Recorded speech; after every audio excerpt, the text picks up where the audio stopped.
short receipt.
County Superior Court is now in session. May we see Attorney Cochrane, please. Good morning. Now before the court is Hampshire County Indictment 1180 CR 0128, Commonwealth versus Cara Rintala, the matter currently on trial.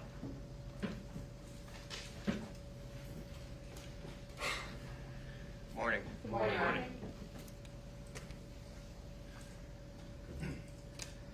So, where should we start? Yes, the Commonwealth represents they're going to call Alan Weishart first. And so we do have this motion in limine filed at the beginning about Lieutenant Weishart. And I think we're agreed that the first part, the Commonwealth, we moved to exclude the booking video. I think everybody agrees that that will be out, so we don't have to argue that, I think. The second part is, as we lay out, Lieutenant Weishart's characterization of Ms. Rintala's behavior, or change in her behavior, really, at the moment he tells her that he's going to arrest her. It's essentially, he characterizes it as her demeanor flipped pretty quickly. I'm reading from prior testimony in a prior trial. Her demeanor flipped pretty quickly toward me. She went from calm and collected to, I could say, calm and cooperative to more of an aggressive, very angry, demanding, and basically told me I was not going to arrest her for that. That's a quote from the first trial. And it's our view that that should be excluded. Any characterization of her demeanor by Lieutenant Weishart should be excluded. And to set the stage very briefly, that happened prior to the video starting. That was in the lobby of the Granby Police Station. He then immediately took her to the booking area of the Granby Police Station where the videotaping begins. And when we received this videotape just a few days before trial, we discovered that her demeanor there from the very beginning is not any of the things he's describing. To the contrary, she looks emotional, scared, and upset. And so our perspective is those are incongruous. They suggest something that we need should be investigated. They suggest the possibility that Lieutenant Weishart has a bias. He's mischaracterizing her demeanor, and that's something, really because of the discovery delay here, that's something we would have investigated but didn't have a chance to investigate. So the remedy, didn't have a chance to investigate. In other words, why is he biased? If he's biased, if he's mischaracterizing her demeanor, why is he doing that? So we think that's important. Obviously, bias is a big part of this case. In other words, to flesh it out a bit more, he's a senior police officer in the Granby Police Station. Cara is a first responder from Granby. They know each other. They have they know each other from the first responder community in Granby. So there's a history there. And I don't think it's unreasonable to speculate, or it's not speculation, it's unreasonable to suggest that he might have a preconceived idea about Ms. Rintala, either because of her relationship with her wife or something else that causes him to have a bias. I'm not suggesting I know any of that. What I have is this one new fact. He says that in the prior testimony that she flipped like a switch. She became angry at him for charging her, and then we now have this new video that shows right after that, immediately after that, she's not angry. She's upset and emotional. And so the question arises: is this consistent? What's going on? Is he making up this characterization of her as angry? And that's obviously prejudicial, her being angry. So that's the basic idea, that it's a discovery sanction. We don't have a chance to investigate this issue. And so we submit that testimony should be stricken or precluded. Okay. Commonwealth? Your Honor, just to make sure you understand what Chief Wishart would testify to. He testified in all three prior trials before anyone knew there was a booking video in regards to Ann and Cara arriving at the police station on September 27, 2008. He testified, and he is expected to testify today, that Ann arrived first. He had a conversation with Ann, after which Cara arrived, and Cara was in the lobby at that point in time. He then had a conversation with Cara, the defendant, in the lobby at that point in time. He has testified and is expected to testify, but when she originally arrived at the police station, she was calm and cooperative. He had a conversation with her during which he asked if what had happened at the house, which had compelled them to come to the police station, if there was anything physical that had happened. She denied that. She said it was verbal only. Chief Wishart then went back to Ann, who was not in the lobby area, but in the interior of the police station at that point, to confirm the content of what she had indicated to him, and the content would not be coming before the jury. After which, receiving that confirmation, he then made a determination to place the defendant under arrest. He then went back to the lobby area where the defendant remained at that point in time, and then told her that he was placing her under arrest for assault and battery on Ann. He testified that it was in that moment when he said, "I'm putting you under arrest for assault and battery," that she flipped, and she switched, that her demeanor changed from calm and cooperative to aggressive to angry, demanding, and that her body language toward him changed, and that she then made a statement to him, "You are not arresting me." He then said that again while they're still in the lobby. He said, "I am arresting you," and moved forward towards the arrest. And he's testified consistently that after that happened, she immediately went back to being calm and cooperative. In other words, it was a brief moment in time where she had this change of demeanor. He made clear she was being arrested, and she did not physically resist and did not continue to fight that arrest after that period of time.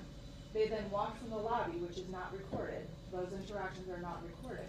They walked to the lobby to the booking area. And in the booking area, Chief Wishart has consistently testified she remained calm and cooperative throughout that process.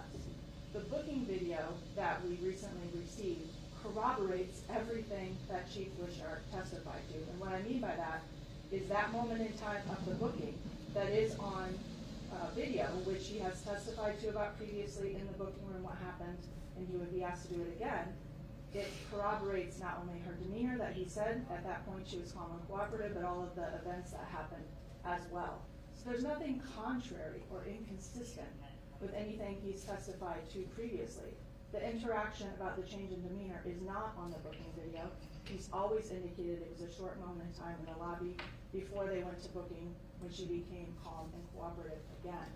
So in terms of the bias that could potentially be explored from Chief Wishart, excuse me, as Attorney Wood just indicated, if they know each other and such, that can be explored on cross-examination. Nothing about this booking video changes the ability for counsel to potentially explore that if they want. It doesn't create any additional evidence that didn't already exist in that regard that they could potentially try to ask.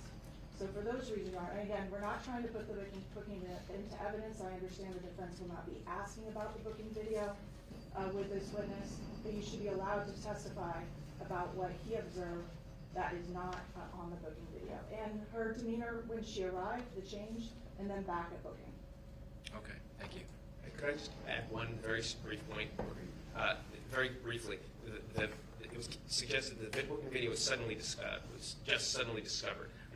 Relevance to the late disclosure. In the video itself, Chief Wishart, who's the head of the booking department, makes reference to the video several times and makes sure the video's on. So it's always been odd to us when we learned about this that our point is we're skeptical that he just learned about this because he's clearly referencing the fact that there's a booking video system when he's doing that booking. And so it's odd to us that this was suddenly produced. That's the last point. Thank you. Okay, so the video was produced late. I think the Commonwealth agrees that an appropriate sanction for that is that they not be allowed to use it as part of their case in chief. But the defendant has always had an incentive to investigate bias as to any of the Commonwealth's witnesses. What I'm hearing is that the video may not even be inconsistent with the testimony of the officer, and if it is, the defense is free to use it. So the first part of the motion is allowed by agreement, but the second request is denied. No objection. Thank you, Your Honor. Thank you, Your Honor. I guess one other issue, I guess the Commonwealth is requesting, although I haven't seen anything in writing. They did? Okay. An instruction, a model instruction on defendant's other bad acts, I guess pertaining to this arrest. And I just want to note, I'm looking at Appendix 4Y of the Massachusetts Jury Trial Bench Book, 5th edition. It has what I guess is a model instruction on this, the cautionary instruction on prior bad acts. And I want to our only issue is with the first, given the unusual circumstances here, and to set the stage very quickly, there will be no testimony about the nature of the alleged crime here. It will just be Lieutenant Weishart, Chief Weishart, testifying, I placed Ms. Rintala under arrest for assault and battery. Everybody agrees that what then happened after she was arraigned, the charges were dismissed. So there's no dispute that that happened. So the language is, you are about to hear testimony about certain acts allegedly committed by the defendant. And our problem with this is certain acts allegedly committed by the defendant. Our problem is, everybody agrees that those charges were dismissed. So what we would propose is an alteration to that model language in these unusual circumstances. You're about to hear testimony about certain acts that the defendant was charged with, and were later dismissed. Period. That would be our only modification to the model cautionary instruction. Okay. So I received some proposed instructions from the Commonwealth this morning. I have two. I don't think I have one that relates to the subtitles. Yep. And then another concerning the prior proceedings. I don't have. I don't either. So I'm being told that they did file something, but I haven't seen it. We did not file anything, Your Honor. I spoke to counsel Okay, this sorry. morning about whether or not we wanted to jointly propose any language for Your Honor. Counsel indicated to me that they assumed Your Honor would give the instruction that's being referenced in Appendix 4Y. So we did not move forward with filing something and trying to agree on language. To the extent Your Honor is giving a prior bad act instruction, I certainly obviously believe that is appropriate on a number of issues that will come into evidence today about the prior history between the defendant and Annamarie Cochrane-Rintala. We would ask that in terms of your indication about what purposes they can consider it for. There was recently some case law that it's important to identify the specific things that's in that long string, as opposed to reading all of them. So we would ask that your honor include that they may consider the act solely on the limited issue of motive, state of mind, intent, and the nature of the relationship of Cara Rintala and Annamarie Rintala, which we believe are the purposes for which it's being admitted, as indicated in our motion for prior bad acts that your honor had allowed. So we would ask that those be a list of limited purposes for which they would consider this evidence. So I have an instruction prepared, and the way so it's similar, but I indicate issues of motive, state of mind, and intent, and as to whether there was a hostile relationship between the defendant and the alleged victim, which I think is more specific than the nature of their relationship. That's fine, your honor, the Commonwealth is content with that language. But in terms of talking about certain acts allegedly committed by the defendant, did you agree with defense that all this witness is going to testify about is an arrest? That so none of the facts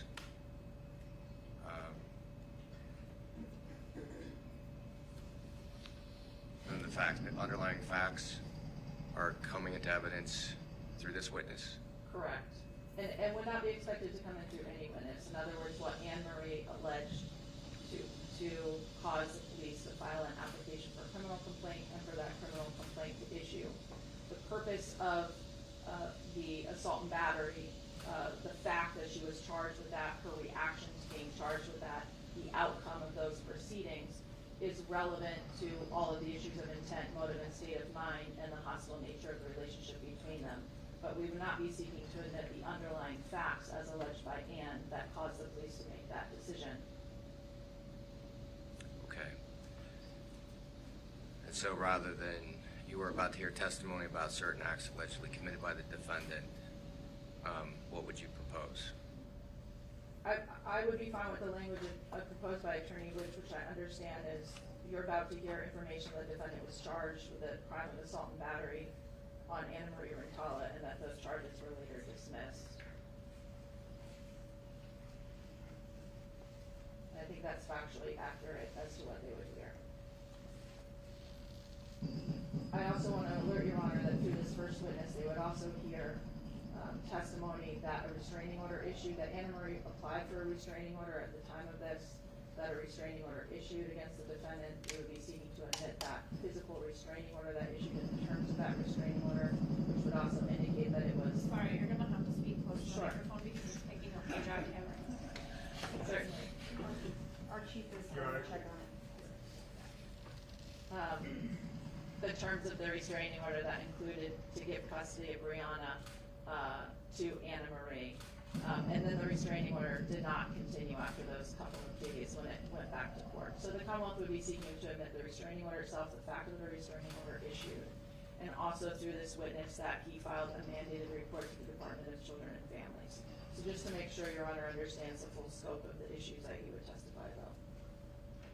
Okay. So this instruction, though, would the instruction cover that as well? So this is all coming in through this one witness? This is all coming into this one witness specifically about the date of September 27, 2008.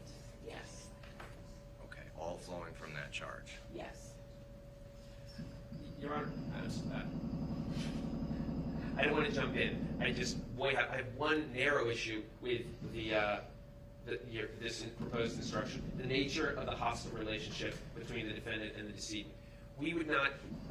Our problem with that is just that there's an assumption that there is a hostile relationship. That's not the wording. Okay. The wording is whether there was a hostile Oh, okay. relationship. That's fine. Yes, that's fine. I don't use the word, the nature. Okay, that's fine. That term, nature of the relationship. I misunderstood. Thank you, Your Honor. So do you want me to make reference to that, or I guess it all flows from the charge itself? It does. And I will say in the prior trial, Judge Root made a broader instruction because she wanted to include that the jurors should not improperly infer from the fact that a restraining order issued, anything about that fact. In other words, that they should not speculate about what information Annamarie indicated to the police or the judge to issue the restraining order, or the fact that a restraining order issued is no proof that there was abuse occurring in the relationship, but that they would be able to consider the fact that she applied and the restraining order issued on the issues of state of mind, intent, motive, and whether there was a hostile relationship between the parties. So again, I don't know if the defendant is requesting this. We would join, I don't know if that's a request, we would request that language as well. Okay. So, do you want me to give that? I don't recall from the transcript, and it could be different this time, whether this is all going to come out at the same time, and whether I should group this together, or whether I should address the restraining order separately. I also don't want to confuse the jury, so they should understand that the defendant was charged with assault and battery, but that charge was later dismissed.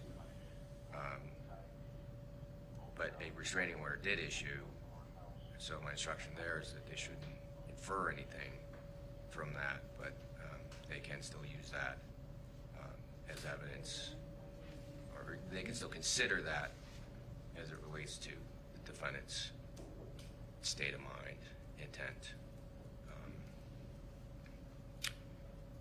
motive, and whether there was a hostile relationship between her and the alleged victim. I think what happened in the last trial, and I think it makes sense to do it this way, is that the witness testified on direct to all of these facts, and then in a single limiting instruction, Judge Roop was able to address the various issues about how they could consider that evidence, which was done before cross. So it's helpful, I think, if they hear the evidence and then it's limited. All right, so it's not that they're about to hear this, they've heard it, and I will address I'll give the instruction, and then at the end of that, I will just make those additional comments about the restraining order, because there's a distinction there. Your Honor, we would request that you give these cautionary or limiting instructions before Chief Weischer testifies. Okay, I think they might. So if we were just talking about one thing, like the arrest, I think that would make sense. I'm just a little concerned I'm going to give them too much information about something that they haven't heard about. I think it might be easier for them to understand if I give it immediately after. It's still contemporaneous, it just comes right after that. So, and that's why I wondered whether it would make sense to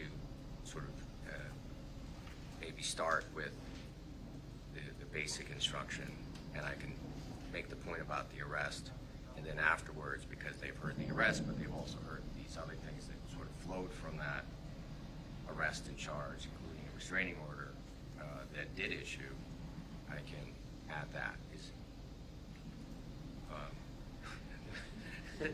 If there's an agreement, I'll go along with it. You know the case better than I do, but if there's not an agreement, that's sort of how I'm feeling it would work best. Your Honor, I agree with 95% of what you're saying. Just we've stated our position that we think that, on balance, the entire cautionary instruction before Chief Weischer testifies would be better. We've made our position. You've heard us on it, and I don't want to. I'm not saying I'm going to defer to you. What I'm saying is, to the extent you don't follow our request, I object. But I also want to make clear I agree with the substance of what you're suggesting. 95%. And just for the future, it's always better if you can give me something in writing, because absolutely, I'm looking at my scribbling and I agree. As an appellate lawyer, I completely agree. I was given this assignment this morning at 9:20. I apologize, Your Honor. Okay. So you want me to take it up with your supervisor? I do, Your Honor. That is. All right. So anything else on that? No. Not on the limiting instruction, Your Honor. I do think we wanted to try to discuss the proposed exhibits that the Commonwealth will be offering to the next 4 witnesses, which Okay. would be Alan Wishart, Lynn Menard, Barb Finn, all from the Granby Police Department, and then Nancy Kaufman, Ann's aunt, which is essentially the bulk of the Commonwealth's evidence regarding the alleged prior bad acts and the nature of the hostile relationship between them. We have a number of exhibits that we sent yesterday to defense counsel indicating what we wanted to admit today. And I understand that there are some objections to certain of those. We were hoping to argue those objections so Your Honor can rule on them so that we can pre-mark anything that will be coming into evidence, so we'll move more smoothly with the witnesses as opposed to going exhibit by exhibit. Okay. And Judge, if I can just respond. Sure.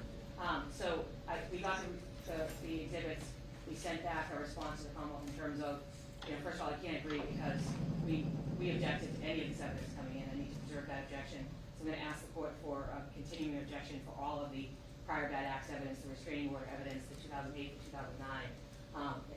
Pretty much every witness today except for the phone records that's going to talk about prior bad acts. So we then specifically made some objections to other exhibits, and I don't think we have to deal with the phone records now. No. So I think we're going to try to deal with the phone records before the jurors go back to lunch. But as to these other exhibits, there were specific objections that we made. I think you had a chance. I can just put my phone back on. That's it. It was an email last night. So first of all, can I have a continuing objection to all of the Yes. testimony of all the witnesses? So I can Yes. make sure the record is clear on that. Sorry, Judge, I shut my phone off. I apologize.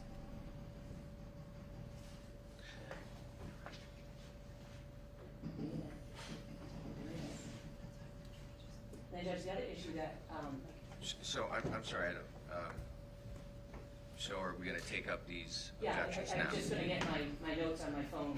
Oh, okay. That was my point, Judge, just the Okay. notes on the phone. I didn't make that clear, and I apologize as to the text that went back and forth last night. No need. So.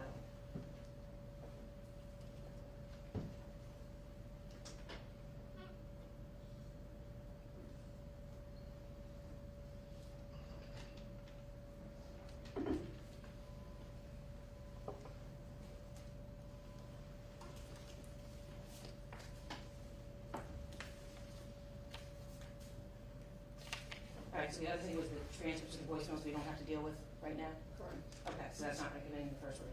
So then, Judge, I would agree, if I could have a standing objection to all of the exhibits regarding any prior bad acts, restraining orders, and assault and battery, I think that will cover the objections that I had. And to the extent that the court's going to overrule that objection, then I guess they could pre-mark the exhibits. But I just want to make sure I'm not agreeing, I'm not giving up that argument, Judge. I understand. So the record will be clear that you are objecting to all these exhibits for reasons that you've already stated in a written motion and argued previously. I am overruling those objections. So the Commonwealth, if you can pre-mark those, that I agree that will make things run more smoothly this morning. That's fine, Judge.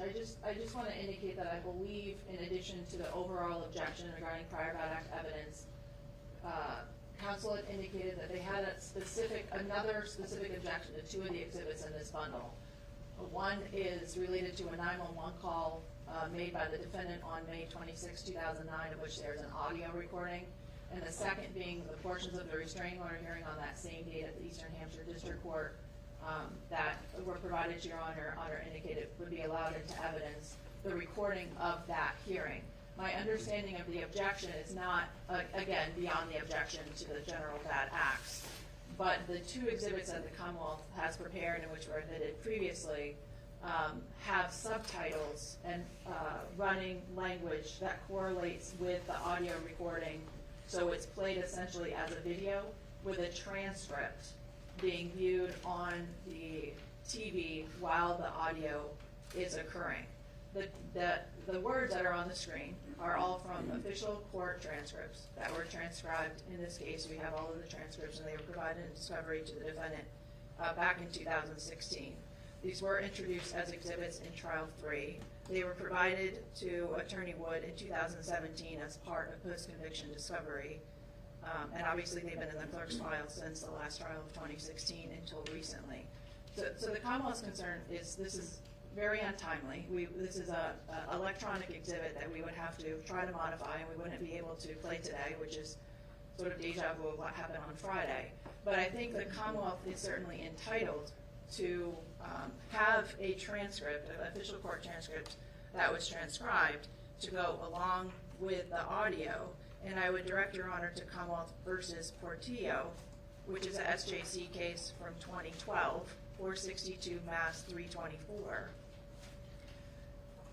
Where at page 327, the SJC indicates that when the statement is in English, and this was a case where there was English and Spanish, when the statement is in English, the prosecution may offer the recording and evidence without a transcript and rely on the fact finder's understanding of the recorded words, or the prosecution may, if they wish, provide the judge and jury with a written transcript of the recording and offer into evidence as an aid for the finder of fact, with the prosecutor first providing defense counsel with a copy of it adequately in advance of its proposed use, which I would indicate we have.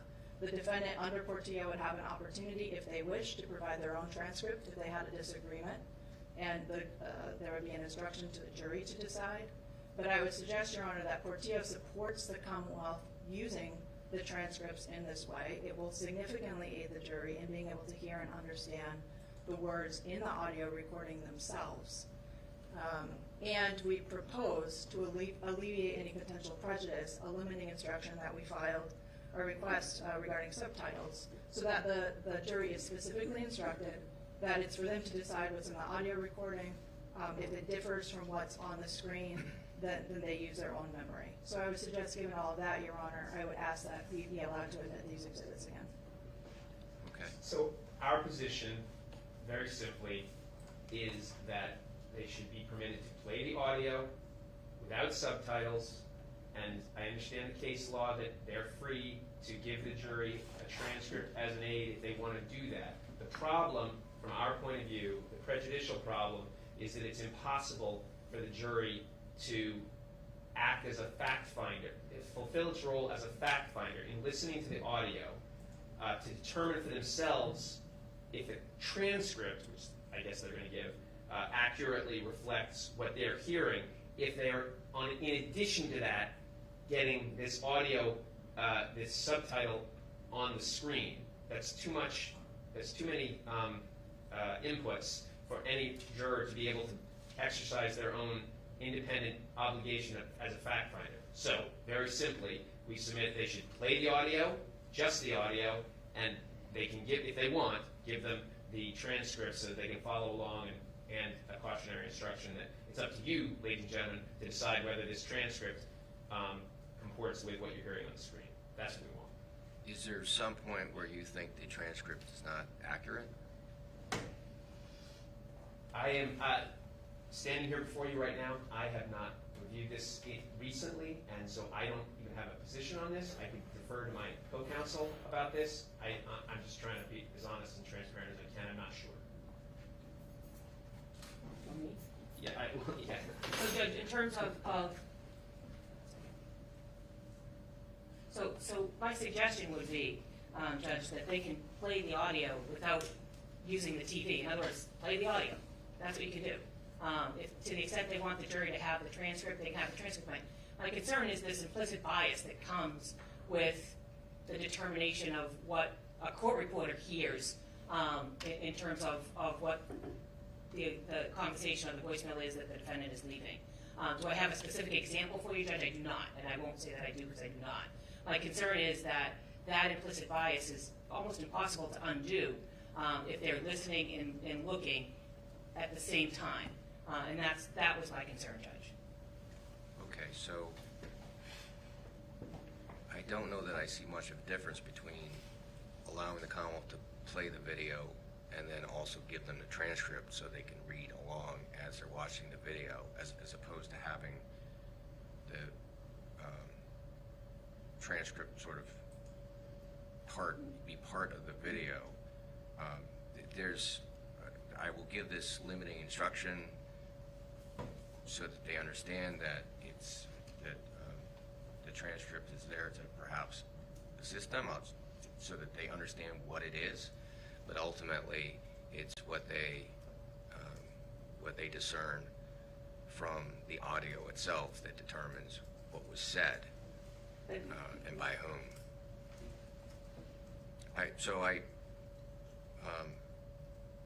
I understand your argument, but I'm not persuaded. I understand, Judge, and just know my objection that the issue that I have is they don't have the audio separately to listen to. All they have is the audio that also has the transcript. And I guess that's the concern that I have. Sure, I understand that, but the jury can look at it, they can listen, and if what they're reading doesn't match up to what they're hearing, I think they're capable of making that distinction. So, again, I understand your argument, but I'm overruling the objection. Just know my objection, thanks, Judge. And ADA Sewell made reference to a prior motion to eliminate we filed. I think she was suggesting we should resolve this now. We moved to eliminate the victim's audio recorded statements and statements contained in the restraining order application. I can't remember, honestly, if there's been a ruling on this, but I think what we're referring to is the, I think we're going to be playing, the Commonwealth is going to be playing the decedent's audio recorded statements and statements in restraining, and perhaps submitting a restraining order application with an affidavit. Maybe it would be a clarification. I don't want to argue something that they're not going to deal with. Yeah, so in terms of what statements of Annamarie that the Commonwealth would be offering pursuant to the restraining order hearing, we would be offering the 2-page application filled out by Annamarie, which indicates what she's seeking and biographical information and such. We are not seeking admission of the affidavit that she would have submitted with that application. Also, we are seeking to admit the audio, as Your Honor knows, of the restraining order hearing, or a portion, I should say, of the audio recording. During a portion, some of those portions include statements of Annamarie, as they also include statements of the defendant, and they also include statements of the judge. So to the extent there is some information that comes from the mouth of Annamarie during the audio recording, the Commonwealth is seeking to admit that into the hearing. Yesterday, counsel indicated a particular concern about a statement that Annamarie makes in that restraining order hearing, during which she alleges that the defendant threatened to kill her on the date of the restraining order hearing. That is not part of this recording. It was previously excluded by Judge Rubin. We are not seeking admission of it. And I would note that this pleading that was filed, which I believe is 383, specifically was previously denied by Your Honor. But just to be clear about what we're seeking to admit. Yes. I recall that as being part of the evidence that we discussed in connection with this prior bad act evidence, and that the defendant moved to exclude it. I denied that motion. So, again, I think your objection is preserved. Thank you. Your Honor, based on that, may I approach the clerk to be able to pre-mark the exhibits that we have today? Yes, go ahead.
So are we're just waiting for you to pre-mark the exhibits? I believe so, Your Honor, and I believe we're prepared to move forward with the first witness today. Okay, so I thought this morning was going to be devoted to the motion concerning the videotape statement. Yes, Your Honor. It's fine that we don't, and it's already almost 10 o'clock. But I thought the point was to give the Commonwealth enough time to edit the video if that became necessary. And I just want to make sure that I don't do anything to create further delay here. So when do the parties anticipate arguing the motions to redact the video? I believe we're requesting to argue it after lunch, Your Honor. The reason for that is the Commonwealth yesterday and this morning filed a notice to redact on our own end certain portions that council needs time to be able to review, to be able to respond to those. My understanding is their expectation is they would be prepared to do so this afternoon. And so the parties would be requesting that Your Honor hear all of the objections from both sides, or the requested redactions from both sides simultaneous to one another. I do believe that will still give us plenty of time this afternoon and this evening to make those edits, so we would be able to play the interview tomorrow. Agreed, Your Honor. So are we thinking 2 o'clock? Are we thinking, are we going to let the jury go for the afternoon? I don't think we need to let the jury go. I don't expect that it would take the afternoon to litigate the motions. We're hoping to be able to use some of their time this afternoon. But again, this is in terms of the amount of time that's needed. I think defense counsel wanted until 2 o'clock, so if we do it at 2, perhaps we could just give them a longer lunch break. Just give them a longer lunch break. And I agree with that. The parties actually have agreed to at least 2 of our proposed redactions narrowing the issues in dispute. So Okay, I think we can get it done. So tell me, how long do you think this is going to take? I'd say no more than 30 minutes. Half hour. Sure, half hour. Okay.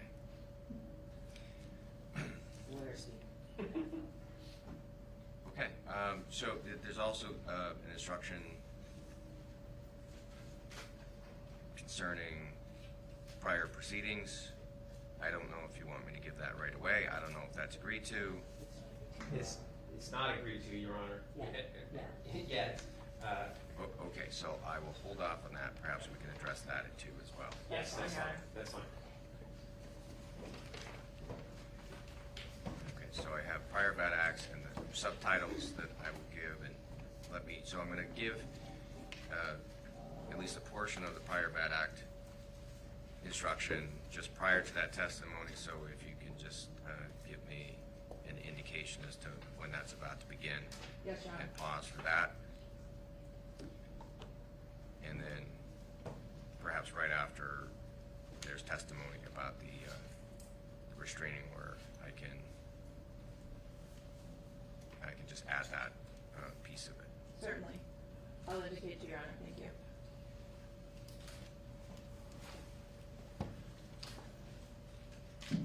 Okay, so let's bring in the jury.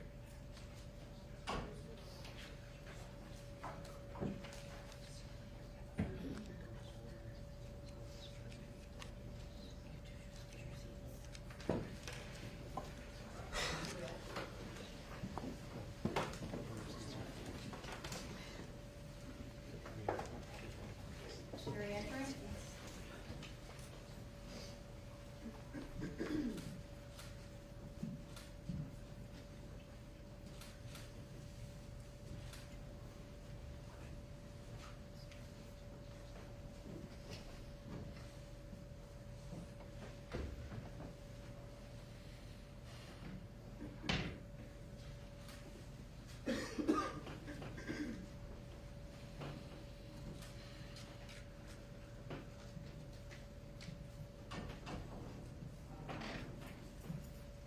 Will be in session. Be seated.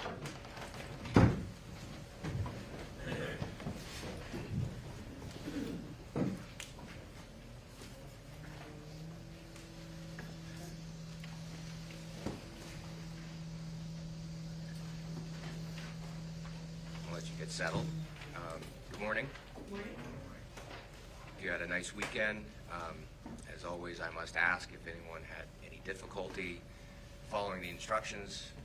that I have been giving you throughout, and that I gave you again before we broke on Friday, those being not to discuss this case with anyone, including each other, to avoid any contact with any of the participants in this matter, to refrain from any outside research or investigation concerning this case or any aspect of this case, and to avoid any media account concerning this case. If anyone had any difficulty following those instructions, please raise your hand. I see no response. Thank you, Your Honor. The Commonwealth call the witness. You may. Thank you. Your Honor, the Commonwealth will call Chief Alan Wishart.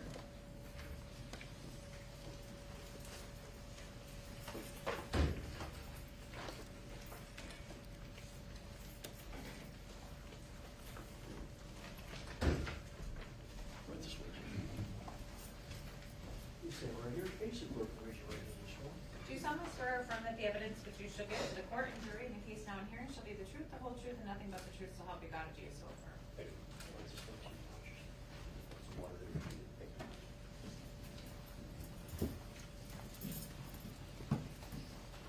Good morning. Good morning. Could you please state your name and spell your first and last name for the jury, please? Alan Wishart, A-L-A-N-W-I-S-H-A-R-T. And are you the former Chief of Police of the Granby Police Department? I am. How long did you work for the Granby Police? I worked for the Granby Police Department since about 1997 until July of 2021. And July of 2021 is when you retired as chief? I did. Could you give us a sense of what positions you held over that period of time with Granby? So I worked in just about every capacity at the police department. I started off as an auxiliary police officer, which was basically a volunteer. I worked as a part-time dispatcher. I was a part-time patrolman, full-time patrolman. I worked in the schools as a school resource officer. I taught DARE. Over the years, I was promoted to sergeant. I was an acting lieutenant, and then the end of my career was the last 10 years of my career. I was the chief of police. And what were your duties whenever you were the chief of police in Granby? Basically, the responsibility of the entire department. Anything that happens, really my responsibility, from policies to anything that happened in the police department whatsoever. How many officers, at the time you retired, targeting that time frame, approximately how many officers were employed by the Granby Police Department? When I retired, I believe we had about 10 full-time police officers, 4 full-time dispatchers, and a handful of part-time officers. And in terms of the various positions or ranks of the 10 or so police officers, could you describe that, please? At the time, I believe there was about 7 or 8 full-time police officers, 3 sergeants. I believe there was 1 lieutenant and chief, and then 4 dispatchers. Okay. Does Granby have their own patrol 24/7 around the town of Granby? We do. And typically, how many police officers were on staff at any given time of patrol? Usually the minimum was 2, but sometimes during day shifts during the week with some administrative personnel on, like a court officer, that could swell to 4, maybe 5.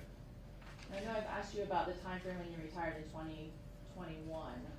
Going back to 2008, was it a similar setup at that point in time in Granby, or was it different? It was similar in terms of the makeup of our department. I don't believe at the time we had a lieutenant, though, so structurally that was a little bit different. Okay. And I think you indicated that part of the positions that you had was a single detective within Granby Police? At one point, I was an acting detective for police department, yes. Okay. The 4 dispatchers you indicated Granby Police have, what role did they have?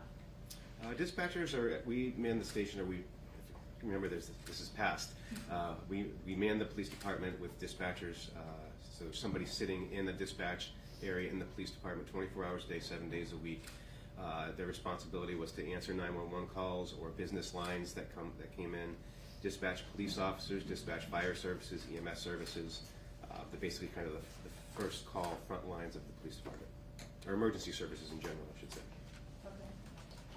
You indicated that someone could call the police station through a 911 call, correct? That's correct. And anyone in the town of Granby that called 911, would that go to your dispatch center? It would. The only exception, and I don't remember time frame wise, is if it was at the time, if it was a cell phone caller, I believe at the time that would have still gone to the state police and then been routed to us. Okay, because it's not able to be determined where it is initially until. At the time, all is- that's changed now. Now that all of the phone calls that come in within that geographic area go to the police department in Granby. At the time, I don't believe they did. They would have been routed to us through the state police. What about landline calls from homes and residences within the town of Granby? Those would all come directly into the police department. Okay. Are all 911 calls that came into the Granby Police recorded, audio recorded? Yes.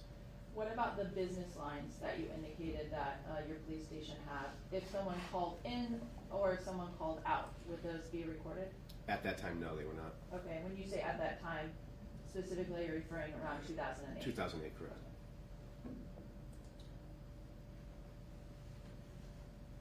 I want to direct your attention specifically to the date of September 27, 2008. Do you remember what rank you were at that point in time? I was a sergeant. And what were your duties as a sergeant? At that time, I had a lot of administrative responsibilities, grants, things like that, some personnel-related stuff, and I also had still had responsibilities of responding to calls with other officers on shifts. Okay. Would you typically wear a uniform when you were working? Typically, yes. Would you be operating a marked police cruiser if you were around town? Usually, yes. Okay. On that date of September 27, 2008, do you remember an individual by the name of Annamarie Cochrane-Rintala coming into the police station? I do. Prior to her coming into the police station on that date, did you know her? I knew that she was an employee of the fire department, and that we had been involved in some of the same types of events. So I knew that she was an employee of the fire department. That's how I knew her. Okay. Do you remember if you had ever been on any calls with her or anything? I don't recall if I had been or not. Okay. But you were aware of her Yes. as a paramedic firefighter? Correct. Okay. At the time that she came into the station, do you remember whether or not you were physically located within the station itself? No, I don't believe I was. I believe I was out on the road in a cruiser somewhere. Okay.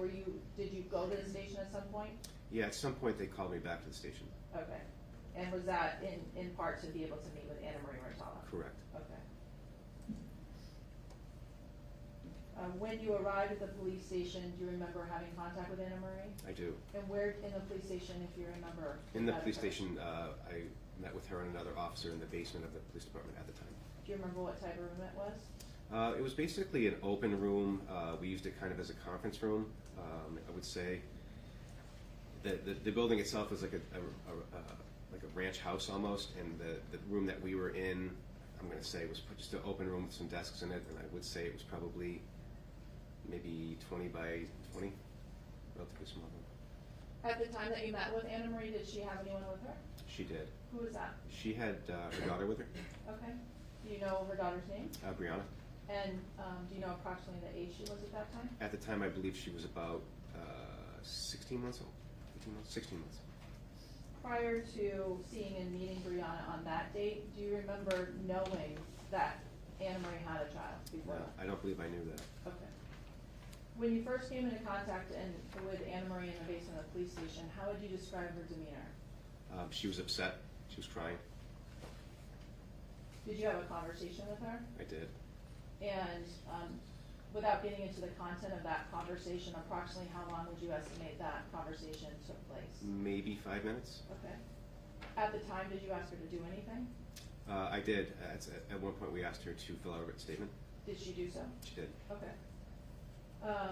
While you were meeting with Annamarie, was your attention drawn to a different area, I should say, of the Granby Police Station? Yes, it was. And where was that? Yeah, it was back up into in the lobby. And why was your attention directed there? I was told, and I don't remember if it was through the phone system or if the dispatcher yelled down, that there was another party in the lobby waiting to speak with us. Okay. And when you say with us, was anyone else with you, to your knowledge? Well, there was another police officer downstairs with Annamarie, and that was Officer Ulmer. Okay. And so he was down there with her. I went upstairs. Okay. And did you come to learn who that other party was? I did. Who was that? It was Cara Rintala. And prior to seeing her that day, did you know her prior to that day? I did. How so? Same as Ann and Marie. They both worked for the EMS service or the ambulance service in town. We had been involved in, we had a staff softball game, things like that. That's how I knew them. Okay. And has she arrived, to your knowledge, separately at the police station from Annamarie? She did. Are you able to estimate approximately how much time passed between the time you were alerted that Annamarie arrived and the time you were alerted that the defendant arrived? I don't know specifically exactly the amount of time. If I had to estimate it through like the best of my recollection, I would say it was within 15 minutes. Okay. Do you see the person that you identified as Cara Rintala here in the courtroom? I do. Can you please indicate where she is on article of clothing she's wearing for the record? She's sitting at the table. She has what looks to me from here to be like a green collared shirt. Your Honor, may the record reflect that he's identified the defendant? It will. Thank you. Where was it that you were interacting with the defendant in the station? Initially, it was in the lobby of the police department. Okay, can you just describe the lobby of the PD? Sure, the lobby of that police department was a very small room. I'm going to estimate it was maybe 7 feet by 8 feet by 8 feet. It was relatively small, just outside of our dispatch area. Is this the same station that exists currently in Granby? It is not. Okay, it was an older station? It was an old, old building that was basically like a ranch house, or a raised ranch home that was given or was lent to the town by the state. Okay. When you came into contact with the defendant, was anyone with her? No. Okay. When you got to her in the lobby area, what's the first thing that you did? Because I had already spoken with Ann, I went up to, and I didn't know what Cara Rintala was going to say. I told her that I was going to read her rights. And what do you mean by that? I was going to inform her of a Miranda warnings from a pre-printed card because I didn't know what she was going to say, so I wanted to make sure that I had that out there. Okay, and did you read her Miranda rights from a pre-printed card? I did.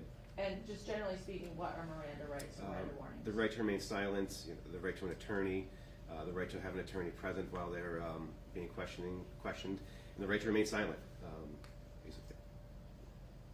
Did you, after you gave her her rights, did you ask whether or not she understood her rights? I did. Did she respond? She did. And how did she respond? She said that she understood. Okay. After that, did you have a conversation with her? I did. And can you describe for the jury that conversation, please? Yes, I asked her, what happened between her and Annamarie. She said that they were just in a verbal argument. I asked if there was any, I asked specifically if there was any physical violence. She said absolutely not. It was just a verbal argument. How would you describe the defendant's demeanor during the time that you had this conversation with her? She was relatively calm. She was cooperative. Was she making any indications to you about wanting to see other people that were in the station? She did. She wanted to see Annamarie. She definitely wanted to see their daughter, Brianna. Okay. Did you indicate if she could do that at that time? I said that she could not. Okay. After that conversation with the defendant, did you go back to where Annamarie was in the basement? I did. And what was your purpose of doing that? My purpose was just to make sure that I had my conversation with Annamarie and Officer Ulmer, that I knew exactly what she was saying. I went back downstairs. She said she corroborated what she said the first time, or reiterated what she had said the first time. Sustained as to the first part of the answer, is that your concern? Yes, Your Honor. Move to strike. All right, so members of the jury, I'm simply striking the part of the answer where the witness uses the term corroborated. At the time that you went back and spoke with Annamarie, did she provide you any different information than she had previously provided to you? She did not. Okay. Yeah, I believe this would be a good time for you to give the instruction previously. Okay, thank you. Members of the jury, you are about to hear evidence that the defendant was charged with and arrested for assault and battery on the alleged victim. In this case, that charge was later dismissed. The defendant here is not charged with committing any crime other than the one charge in this indictment. You may not take evidence of this arrest and charge for assault and battery as a substitute for proof that the defendant committed the crime with which he is charged here, nor may you consider that evidence as proof that the defendant has a criminal personality or bad character. But you may consider this evidence of this arrest and charge, again, which was later dismissed, on the limited issues of the defendant's motive, state of mind, and intent, and as to whether there was a hostile relationship between the defendant and the alleged victim. You may not consider the evidence for any other purpose. Specifically, you may not use it to conclude that if the defendant was arrested and charged with assault and battery, then she must have also committed the offense for which she has been charged here. It would be extremely unfair to consider this evidence for those purposes, as that evidence has no relevance to the charge in this case. Thank you.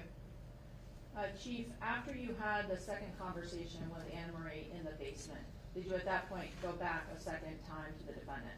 I did. And what was your purpose in going back to her? What was your plan at that point in time? At that point, my plan was to go back upstairs into the lobby and have a conversation with Cara to tell her that I was going to be placing her under arrest. Okay. And was she still waiting in the lobby area? She was still in the lobby, yes.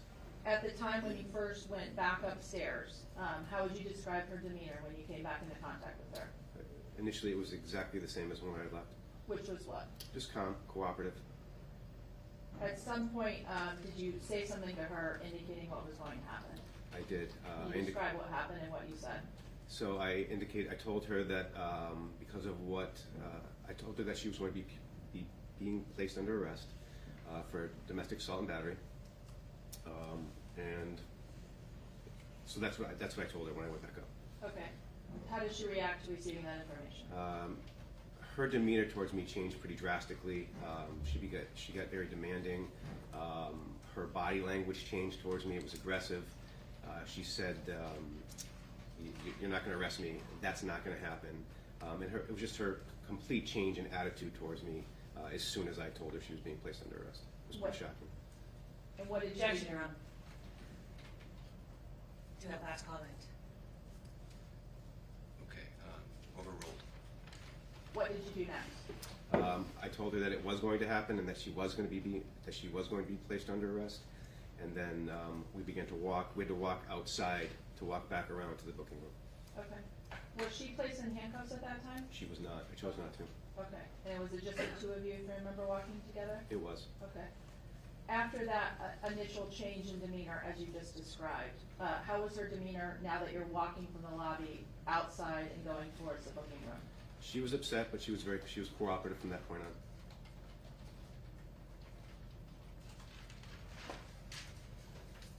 Once, well, let me ask you this. Can you just describe her as the booking area that you took her to at that point in time? Sure. So we had to walk from the lobby up a short, deck around to the back to another area of the booking area. So basically, we walk like in a horseshoe fashion back to the booking area. Again, it's a small room, maybe 10 by 10. It has a desk. There's cameras in there. There's like a breath test machine. There's cameras in there so we can take photos. As you were walking to the booking area, you said you had to go outside. Mhm. Why was that the case? Because it's the way the setup was at the police department there. I would have had to walk her. I would have her let her inside, walked her through the hallway, which was just above where Annamarie and Brianna were downstairs. It just made a lot more sense to walk her out the door and in the second door. Okay. As you were taking that walk, was there any conversation at all between the two of you? If you There remember? was. What was that? When we stepped outside and started to walk towards the booking room, Cara said, "Well, what would happen if I told you she did hit me?" And I explained to her. I said, "Well, if you were to tell me that she hit you or struck you in any way, excuse me, then she would be charged as well." And you told her that in those moments? I did. Okay. After you got to the booking room, did you engage in a booking process? I did. Can you describe what that entailed? Again, I read her rights again. Take some of the property from her just so we know what she had on her, like a necklace and things like that, her cell phone, any other valuables. The booking process really is about kind of letting that person know what the charges are, reading them their rights, identifying them, getting their identifying information, social security number, date of birth, parents' names, things like that. It's really like the identification process. Photographs. And how would you describe her demeanor during that period of time? I would say she was very upset. During that process, did the defendant make any additional statements in regards to what had happened at the house? She did. During the booking room, during conversations, she said that she brought up again, what would happen if Ian hit me, and I said, well, I told you what would happen, and she said she did. She grabbed my neck, and she proceeded to show us at some point she did have a red mark on the lower base of her neck, consistent with what she said happened. And were you able to observe that mark yourself? I did, yes. Do you remember a photograph being taken? I did, yes. May I approach, Your Honor? May.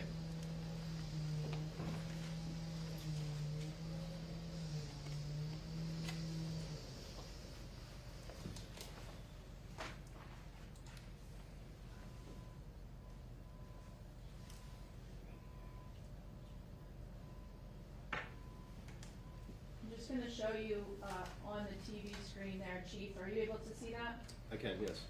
Do you recognize that photograph? I do. And for the record, this is marked as exhibit number 39. What do you recognize that photograph to be? I recognize it as the photo we took of the injury to her neck. Okay, and that's the mark that you saw that day? It is, yeah. Okay. Yes.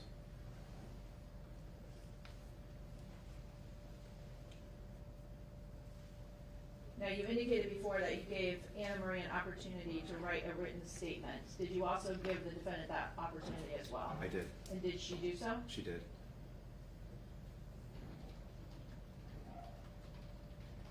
Now, in regards to Annamarie, do you remember whether or not she was advised of an option to seek a abuse prevention order or restraining order? She was.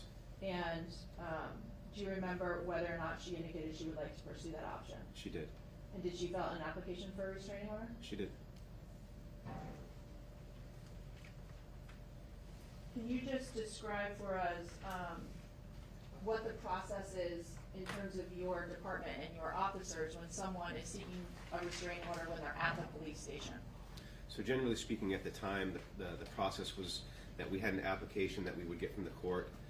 It talked about the different things that it would identify who the person that they wanted to be protected from, the people that would be protected, the different types of things that they wanted to be protected from. They would be asked to write a written statement as to what abuse occurred and the reason why they wanted the restraining order.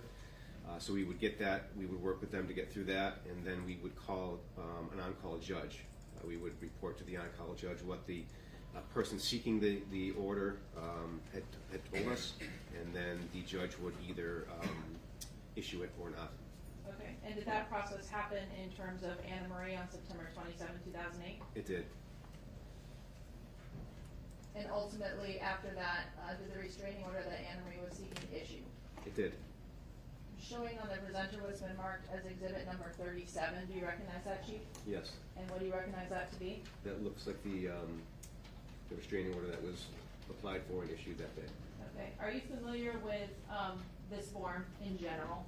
I am. Have you seen this before? Several times. Is this a standard pre-printed form for an abuse prevention order in Massachusetts? It is. Okay. If I could just ask you to stand and grab the pointer that's directly behind you there. And can you just indicate in terms of what information we're seeing in this top box before the word violation? So, before the word what, I'm sorry? Violation of this order, sort of that top section. Here. Yes. So you have the plaintiff's name, Annamarie Cochrane-Rintala. She was the one seeking the restraining order. This is the name of the court that at the time we were going to. It has the defendant's name and address, place of birth, phone number. Do you want me to keep going? In terms of this A section, where it says the court has issued the following orders to the defendant, generally speaking, what is in this section? So in this section here, the whole section together? Yes. Generally speaking, this is the area where the judge determines what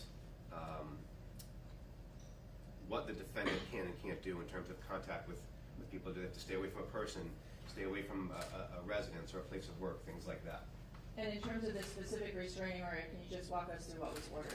So the judge ordered that the no abuse of the plaintiff by harming, threatening, attempting to harm the plaintiff physically or placing the person in fear of serious physical harm. She was ordered not to contact the plaintiff, had to stay 100 yards away, and she was ordered to immediately leave and stay away from the plaintiff's residence at 18 Barton Street. She was ordered to stay away from American Medical Response, and then the judge ordered custody of Brianna to Annamarie as well. And then there was no contact. She was to have no contact with Brianna either. Okay. And you've used the word plaintiff, as I know that appears on the order, but the plaintiff in this restraining order was Annamarie, correct? Correct. Okay. And then lastly, number 12, are we seeing an order to surrender any firearms or ammunition? Yes. Fair to say, Chief, that's a standard provision of all restraining orders? It is a standard provision of all restraining orders, yes. I'm just going to page 2 of this document. Looking at the date of the order, what does it indicate there? It indicates 9/27, 2008, And the time? 1400, 2 p.m. Okay. And when was this order that was issued with the on-call judge set to expire? It was set to expire 9/29, 09 at, that should be, at 4 p.m. Okay. And just looking at that next box where it says next hearing date, does it say September 29, 2008? It does. At 9 a.m. in the morning? Correct. At the Eastern Hampshire District Court? It does, yes. And so the box indicating the expiration date of the order, is your understanding that 2009 is a typo? It is, absolutely. Okay. And why do you know that this restraining order would have only issued with the on-call judge until the date of September 29, 2008? They would only issue it until the next meeting of the court, which would have been that Monday. Okay. And what is expected to happen in terms of the next meeting of the court? So at the next meeting of the court, there will be a hearing where both parties will be heard. Okay. So the order would have expired on that date? Correct. Okay. And then going down to the bottom, is this generally where you would see extensions or modifications to the terms of that order? That's correct. I'm gonna go all the way down to the bottom. Do you see F checked off there? I do. And what does it indicate happened to this order? It indicates that that order was vacated. It was vacated at the plaintiff's request on that date, that Monday. Okay, so on September 29, 2008 at 10:55 a.m.? Correct. And the judge? Looks like the Honorable John M. Payne Jr.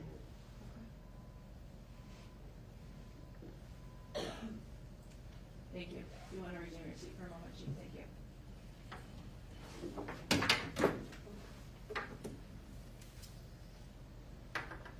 Attorney Sewell, would this be This would be your honor. a good time for the instruction? So, members of the jury, I'm going to give you an instruction that's essentially the same instruction I gave you concerning the evidence of the arrest and charge, the later dismissed charge for assault and battery against the defendant. This evidence that a restraining order issued, again, can only be used by you for a very limited purpose, and for that purpose only. And that, again, is, or that limited purpose is for the issue of the defendant's motive, state of mind, and intent, and as to whether there was a hostile relationship between the defendant and the alleged victim. You are not to infer anything otherwise from the fact that this restraining order issued. You're not to speculate about the reasons why it issued or the basis for it. Again, you are limited to those considerations, the ones I've just listed. You may not use it to conclude that if the defendant was the subject of this restraining order, then she must also have committed the offense for which she has been charged here. You may not use it or consider it as proof that the defendant has a criminal personality or bad character. Again, it would be extremely unfair to consider this evidence for those purposes, as any thing concerning this restraining order has no other relevance to the charge in this case, other than, again, that very limited purpose, which I've already described. Okay. Thank you. Going back to September 27, 2008, after this restraining order issued with the on-call judge, did you have a conversation with the defendant about the restraining order? I did. Can you describe that, please? I had a conversation with the defendant explaining to her that the restraining order had been applied for, the judge had issued it, and I was explaining to her the different restrictions that it placed on her, for the rest of for the remainder of that weekend. And specifically, did you advise her that she was not allowed to contact Annamarie, that she had to stay away from their home at 18 Barton Street, that she had to stay away from Ann's workplace, that custody was awarded to Ann and Brianna, and that the defendant could not contact Brianna. I did. And what was her reaction to receiving that information? She was very upset. She was upset about a lot of it. I think she was most upset about not being able to contact Brianna. She was certainly upset about not being able to go back to the house as well. But I think mostly about not being able to have contact with her daughter. Now, in terms of the domestic assault and battery that you indicated you had placed the defendant under arrest for, are you aware of that matter proceeding to court? My understanding is that it went to court that Monday. Can you just describe the process that happened in this case and what happened in the case in order for a case, an arrest, to then become a court case, in other words? Yes. Please. I'm sorry, what was the question? That's all right. Can you please describe the process in terms of an arrest becoming a court matter? Okay, so the person gets taken into custody. We take care of the booking process. We call a bail clerk or a magistrate. They determine what amount of money or what conditions the person should be released under. Most of the time the person gets released and they have to come back to court on a specific day. On that day, my understanding is that, my experience is that that person is told to show up on that day, and that's where they are basically arraigned for that charge. And in terms of the charges themselves, did the police file paperwork at the clerk's office asking for the charge to issue by the court? We do. With the arrest packet goes basically an application for complaint. Okay. And in this case, are you aware of an application being filed and a complaint being issued? Correct, yes.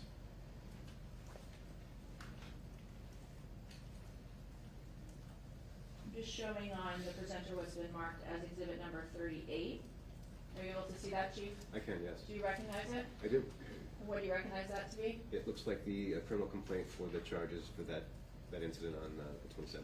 And specifically the docket that outlined what happened to that case? Correct. If I could just ask you to stand, please, and use that pointer again? Sure. Thank you. Could you show us, obviously we're seeing the defendant's name, Cara Rintala, there. Yes. We're seeing a docket number at the top. In terms of the charge, what are we seeing? It says the charge was 265-13 A and B, assault and battery. Okay, with an offense date of September 27, 2008? Yes. Okay. Scanning down, are we able to see an arraignment occurring in court on September 29, 2008 Yes. with Judge Payne? Yes. And are you aware of an arraignment being a first appearance in court on a criminal charge? It is, yes. Scanning down, are you able to see what next date was set after the arraignment on September 29th? Oh, I'm sorry. Yes, there's a pretrial for on 11/3 of 2008. Okay. So the case was scheduled next to be in court on November 3rd Correct. for a pretrial hearing? Yes. Okay. Scanning down to the second page of this document, are we able to see here a disposition of that charge? Yep, it looks like it was dismissed at the request of the victim. Okay. And on the top right, do we see what date it was dismissed at the request of the victim? 11/3 of 2008. Okay, by Judge Walsh? It looks like yes. Do you also see the words here, accord and satisfaction filed and allowed, handwritten? Yes. Yep. Okay. And a notation of Commonwealth had no position? Yes. Okay.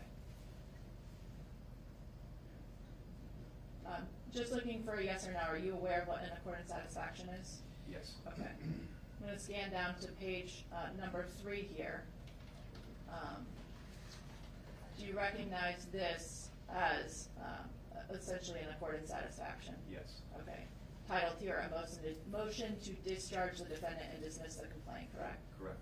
And can you read that aloud where it says now comes? Now comes Annamarie Cochrane-Rintala, the alleged victim in the above referenced complaint, and hereby moves this honorable court to dismiss count 1 of this complaint alleging assault and battery against the defendant pursuant to Mass General Laws 276, Section 55. As reasons therefore, Annamarie Cochrane-Rintala asserts that she has reached an agreement with the defendant. Further, Annamarie Cochrane-Rintala states that the satisfaction did not include monetary compensation. Okay. Do we see a couple of signatures there purportedly by Annamarie and the defendant? Yes, Okay, on the November 3rd date? correct. Thank you. Is it your understanding that this document is what caused the case to be dismissed? Yes. Thank you. You can resume your seat, Chief. Thank you.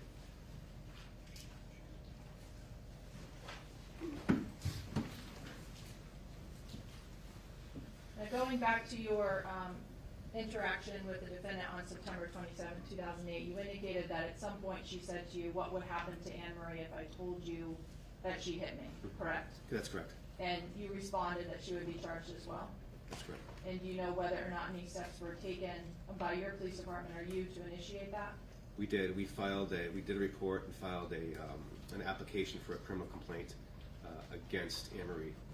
And do you know whether or not a complaint ever issued against Annamarie?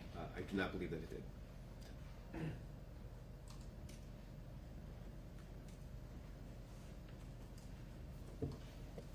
Chief, are you familiar with the term mandated reporter? I am. And what is that to you? A mandated reporter is somebody who, by the nature of their job, is required to report certain types of abuse. Okay. And as a police officer, are you a mandated reporter? I was, yes. Okay. All through your career? Correct. Okay. And who, in terms of, who would the reports of abuse need to be made to? To the Department of Children and Families. Okay. Previously called the Department of Social Services? Yes. Okay. And in your career, have you had occasion to file those many times? I have. Okay. In this specific case on September 27, 2008, did you file a report with the Department of Children and Families? We did. And why did you do that? We did so because of the altercation that occurred, and that Brianna was there for it and witnessed it. Okay. And as a result of you being a mandated reporter? Correct. Okay. Now, in terms of that report that you filed with the Department of Children and Families, what information, if any, at the time did you get about what happened to that?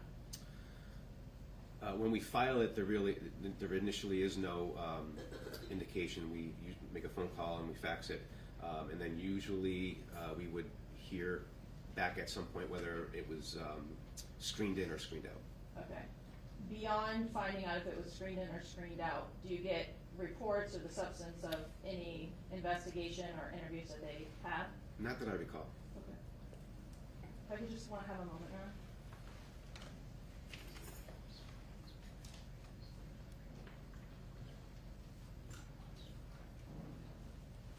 Thank you. I have no further questions. Thank you, Chief.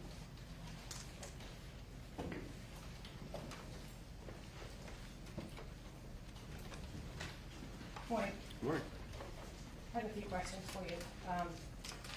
So, on this incident, when Annamarie Rintala came to the police station, she got there first, it's fair to say, right? Yes, Okay.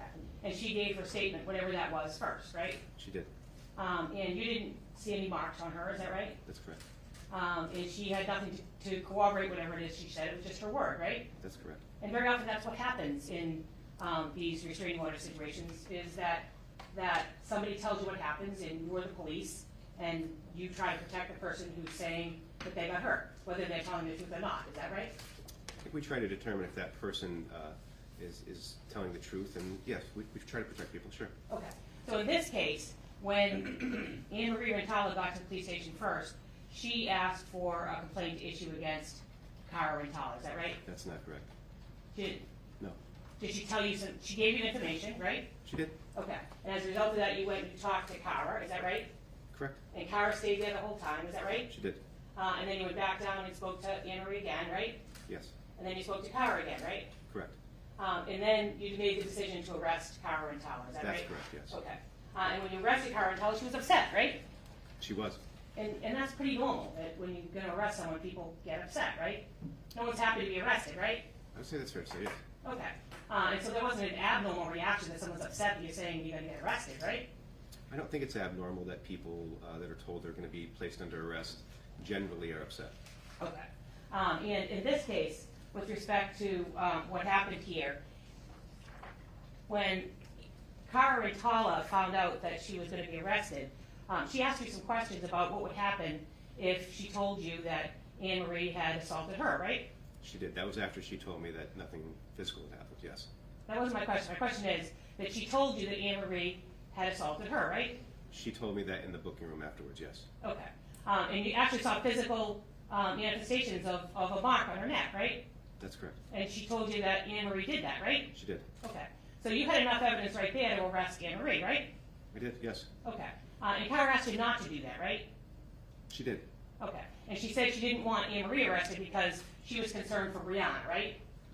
She didn't want Brianna to be in a situation where both her parents were under arrest, right? No, I don't believe she said that. She did. I don't think so. Okay. Well, do you remember?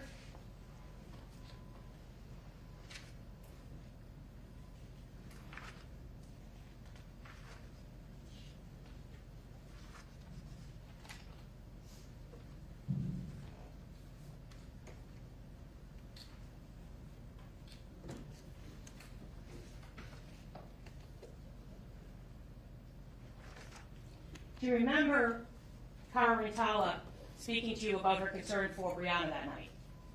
Yes, she did. Okay. And do you remember you explaining to her that she had the right to explain whatever it was that she believed that Annamarie did to her, right? That's correct. And as a result, after having explained that, you then explained to her her right to get a restraining order. Is that right? Yes. And you gave her the same exact information that you gave Annamarie Rintala regarding getting a restraining order, right? Correct. And do you know whether or not Cara Rintala sought a restraining order that night? She did not. Okay. And do you know whether or not that night, did you have any conversation about arresting Annamarie Rintala?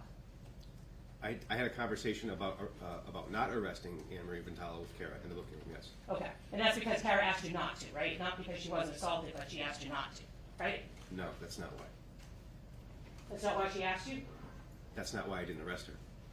I'm not asking you why you made your decision. I'm asking you what Cara said to you. I don't recall Cara telling me that she didn't want her arrested. You don't recall that at all? I don't. Okay. So as you're there that night, so you have physical evidence that Annamarie Rintala assaulted Cara Rintala, and you didn't arrest her? No, we did not. And you had no physical evidence that Cara Rintala assaulted Annamarie Rintala, but you arrested her, right? That's correct. Okay. And in this case, you talked a little bit about, could you put up the restraining order, please?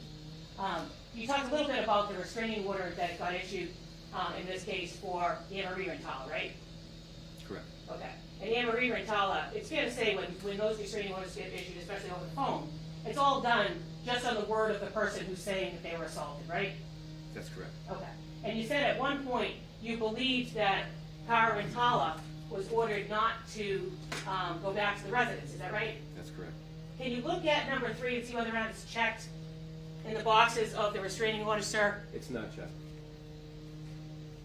And usually it would be checked if you were ordered not to go back to the residence, It right? normally would be checked, yes. But it's not checked there, right? Yeah, yes. But you told Cara Rintala that the order said she couldn't go back to the residence, right? That's because that was what was ordered by the judge. It's not on a piece of paper. No, I believe that was a typo or it was missed. Well, the judge signed it, right? The judge doesn't sign that. You guys signed it. Correct. But you don't check box 3 that says she can't go to the residence, right? No, normally we would have it. But I'm asking you what normally you would do. I'm asking you about that night, sir. Did you check box 3 that says she can't go back to the apartment? Yes or no? No. Okay. And that was the actual order, right? There was some confusion as to why it wasn't checked, and it should have been checked. But it's not. On this copy, it's not, no. Was there another copy where it's checked that I don't have? I don't know that there is. So in the only copy that exists, there's no order that says she can't go back to the house. Is that fair to say? It's just not checked. That's fair to say. Okay. And it normally would be checked if there was an order from the court. Is that fair to say? That's fair to say. Okay. And in this case, sir, you said that at some point, because this order issued, that there was a telephone call to a judge, and an order that issued sort of electronically or telephonically over the phone. Is that right? That's correct. And that's all based on whatever it is that Annamarie Rintala said, right? That's correct. Okay. And at that point, Cara Rintala's side of the story doesn't get told at all. Is that right? That's right. And nothing was told to the judge about Cara Rintala having marks on her neck consistent with her having been assaulted by Annamarie Rintala. Is that fair to say? I don't know if that was told to the judge or not. That's would be fair to say. Okay. So it's not there. It's not contained anywhere. And you don't have any way of knowing that if the judge, because normally you only get one side, right? That's the whole correct. purpose of an ex parte order. Just the person who's making the complaint is the one who controls the information, right? Correct. Okay, and that's what happened in this case, right? Correct, yes. And it happens in every case of an ex parte restraining order. The person making the complaint is the one who, is the only one who the judge listens to that night, is that right? That's correct. Okay. And when the order issues, it issues for a very short period of time to give the other party, the party that's being complained against, the opportunity to come into court and be heard, right? Correct. And it's that return date, that 29th, when you're going to come back in to be heard, and that's the first time that Cara Rintala would have had an opportunity to speak to the court about her side of the story. Is that right? That's right. And that's usually called the return date, right? Correct. Okay. And in this case, on the return date, Annamarie Rintala decided not to go forward. Is that right? That's correct. She dismissed it, right? Correct. Okay. And Cara Rintala never had the opportunity to tell the court her side of the story. Is that right? I don't know if she did or she didn't. I wasn't there. Okay. But in any event, the restraining order gets dismissed. Is that right? Correct. Okay. And then you talked a little bit about being a mandated reporter, and the fact that when you're a mandated reporter, any time that there's a child involved and that there appears to be some issue between parents or crimes that may have been committed or at least alleged, you have to report that to DSS. Is that right? Correct. And that's what you did in this case, right? It is, yes. Okay. And when you reported to DSS, what happened? Were you aware, or when were you aware that they screened the report out? I don't remember when I was aware of whether they did or they didn't. So you didn't follow up? No. Okay. We wouldn't Were you know ever that. aware when DSS interviewed Annamarie Rintala that she stated Objection. that?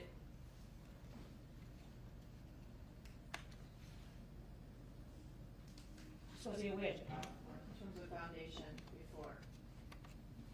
Okay, can I see counsel sidebar?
ask you, with respect to the 51A that mandated reporters filed, in this case, you said that you weren't aware of what happened to that?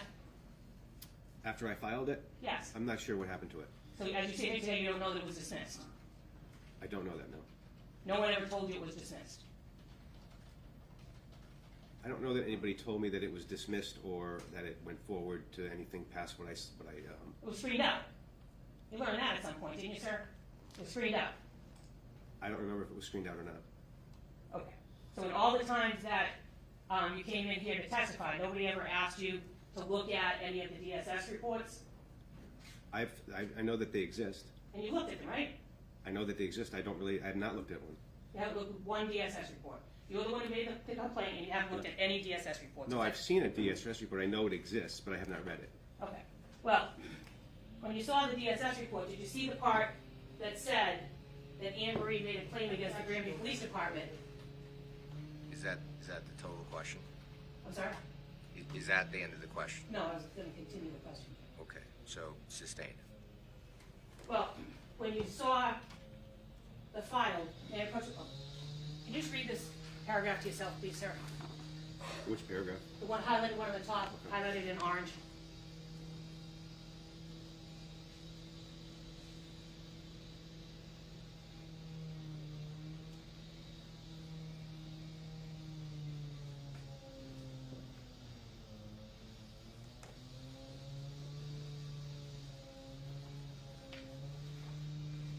Okay.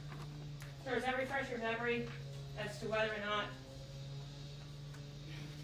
you ever learned of complaints that Annamarie Rintala made against the Granby Police Sustained. Department?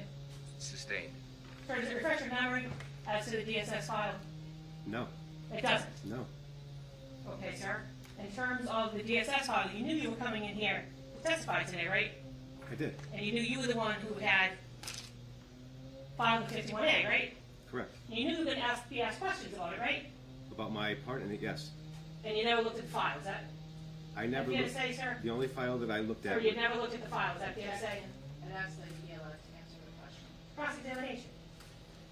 Yes, he just has to, you can ask a question, just give him enough time to get his answer out, and then you can ask your next one. Go, if you can just ask or answer the last question, sir, if you recall it. I don't recall it. Okay, if you can ask the question again. Sure. Even though you knew you were coming in here and you were going to be asked questions about the 51A, you never looked at the file. Is that fair to say, sir? No, that's not fair to say. It's not. No. But you can't tell us today what the file said, right? I know that. Sir, you can't tell us today what the file said, right? Well, you just showed it to me. Now I can tell you what that said. Okay, what does it say? Objection. Sustained. Sir, when I showed you this document, it's the first time you ever saw this document with the allegation? I don't believe I've ever heard or seen that before. Okay. But nobody was hiding the DSS file from you, right? You could have looked No. at it anytime you wanted. I guess I could have. Okay, and you didn't in this case, right? I did not. Even though you knew you were going to be asked about it, right? I didn't know I was going to be asked about something that didn't exist. I didn't know existed.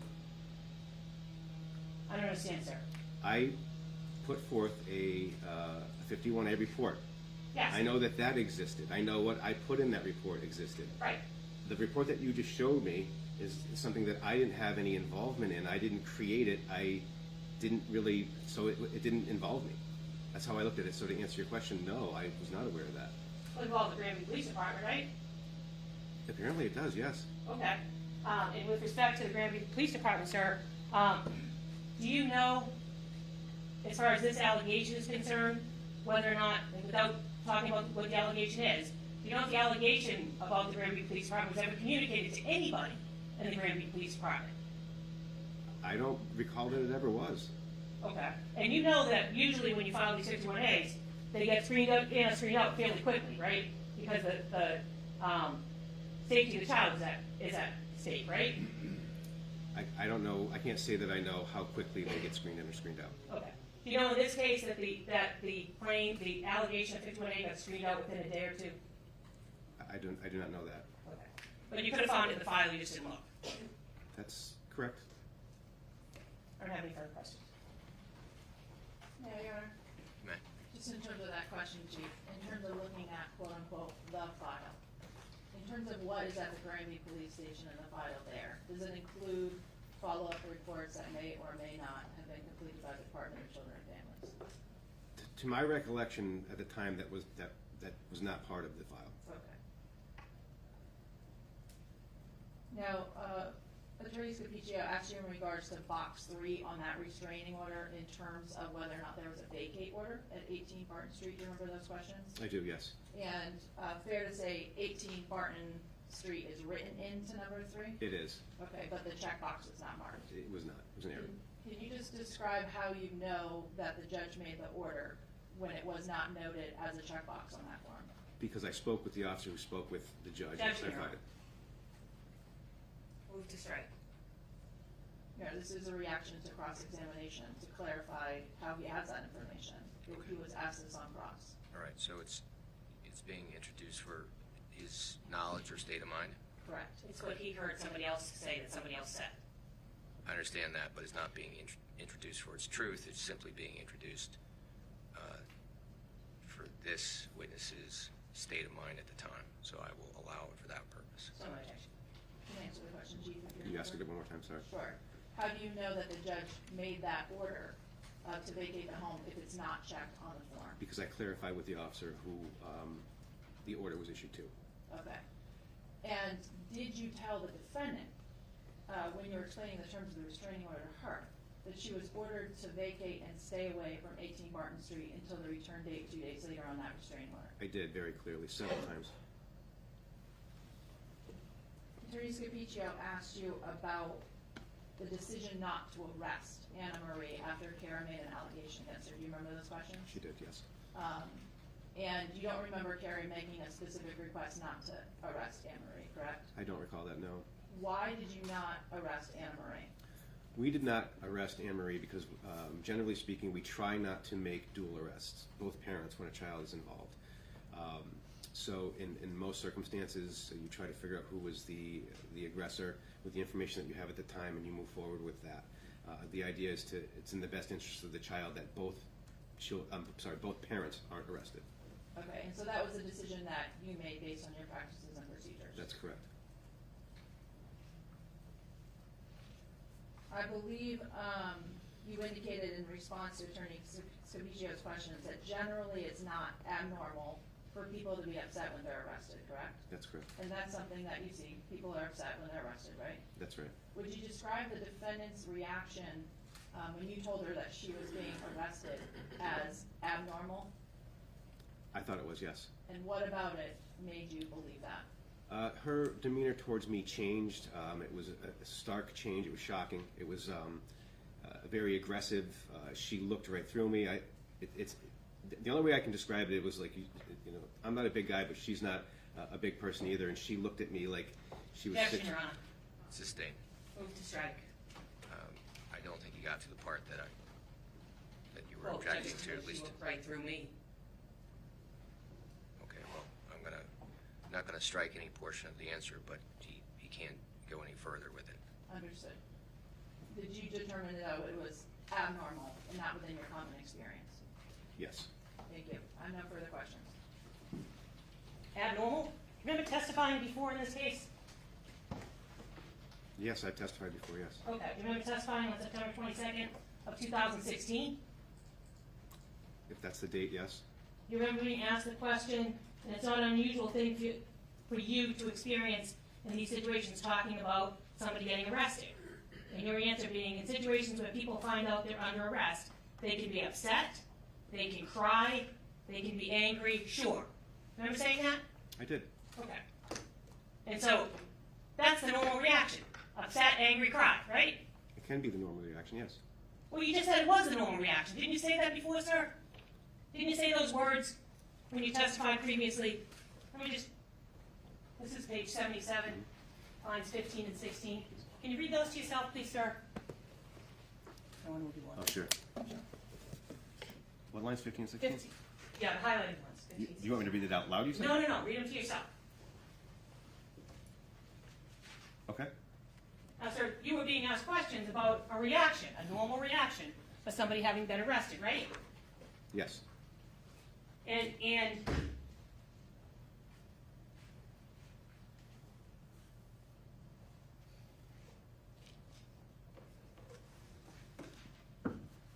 you never saw Cara Rintala become physically aggressive with you, is that right? She did not attempt to assault me or anything like that, no. Okay. And she was angry, right? She was. Because she was being arrested, right? Maybe wrongfully so, right? I would say that she was upset because she was told she was being arrested. Okay. And that's not an unusual thing for you to experience in these situations, is it? That people get angry when they're going to get arrested, right? I wouldn't say that it's Or just my question. It's not an unusual thing for you to experience that people get angry when they're getting arrested. It's a yes or no. Objection. The question or the last part about limiting the witness to a yes or no answer? Limiting the witness. Okay, so that is, to that extent, it's sustained. So, sir, you remember saying in 2016, in situations where people find out they're under arrest, they can be upset, they can cry, and they can be angry for sure. Remember saying that? I did say that. And you were under oath when you said that, right, sir? Yes. I don't have anything further. I have nothing further. Okay. May I step down? Thank you. Thank you, Your Honor.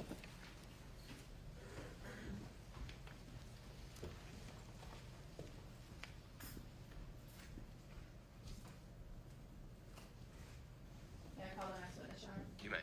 Commonwealth call Lemonard.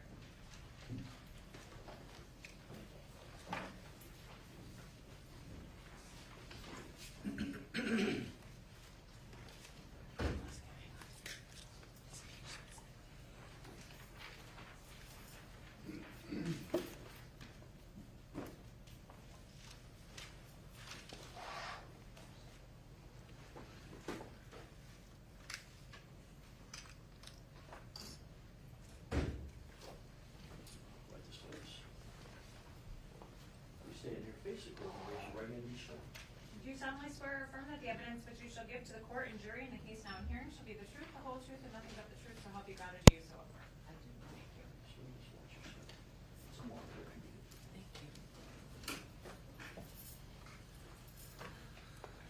Good morning. Good morning.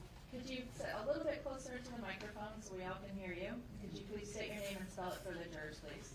Lynn Menard, Lynnmenard. And Ms. Menard, are you currently employed? Yes, I am. Where do you work? Granby Police Department. And what is your job at the Granby Police Department? I am a dispatcher. How long have you been a dispatcher for the Granby PD? 35 years. And have you held that position during that entire time? Yes. Could you describe, please, your duties as a dispatcher at Granby Police? I answer calls and dispatch officers.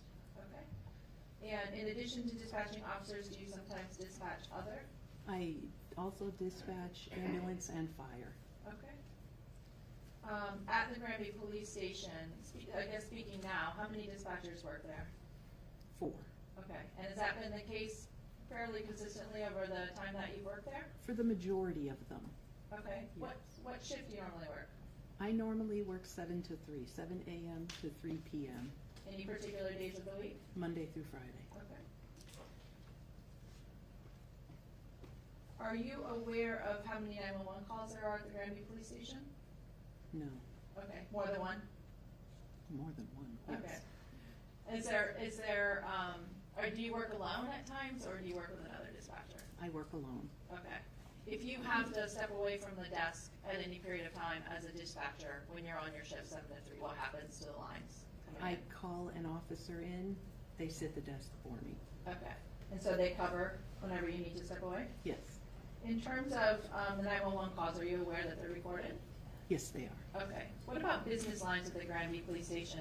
As a dispatcher, do you also answer business lines? Yes, I do. And that could be anyone calling in just to the general number? Yes. Are those calls to your knowledge recorded? No, they're not. What about calls that you make from the dispatch station out from the PD? Do you know whether or not those are recorded? They are not recorded. Now, is it, as a dispatcher, when a 911 call specifically comes into your station, what kind of information are you trying to obtain from the caller? The address, the name, what emergency they need, what services. Okay. And what do you, how do you take in that information and what do you do with it? I read it on the screen or talk to the person, and then I relay it to the officers. And in terms of, you indicated that you dispatch police, you dispatch ambulance, and you dispatch fire, correct? Correct. And how do you decide which of those services you will dispatch to any given 911 call? If it's a medical emergency, the ambulance would be dispatched. If it was an accident, both medical and fire would be dispatched. And if it was a criminal matter, the police would be dispatched. Okay. Are you familiar with the term abandoned 911 call? Yes, I am. And what is your understanding of what that is? An abandoned 911 call is when someone calls 911 and then hangs up right away. So no communication at all on the line? No communication. And have you received abandoned 911 calls as a dispatcher? Yes, I have. Many? A lot. In terms of what information, if any, you have when an abandoned 911 call comes in, what information do you receive? If it's a landline call, we get their name, their address, and their phone number. Okay, even if there's no communication with the caller? Even if there's no communication. What if it's a cell phone? Now we don't get it. We get the nearest cell tower. Okay. In terms We still get phone number. You get the phone number, but The not phone the number, but not the location? address. Okay. In terms of your protocol of what you do when an abandoned 911 call comes in, what do you do? I call the number back to find out what the emergency was. Okay. And does sometimes people answer those callbacks, Sometimes they do, and sometimes not? sometimes not. Okay. Regardless of whether or not you're able to make communication on callback, do you dispatch the police officers? Yes, I do. Why do you do that? Every 911 call should get a police response. Okay. So even if you're not able to communicate with them, that's your typical protocol? Yes. Okay. I want to direct your attention specifically to the date of May 12th, 2009. Do you remember working as a dispatcher on that date? Yes, I do. And do you remember if you were working the daytime on a weekday, as you typically do? Yes. Okay. Specifically at 12:09 p.m. on that date, do you remember receiving an abandoned 911 call? Yes, I do. And specifically, what do you remember happened when you answered that 911 line? There was no one there. Okay, but the call had come in. The call had come in, and there was no one there. Did you receive any information about that call? I received the address and the phone number. Okay, do you remember what address you received? 18 Barton Street In Granby? in Granby. Okay, and your system registered that information? Yes. As a result of receiving that call, what did you do? I dispatched the officers. Okay. And did you do anything else in terms of your own work in the station? I tried calling the number back. And what, whenever you called the number back, what were the results? I heard screaming, and then the call was disconnected. Okay. So on the call back, the line was open? Yes. Okay. And you could hear screaming on the other end? Yes. Were you able to make out anything about the screaming in terms of male or female voices? No. Number of voices? No. Any words? No words. How long would you say that the line was open before it went dead again? Couple of seconds. Okay. And in terms of how the line disconnected, was that something you did on your end, or that was something done on the other end? of That the was call? on the other end. What did you do next? I called back again. Okay. And was the line opened that second time? Yes. And did someone specifically answer and speak to you? Yes. Can you describe what you heard? Objection.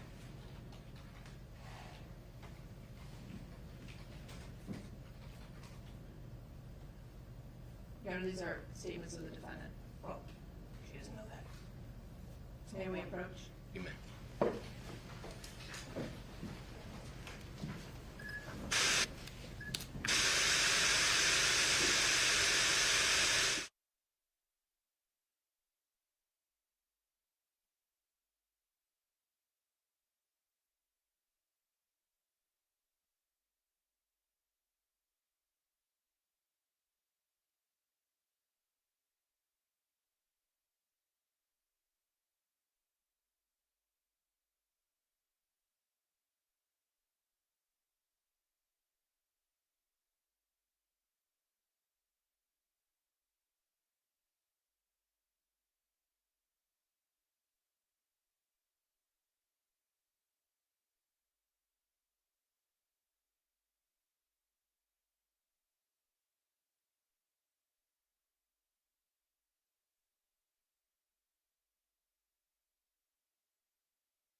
Menard, I asked you, once the line became open, you were able to have a conversation with an individual, correct?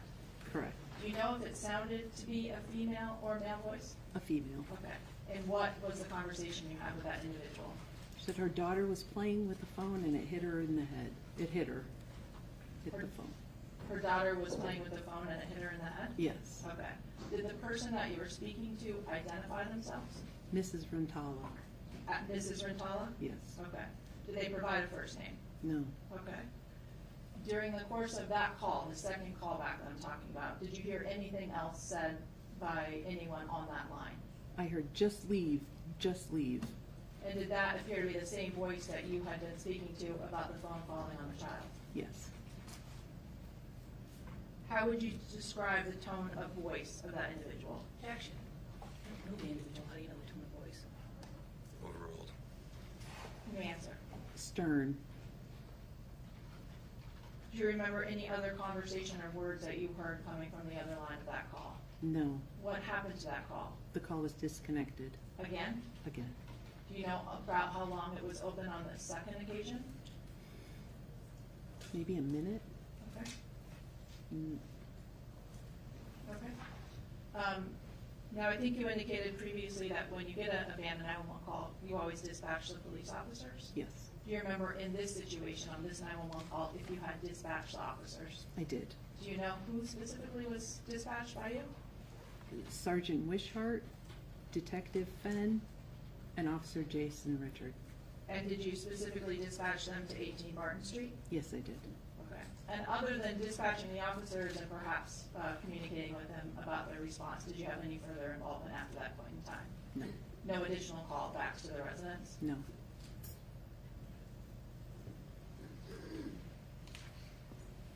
Now, Ms. Menard, you indicated that the date of this 911 call was May 12, 2009. Yes.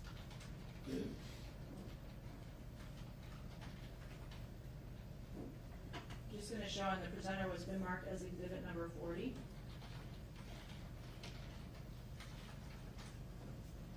Now, have you seen this document before? At the last trial. You've seen You it. showed, Sustained. Just a simple yes or no, have you seen this document before? yes. Okay. And do you recognize it to be a divorce filing? Objection. We've seen. Yes. Take it off the screen, please.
have no questions, Judge.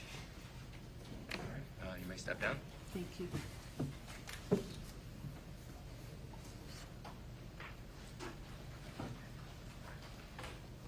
Your Honor, may I have permission to publish for the jurors what's been marked as exhibit number 40 by displaying it on the TV screens? You may. Thank you. Members of the jury, the term publish is a term we use for some reason. It simply means that we're going to show you something. And so take a look at it, but keep in mind that because it's an exhibit, you will have it along with the other exhibits when it comes time to deliberate. So you will have all the time in the world, or all the time, I should say, that you need to view this document later.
Thank you, Your Honor. Should I call the next witness? Perhaps this would be a good time to take our morning break. We got a late start, so we're going to take a shorter break. So I will ask you to be back in 10 minutes, which is roughly 11:30. We'll call it 11:35. Very good rise, guys, this year's.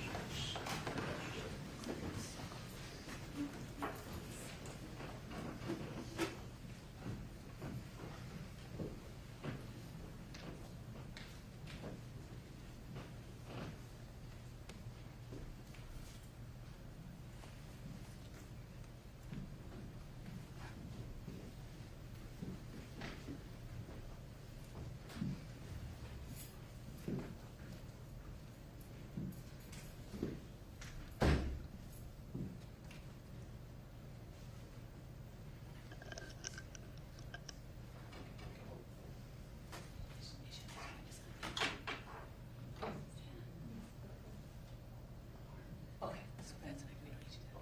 Anything before we take our break? No, Your No, Honor. Your Honor. And just so you know, I'm going to tell the jury that we're going to come back at 2:45, and that's because, as I understand it, we have a few quick matters, which is okay. Okay, so if I say 2:45, that's the reason. I understand that there may be some way around even that, but just so you know. Thank you, Thank you, Your Your Honor. Honor. Thank you. Court stands at recess.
call Barbara Fisher.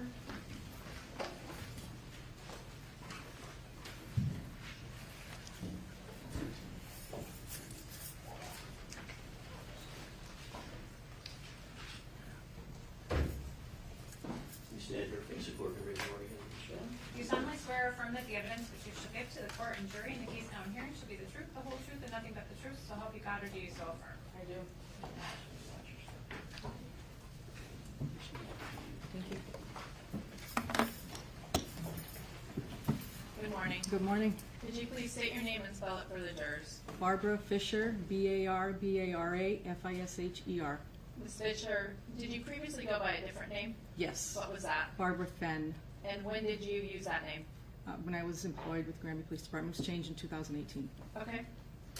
You indicated that you were previously employed with the Granby Police? Yes. And what years did you work there? From auxiliary in 1996 and permanently retired in 2019. Okay. Can you tell us about the various roles that you had over that period of time? Patrol, SRO, court officer, detective, What is SRO? school resource officer. Okay. How many years did you spend as a detective with Granby PD? About 13 years. And what were your duties when you held that role?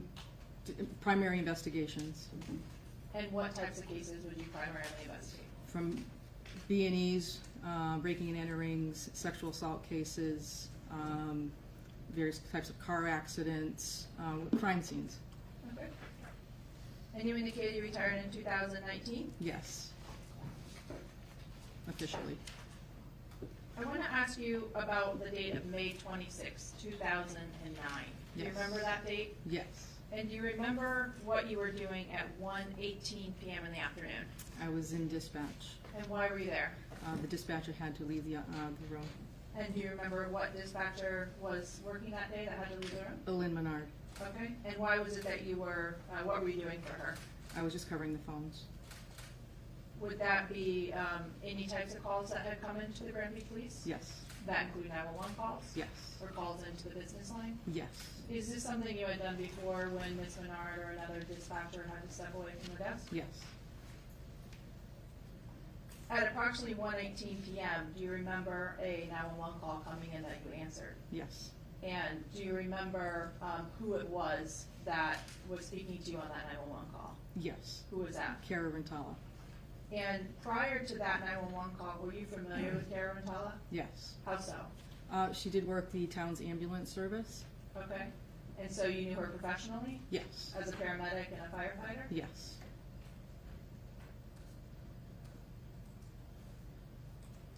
Do you see the person that you knew to be Cara Rintala here in the courtroom today? Yes. Can you please indicate where she is and article of clothing for the record? She's sitting to my right in an olive-colored shirt. Your Honor, may the record reflect she's identified the defendant. You will? This 911 call that you took from the defendant on May 26, was that recorded? Yes. And have you had a chance to listen to that recording prior to today? Yes. Your Honor, at this point, I would ask to play what's been marked as exhibit number 41, which is that 911 call. Okay.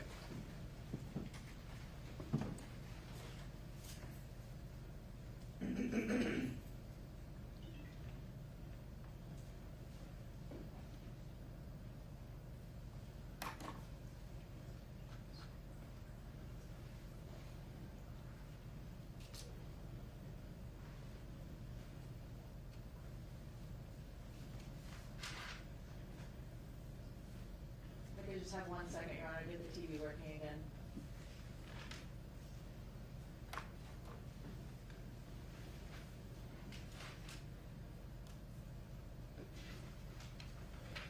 Annamarie Cochrane-Rintala. Well, it's not an emergency. I want to come down and speak with an officer, please. This is Cara Rintala. It's on Martin Street in Granby, and I just want to let you know that I want to come down and speak with my daughter. Okay. My spouse and I are disagreeing, and she's threatening to take my daughter from me. You want to sit at home too? No, I'm very upset because my spouse and I are going through divorce proceedings. Okay. And she's over my head with the fact that she'll take everything from me, she'll take my daughter, she'll do this and so I feel. Can you come down there? I feel like I'm walking to eggshells, and I feel like I can watch her. Are you alone right now? No, I have my daughter. I'm trying not to cry. Is she there now? She is there now, yeah. She's right now, but she's on time. I'm joking. Can you come here? I'm so upset because I'm walking on eggshells. I'm upset. I'm upset. I'm upset.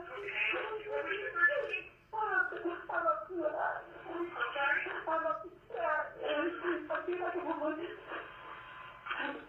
really upset.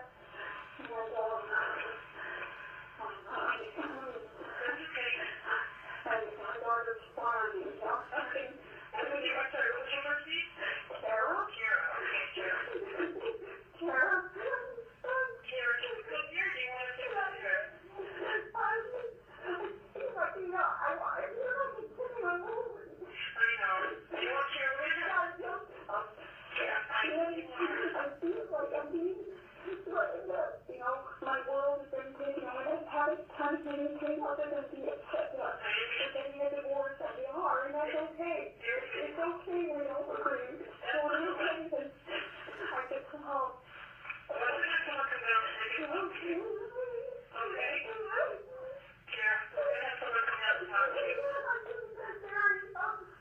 I don't like being threatened. I don't like walking eggshells. Right.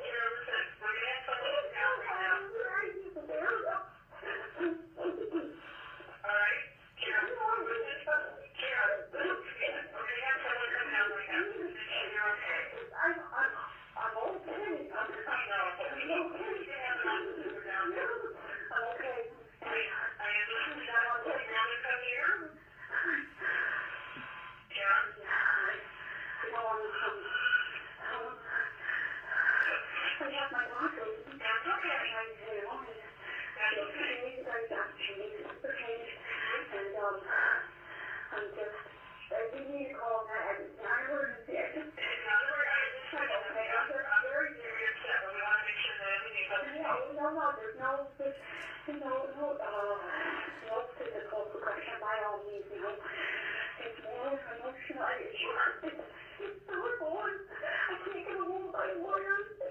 I've been on the phone all morning long, and I couldn't say my mom and family. And I don't know where to turn. I called you guys accidentally. Well, I wanted to go in. I didn't know what to put it back in the phone. It was me calling. And then I feel so.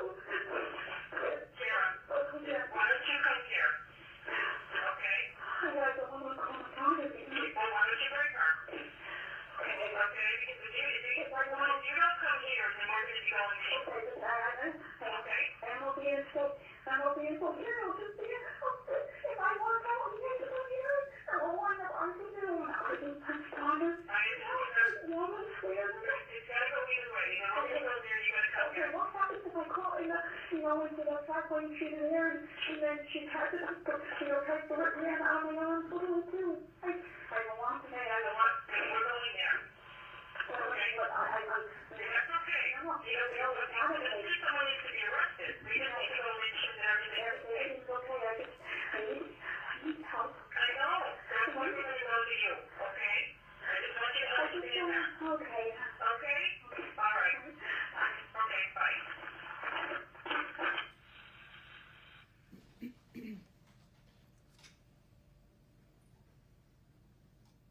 Attorney Sewell, there was an instruction. Did that relate to this exhibit? Yes, it does in part, yes, Your Honor. Should I give that now? I think that would make sense. Yes, thank you. Members of the jury, you've just heard an audio exhibit that was accompanied by words on the screen that come from a transcript produced at the Commonwealth's request. You may or may not find these words helpful in understanding and interpreting the audio, which again is an exhibit and you will have during your deliberations. However, it is up to you, the jury, to determine what you hear in this exhibit. So if what you hear does not match up with the words shown on the screen, you should disregard the words and instead rely on what you hear. Thank you. Madam, may we approach sidebar?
At this time, with the court's permission, I'm going to publish for the jurors, on the TV screen what has been marked as exhibit number 42. I'll just scan down slowly on that document.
Detective Fisher, I have a couple of additional questions for you. After the 911 call that we just heard, after you spoke to the defendant on the 911 call, what did you do? I responded to 18 Barton Street. And did any other officers go with you? Officer Jason Richard. Okay. And do you remember if you were wearing a uniform? Did you typically wear a uniform as a detective? No, plain clothes. Okay. Do you remember if Officer Richard had a uniform on? I believe he was in uniform. Okay. Separate cars or the same car? Separate. Okay. And when you got there, well, could you estimate approximately how long it would have taken you to arrive there from the station? 2 to 3 minutes. Okay. When you got there, did you observe anybody outside? Yes. Who did you see? Cara Rintala and Annamarie Cochrane-Rintala. At that period of time, do you have a memory of seeing their daughter Brianna? At that moment, no, I don't recall that, where Okay. she was at that point. And where specifically did you see Cara and Annamarie? They're on the front lawn. Okay. And prior to this date, were you also familiar with Annamarie as a paramedic? Yes. Do you remember? Yes. Okay.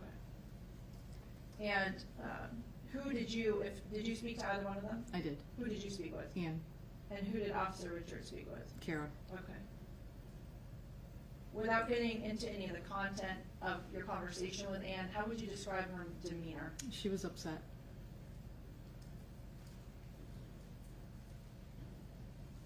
After you and Officer Richard spoke with the defendant and Annamarie, during those conversations, did you provide them any information about some options to seek a restraining order? Yes. Okay. And did you see them leave 18 Barton Street sometime after that? Yes. And did they indicate where they were going? Going to Eastern Hampshire District Court in Belchertown. Do you know if they left in the same car or different cars? Separate. Are you familiar with the Eastern Hampshire District Court? Yes. And do you know approximately how far away it is from 18 Barton Street in Granby? 5 to 6 miles, maybe. Did you accompany either one of them to court or go to court yourself in your own vehicle? No. After that, did you have any additional involvement with them at all that day? No. Your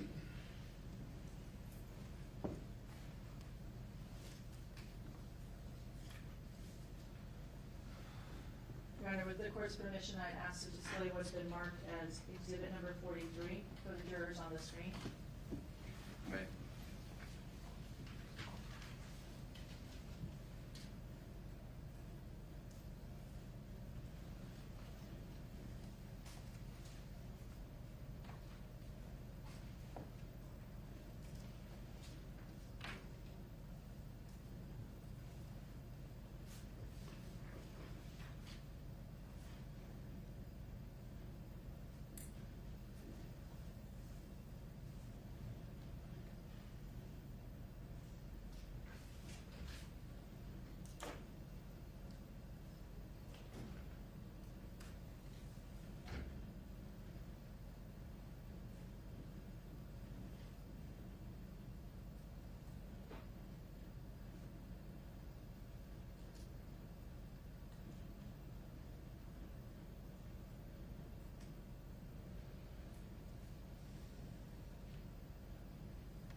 Your Honor, at this point, I would publish, with the court's permission, what's been marked as exhibit number 44.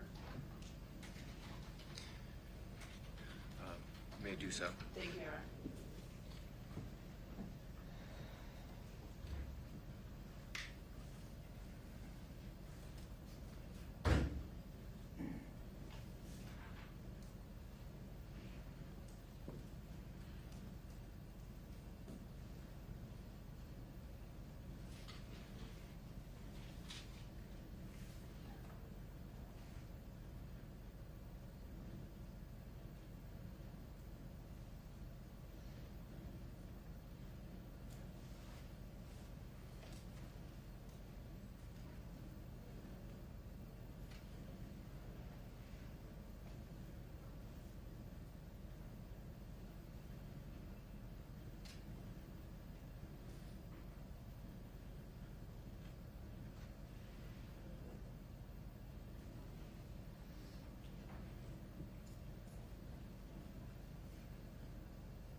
may I now display for the jurors on the screen what's been marked as exhibit number 45?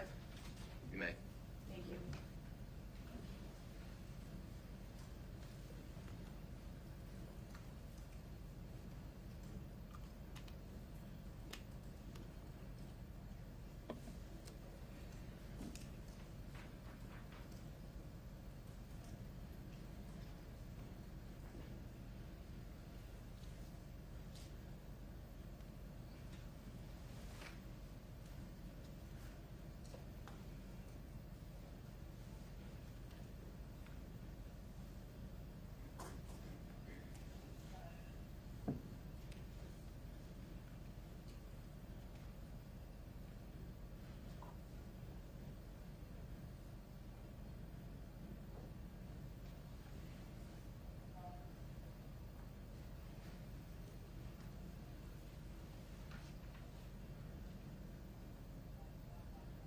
Mayor, may I now display on the screens what's been marked as exhibit number 46?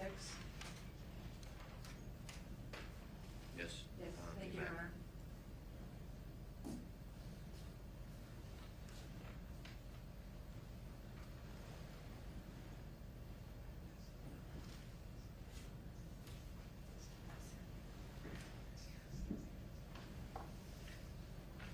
Objection, may be seen.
Just for the record, I'm displaying again what's been marked as exhibit number 46.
And lastly, Your Honor, at this point, I would ask permission to publish to the jurors what's been marked as exhibit number 47, which is a restraining order hearing recording from the Eastern Hampshire District Court. You may. Thank you.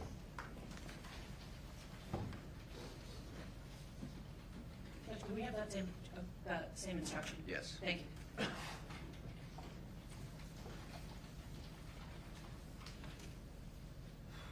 So, again, members of the jury, you're about to hear an audio exhibit that will be accompanied by words on the screen that come from a transcript produced by or at the Commonwealth's request.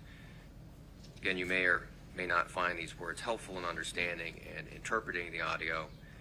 However, it is up to you, the jury, to determine what you hear in this exhibit.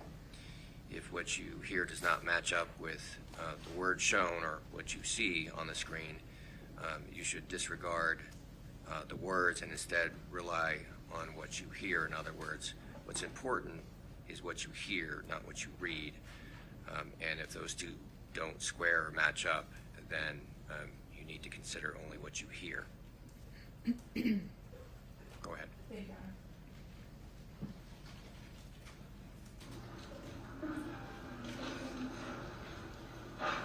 I'll call the cases at this time. On docket number 0998 RO132, Cara Rintala versus Annamarie Cochrane-Rintala.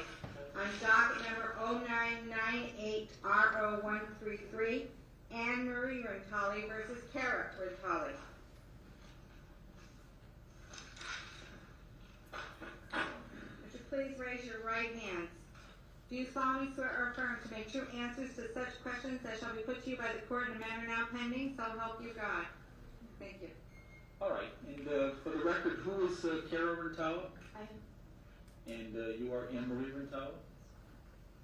And is it my understanding that the two of you are married? And there is a child involved here, is that correct, Brianna? Yes. And both of you are here seeking restraining orders, is that correct? Yes, sir. I am. Yeah, well, I think you both are. And what's the status with the marriage at this point? Is there a divorce action taking place? Karen and I have gotten into an altercation on the 12th, the morning of the 12th. Listen to my question.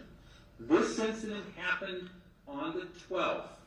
Why is it that it's 2 weeks later that we're now in court? Because Karen was served with divorce papers this morning by the sheriff. She went ballistic. Brianna and I left the home. Upon our return, which was around 1 o'clock, she started screaming and yelling, "You're not taking my house, you're not taking Brianna." That's fine. You've answered the question.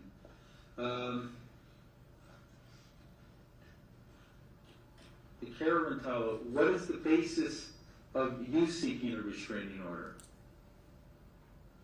Go right ahead.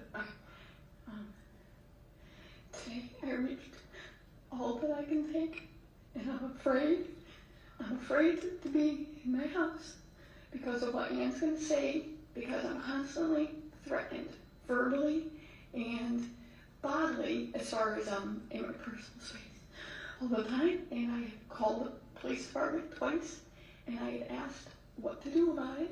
And today, if she's right, I mean, I filed 2 weeks ago, and I held it off, and then You filed what 2 weeks ago? I filed divorce 2 weeks ago. You filed papers? I did, and then And I didn't have them served because my lawyer said that double lock because they can't afford it, and let's see if we can't do the mediation together. And I told him, and she freaked. And then about a week ago, I told him so that she could start saving some money if we could do it together. Or she'd have to come up with a lot of money. And then when I told her that, she went and got a lawyer and had me served. So when he called me Friday, we were going to the zoo. And he told me Friday, you can come to the zoo and meet me, or I'll be home all week long. And so that's when I got the papers today. And what brought it up today is I had taken Brianna, our daughter, down to see my family in Rhode Island on Sunday. And when we came back, Ann said since I had her by myself, that Ann wanted her for herself today or tomorrow. And I said, go ahead. Go right ahead and take her. I don't ask her where she's going. I don't ask her when she'll come back because, she's her mom too. But if it were me, I have to tell her exactly where I'm going and when I'm going to be back. And so today, I was reading to my lawyer about the whole thing, and we had always said we were going to share custody because Ann loves Brianna as much as I do, and I'm a great mom and she's a great mom. And when I read down the fact that she was going for custody, I called her on the telephone because she had said she wanted the day with her. I said, by all means, of course she can have the day. And so we were talking on the phone, and then I hung up because I was very upset, and I talked to her mom, and I said I was upset because we had agreed that we were going to do this together. And I got in my car to go drive away, and she was behind me. And she drove one way, and I drove the other. And when she came home a little bit later, about Brianna, and Brianna came running to me because I hadn't seen her, you know. And was upset, was mad because she was only there for a little bit and I was holding her, and again, she just loud, and she constantly threatens me with, because we had, up until October, there was an incident in October, and we had, the two of us had, you know, it's a long story, but up until October, it's only been verbal. And she constantly threatens me that she's going to take away my job, my livelihood, you know, my daughter, and she's constantly threatening me. I call my parents, I've called 3 lawyers because I don't know what to do. I feel so helpless. So it's like, helpless, because no matter what I do, if she comes in my face, I have to look away or look down because she says, we already have set precedent. All right. So I'm afraid. I'm afraid. I want peace in the house. My family lives in Rhode Island. It's not, and I own the house. I pay the whole mortgage myself. I pay all the bills myself. And that's what I don't need.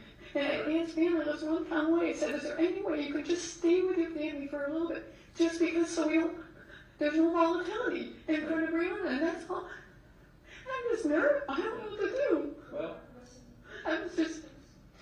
I'm sorry? Very briefly. No, I filed first, and sorry. I want to take my care schedule. She has a fixed schedule, so when she has to work, I have to either take days off. I'm like the primary caregiver for Brianna. I'm always in the home. I cook, I clean, I do everything for Cara. She made $80,000 last year. I made $20,000 because I'm like a stay-at-home mom for Brianna. All right. Her problem is she doesn't want me to have.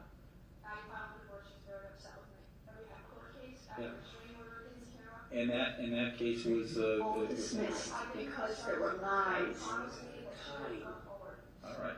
So I believed her, and since then, the reason why, I actually spoke to her May 6th, May 12th, when I told Cara I wanted a divorce, she went and did the paperwork, and since then, taking my name out of things and trying to get my name, trying to get me to sign papers, and get my name off All right. insurances. This is an issue that goes well beyond Yes. a simple restraining order. We can have criminal charges going back and forth against both of you, and the only one that's going to really affect in the long run is your daughter. Right. Because eventually, with what's going on here, DCF is going to be involved. Right. And neither one of you will have to worry about custody, because DCF will come in, and the DCF will take the child and deal with the child and put the child in a home that's a little more stable. That's where we are. With respect to both of you. Listen to me. I'm going to issue 2 restraining orders of no abuse. No abuse. The 2 of you both have lawyers in the probate court. Deal with it with respect to your marriage. Get into the probate court and resolve it. I'm not going to order the custody of this child to either of you at this point. You're going to have to deal with it as parents.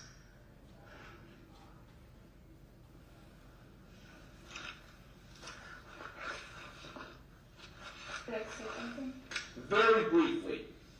Thank you for the joint custody, because that's what truly is best for our daughter. I firmly believe that.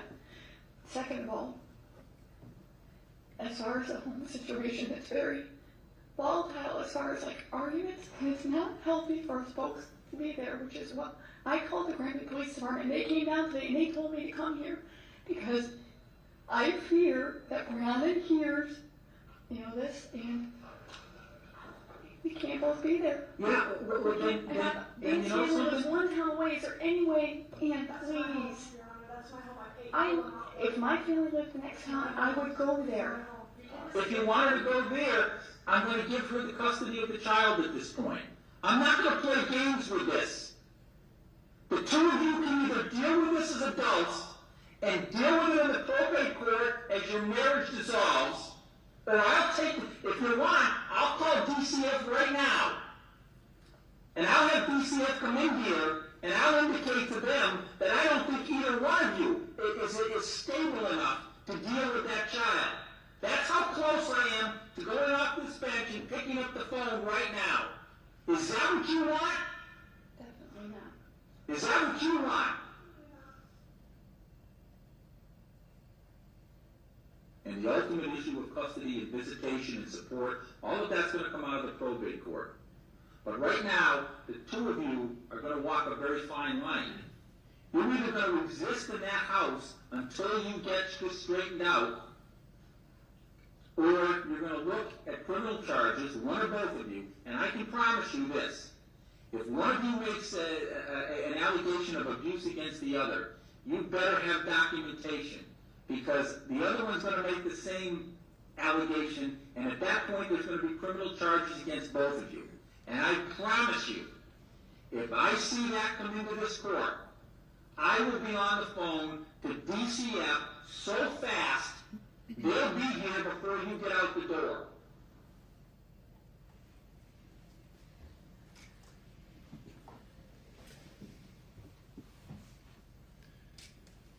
Members of the jury, I'm going to give you the same instruction I gave with respect to the arrest and the criminal charge that was dismissed.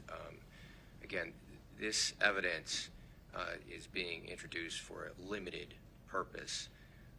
To the extent that you find it credible, and to whatever extent you feel that it deserves weight, and that's up to you, it's weight. In other words, the importance you assign to it. You can only consider it for the limited issues of the defendant's motive, state of mind, and intent, and as to whether there was a hostile relationship between the defendant and the alleged victim. Again, you may not consider this evidence for any other purpose.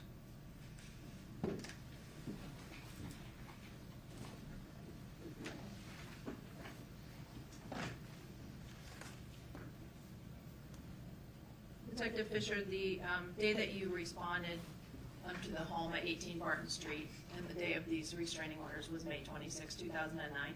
Yes. Do you remember responding to that house on March 29, 2010? Yes. Are you aware of any calls coming into the Granby Police Department from 18 Barton Street or requests from either Cara or Annamarie between those two dates of May 26, 2009 and March 29, 2010? No. I want to ask you about the date of March 29, 2010. Were you working as a detective on that date? I wasn't working at that time, but yes, I was. Okay. Yes. You were on call or came in based on a call? Yes. Okay. You were a detective with the department? Yes. And ultimately, did you respond to the home at 18 Barton Street in Granby? Yes. Do you remember who called you asking you to come in? At the time, Sergeant Mark Smith. Okay. Was he one of your supervisors? Yes. And when you were called, did you respond directly there or go to the station, if you remember? I went to the station first. Okay. And then ultimately, did you go there? Yes. Do you know approximately what time it was that you arrived? Around 8:30 p.m. Okay. When you arrived, can you generally describe what sorts of personnel or vehicles were there? I first encountered Sergeant Smith, and then I entered the house. That's who I saw out front. Okay. So you saw Sergeant Smith outside of the home? Yes. And after, did you, again, without getting into any content, did you have a conversation with him? Briefly. Okay. And then you entered the home? Yes. Do you remember what door you entered through? The side door. Under the breezeway? Yes. Okay. When you entered the home, where in the home did you go? Entered through the door and then into the kitchen. And did you see anyone already in the kitchen at that time? Yes. Who did you see? Paramedic Pandora, he was standing in the kitchen. Officer Polar, and Gene Oz and Cara. Okay. And where specifically did you see the defendant, Cara Rintala? At the kitchen table. Was she sitting with anyone at that time, if you remember? Yes, Gene Oz. At the time that you arrived and observed them there, were you aware of what was happening at the kitchen? Yes. Okay. Did you overhear any conversation between them? No. Okay. At some point, were you asked to stay with the defendant yourself? Yes. And that came after this point in time when you saw her in the kitchen? Yes. Did you say hello to her whenever you initially saw her? Do you remember? I don't remember acknowledging her. How was it that you came to spend some time with the defendant? What was the reason for that? Through the direction of Trooper McGarrian, asked me if I would stay with Cara. Okay. When you arrived on scene, do you know whether or not Trooper McGarrion was already there? I don't recall seeing him initially. Okay, and is that Trooper Jamie McGarrion? Yes, Do you know him to be a state police detective? yes, And he asked you to sit with the defendant? yes. Where specifically did he ask you to do so? In the living room. Do you know how you got to the living room area?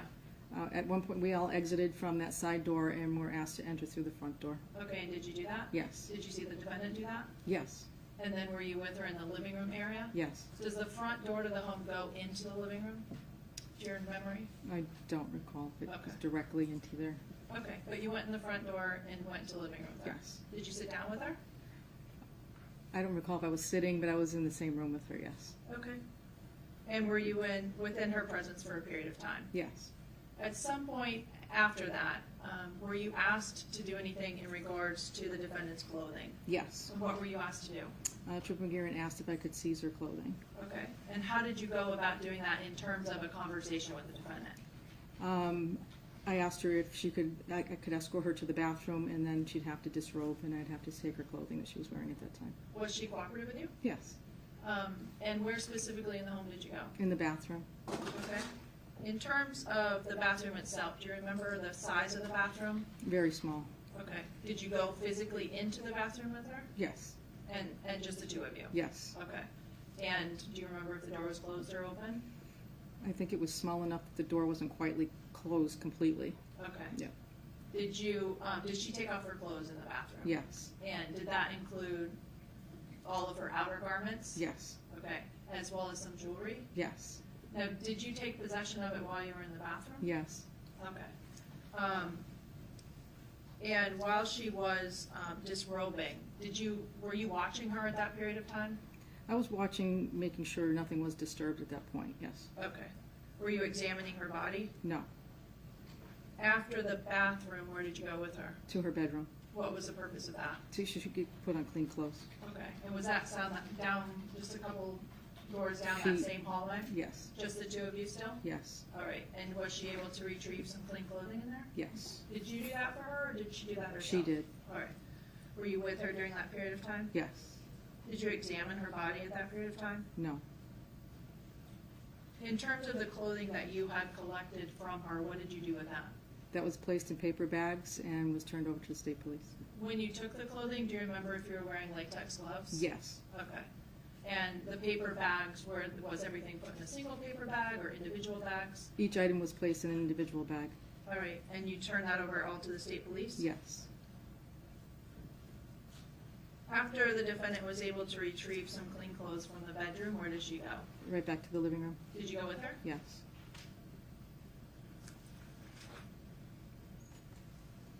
Do you also remember at some point taking the defendant's cell phone? yes. Do you remember who requested that you do that? Trooper McGarrion. Okay.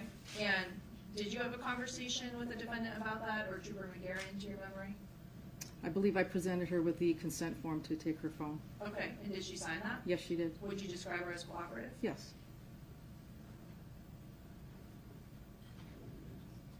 At some point, well, let me ask you this. After that point in time, to your knowledge, did the defendant remain in the living room area of the home? to my recollection, yes. Okay. At one point, did you leave her presence and go over to 20 Barton Street? Yes. And what was your reason for going over there? I went with Lieutenant Trooper Whitney to interview Brianna. Detective Lieutenant Robin Whitney? Yes. With the state police? Yes, Okay. And to your knowledge, does she work with Trooper McGarrion? yes, And you went with her in order to try to speak to Brianna? yes. How did you know Brianna was over there, if you know? I don't recall how I knew she was there. Okay. In terms of the attempted interview, were you trying to speak with Brianna? Was Detective Lieutenant Whitney or both of you together? What role did you have? I was present. Lieutenant Whitney did the interview. She did most of the, conducted the interview. Okay. When you went over to 20 Barton Street, did you come into contact with any adults that you remember? I don't. Okay. Do you remember at least some adult was caring for Brianna over there? Yes. Okay. Yes. All right. And in terms of the conversation with Brianna, was that short in nature? Yes, Fair to say she wasn't willing or able to speak to you? correct. Okay. Do you remember her being about 2.5 years of age at that time? Yes.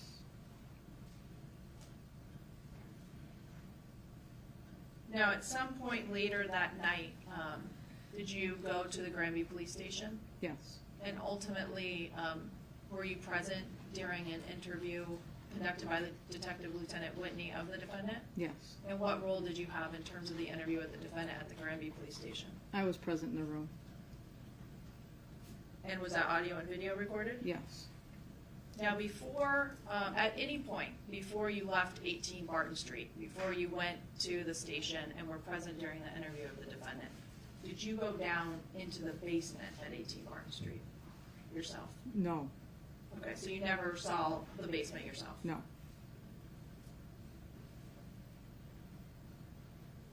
If I could just have one moment.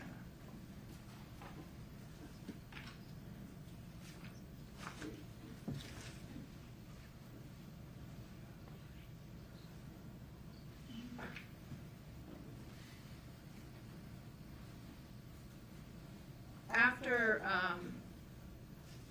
the interview that you were present for of the defendant, conducted by Detective Lieutenant Whitney, what involvement, in any, if any, did you have in terms of the investigation in this case? Very minimal. I just had some specific tasks that I was asked to do. Okay, and who would ask you to do those tasks to your memory? Usually Trooper McGarian. Okay, what sort of tasks, if you remember? I did some canvassing at some point, and also some retrieval of some evidence, surveillance type cameras in different businesses. Okay, when you say canvassing, are you talking about the neighborhood around 18 Barton Street? Yes. Trying to speak to neighbors and such? Yes. Did you do that within a couple of weeks after March 29, 2010, to your memory? Yes. It was in April sometime. Okay, Yeah. and the surveillance video that you did, same thing? Same time frame, in other words? Yes, to see who had cameras and such. Yes. Okay. And in terms of any information that you gathered from either the canvas or looking for surveillance videos, what did you do with that information? All of that was turned over to state police. Did you follow up yourself on any of that information? No. Do you know what follow-up, if any, the state police did with that information? No. After April of 2010 or so, were you involved in terms of having requests to participate or help with any tasks to your memory? The only task I recall was being asked to do a measurement from one property to another. Okay, and specifically, were you asked to do a measurement from the door at 18 Barton Street to the door at 20 Barton Street? Yes. Okay, and how did you do that? It was an abdometer on wheels that's on a metal pole, and I measured out as far as calibrating it from like a 36-inch point, started at the top and wheeled it to 36 inches to calibrate it, make sure it was accurate. Okay, and then did you use that, the distance between the door at 18 Barton to the door at 20? Yes. Do you remember which door you used at 18 Barton? It was the side door Okay, under the by the breezeway. Okay. And do you remember using that measuring wheel, what the measurement was between those two residences? 184 inches. 184 I'm inches? sorry, feet. Feet. 184 feet? Yes. Okay. I'm just going to show you what's been previously marked as exhibit number 48.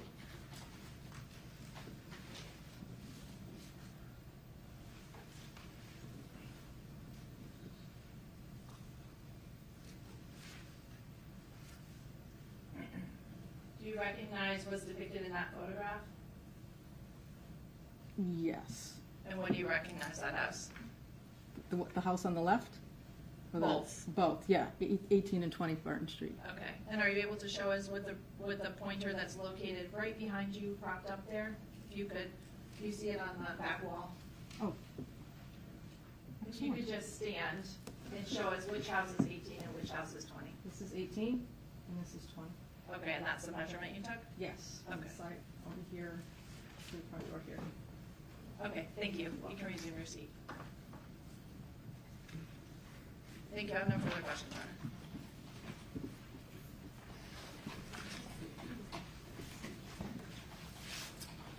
Good afternoon. Good afternoon. I have a few questions for you. First of all, is it fair to say that when you entered and exited the house at 18 Barton Street, that you did so with that side breezeway door? Yes. Okay. And did you put any booties on or anything to protect your feet before you entered? I did not. Okay. Did you see anyone else doing that? I did not. Okay. And did the door that you went to, that seemed to be the door everybody was sort of entering and exiting that night? I can't speak for everybody else. I know that's the door that I entered and then who exited at one point. All right. Do you remember previously testifying that you thought it was the door everybody was entering and exiting that night? From my recollection, it was the people that I know when I got there that entered and then exited. Okay. But do you remember previously testifying that it seemed that everyone was going in and out of that door? I don't know what I meant by everyone, but yes. You remember saying that? Yes. Okay. And you remember being asked a question about that door, and you say, that seemed to be the door that everyone was going in and out of, correct? And you said yes. Do you remember that? Yes. Okay. Now, you testified on direct examination as to taking Cara into the bathroom to take her clothes. Do you remember that testimony? Yes. Okay. And she didn't object at all to taking her clothes, right? No. Okay. And it was something that Trooper McGarrian told you to do, right? Yes. And he ordered you to accompany her into the bathroom to take her clothes, is that right? Yes. Okay. And that bathroom was fairly small, is that right? Yes. And it was just you and Cara in there, is that right? Yes. And you saw her remove her clothes, right? Yes. All of them? Yes. Okay, and that included her underwear? I don't recall the underwear. You don't? I don't. You don't recall her being naked? Yes. Okay. And you recall her being naked? You were about 2 to 3 feet from her, is that fair to say? Yes. Okay. And you had ample opportunity to view her body, is that correct? Right there, in the small room? Yes, but the situation wasn't conducive to really seeing her entire body at any one time. Was she trying to hide anything from you? No. Okay. So if you didn't, I'm not asking you whether you examined her. Okay. But I'm asking you, did she attempt to hide anything from you? No. Okay. And you were standing right there as she took off her clothes, right? Yes. In a room that's pretty small, right? Yes. Okay. And at some point, she was completely naked, right? Yes. Okay. So now you remember completely naked. Yes, ma'am. Okay. So she took off her underwear. Yes, ma'am. And she took off her bra. Yes. And she was standing there completely naked. Yes. And when she was standing there completely naked, you didn't notice any bruises on her, right? I did not. And you didn't notice any blood on her, right? I did not. Okay. And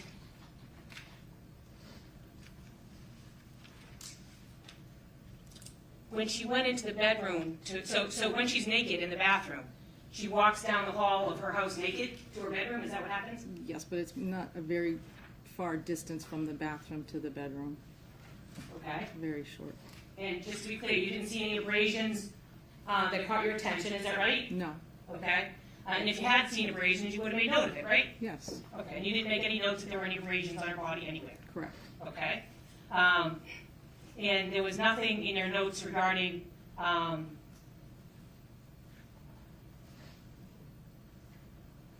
any blood underneath her clothing, is that right? Correct. Okay.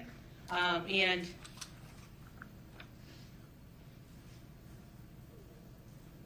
you didn't notice any blood on her or any blood coming out of her nose, is that correct? I did not. Okay. And Cara didn't resist in any way, is that fair to say? It is. Okay. And I think you described her as fairly cooperative, is that right? Yes. Okay. Now, you also testified on direct examination about going across the street to 20 Barton Street. You remember that testimony? Yes. Okay. And you actually wrote a report in this case, is that right? I don't recall. You don't recall writing a report? No. Report's finished, Your Honor? Thank you. Sure. Take a look at that. Second page is the one I'm interested in. Thank you.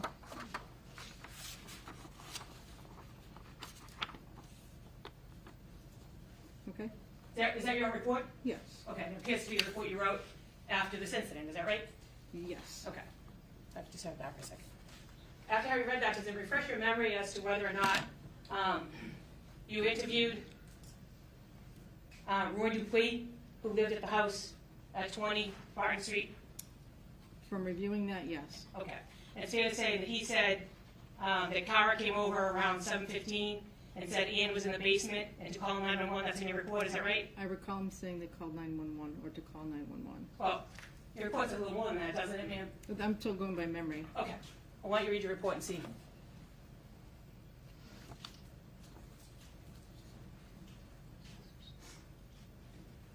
Okay. Now, we have to refresh your memory as to whether or not you wrote in your report that, sorry, That's okay. I want to get it right, that Cara told him that Ian was in the basement and to call 911. Is that what your report says? It does. Okay. And he said Cara seemed distressed and pretty upset. Is that right? From what he states, yes. Okay. And there's nothing in your report about Roy Dupuis saying it was a domestic, right? No, I don't believe so. And he never, in fact, told you it was a domestic, right? I don't recall that, no. Well, if he said it, it would have been in your report, right? Yes, And it's not in your report, right? correct. Okay. And then you mentioned on direct examination that you saw Gary Kohler at the scene, is that right? Yes. I'm sorry. Michael Pandora? Yes, And Michael Pandora is one of the interviews that you were actually at, is that right? yes. And when Michael Pandora gave you a statement, do you remember him saying that Ian was trying to figure out a way to stop the divorce? Objection. Sidebar.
So do you have a memory of the interview of Michael Pandora? No. Hey, sorry, I'm just going to ask you to focus on the second to last paragraph in this report. This is not my report.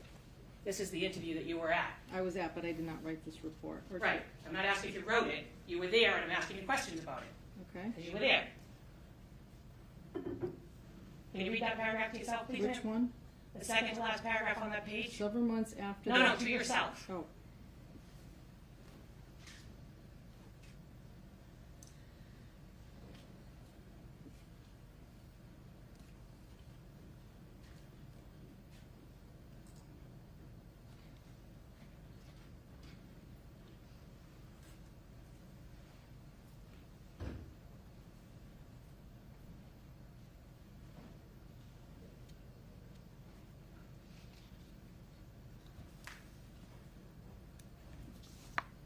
And after having read that paragraph, does it refresh your memory as to whether or not Michael Pandora told you and Trooper Bresnahan, who was the other one interviewing him, that Annamarie Cochrane-Rintala wanted to stop the divorce. It does not. Does it refresh your memory? No, I mean, did you read the whole thing? I did. Okay. So the part this part right here, Yes. did you read that paragraph? Yes, but I don't recall the interview. You don't recall the interview? I do not. Well, you know you're going to be testifying here today, right? Yes. Okay. And you knew you were going to be asked about what you did in the investigation, right? Yes. Okay. So you remember everything about that night, everything that Cara said, but you don't remember this interview, is that right? I never stated I knew everything. And no, I did not write that report, or to have I review that report. So take your time to review it, man. Review the whole thing. Maybe that'll bring it back to you. Well, that's the thing. I'm not going to remember it. Well, you don't even know. You haven't tried. Objection. Well, I'll permit this witness to take a look at the entire report. If it doesn't jog her memory, it doesn't jog her memory. She can state as much.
opportunity to review that, ma'am? Yes, ma'am. Does that refresh your memory as to the interview with Michael Pandora on March 30th, 2010, at about 14:34 hours? It does not. It doesn't? No. Okay. Do you ever remember learning in the course of your involvement in this investigation that Annamarie Rintala wanted to stop the divorce proceedings? Yes. When did you learn that? Probably around the time of when we responded to the call on the 26th of May. Okay. And so you knew that before this incident, is that fair to say? I don't recall Okay. when exactly. But do you know whether or not your police department or the state police did anything to investigate the steps that Annamarie Rintala took to stop the divorce proceedings? I don't. Do you know, were you assigned to do anything to investigate Annamarie Rintala's wish to stop the divorce proceedings? No. Okay. Now, in terms of you being present when Cara Rintala was interviewed, you remember that testimony and direct examination? That you were present? I was present, yes. Right, okay. And you took some notes, right? I don't recall taking notes, no. You don't? I don't. No one showed you your notes before today? No. Okay, let me ask you a question. Do you remember Cara Rintala being asked if anyone would want to hurt Ann, and her saying the name Paul Michelson, who's having an argument or some ongoing altercation with Annamarie Rintala? No. And take a look at these notes. Tell me whether or not you recognize them.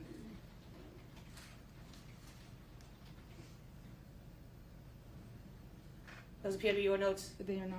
They're not your notes? No. It's Okay. not, my name's not even spelled right from that. So, do you remember during Cara Rintala's interview, mentioning this name, Paul Michelson? I don't. Okay. Do you remember ever being assigned to investigate a Paul Michelson at all? No. Did anyone ever ask you to investigate Paul Michelson? No.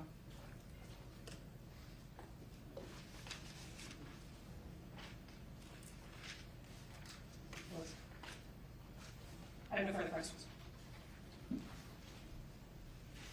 I have nothing further. Thank you, Your Honor. Okay, you can step down. Thank you. Thank you.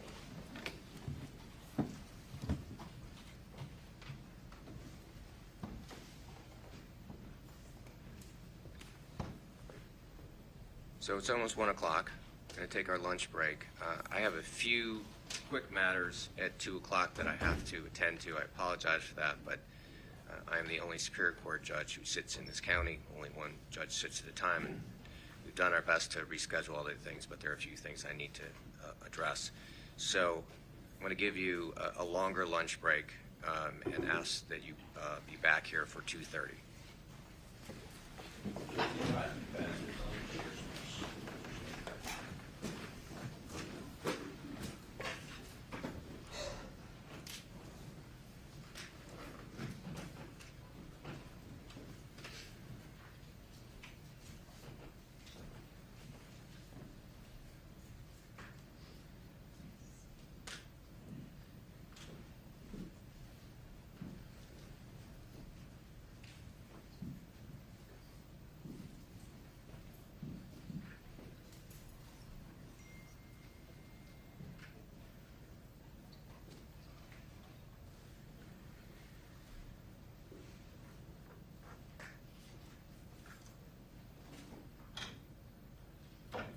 All right, so we were able to clear the decks for this afternoon, so I'll see you back at 2 o'clock.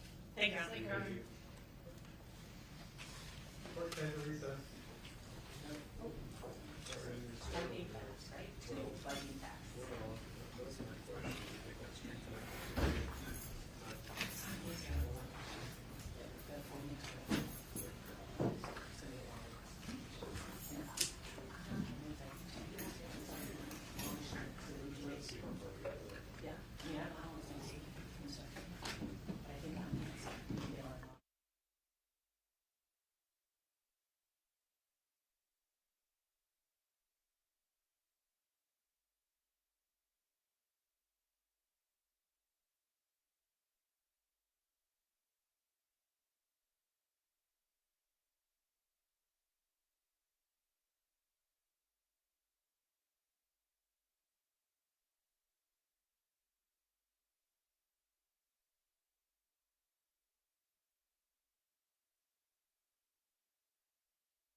All right, good afternoon.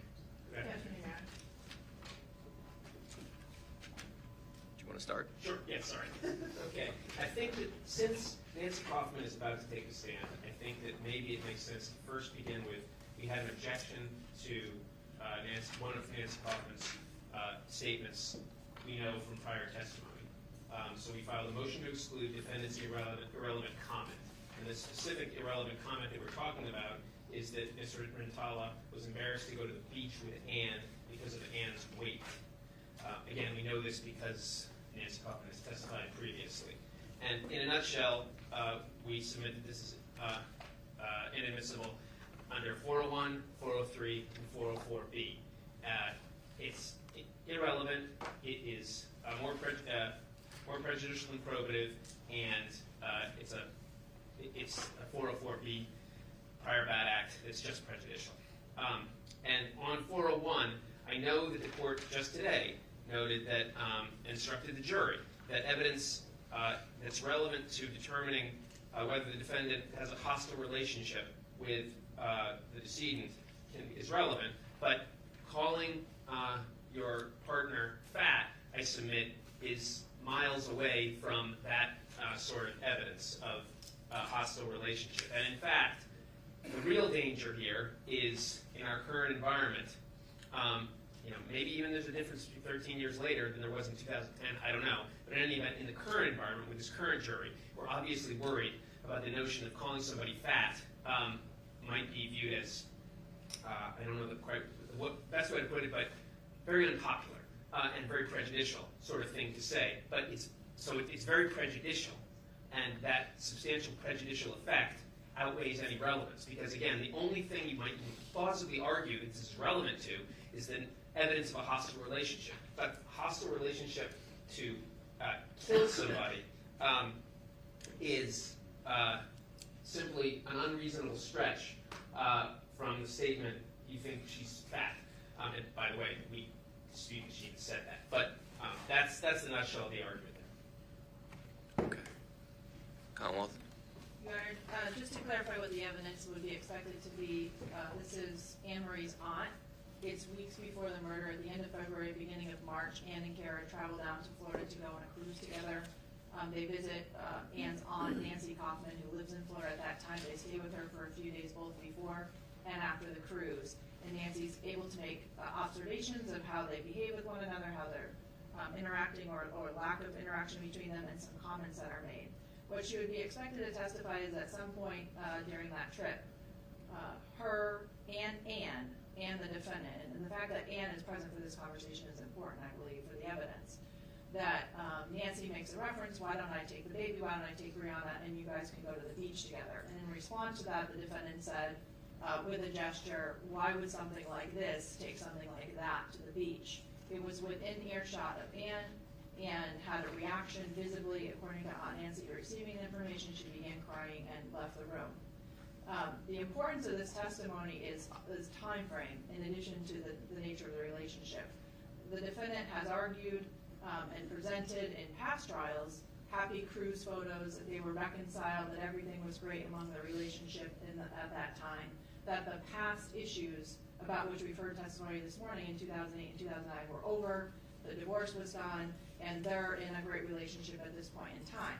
This proves otherwise, that within the weeks leading up to the murder, they still were arguing and still hostile to one another. And again, the reaction of Ann, it being said in the presence of Ann, and hearing it, and her being upset about it, is important for the jury to be able to hear. And there's other information that Nancy would testify to as well, but that limited conversation, I would suggest, is admissible.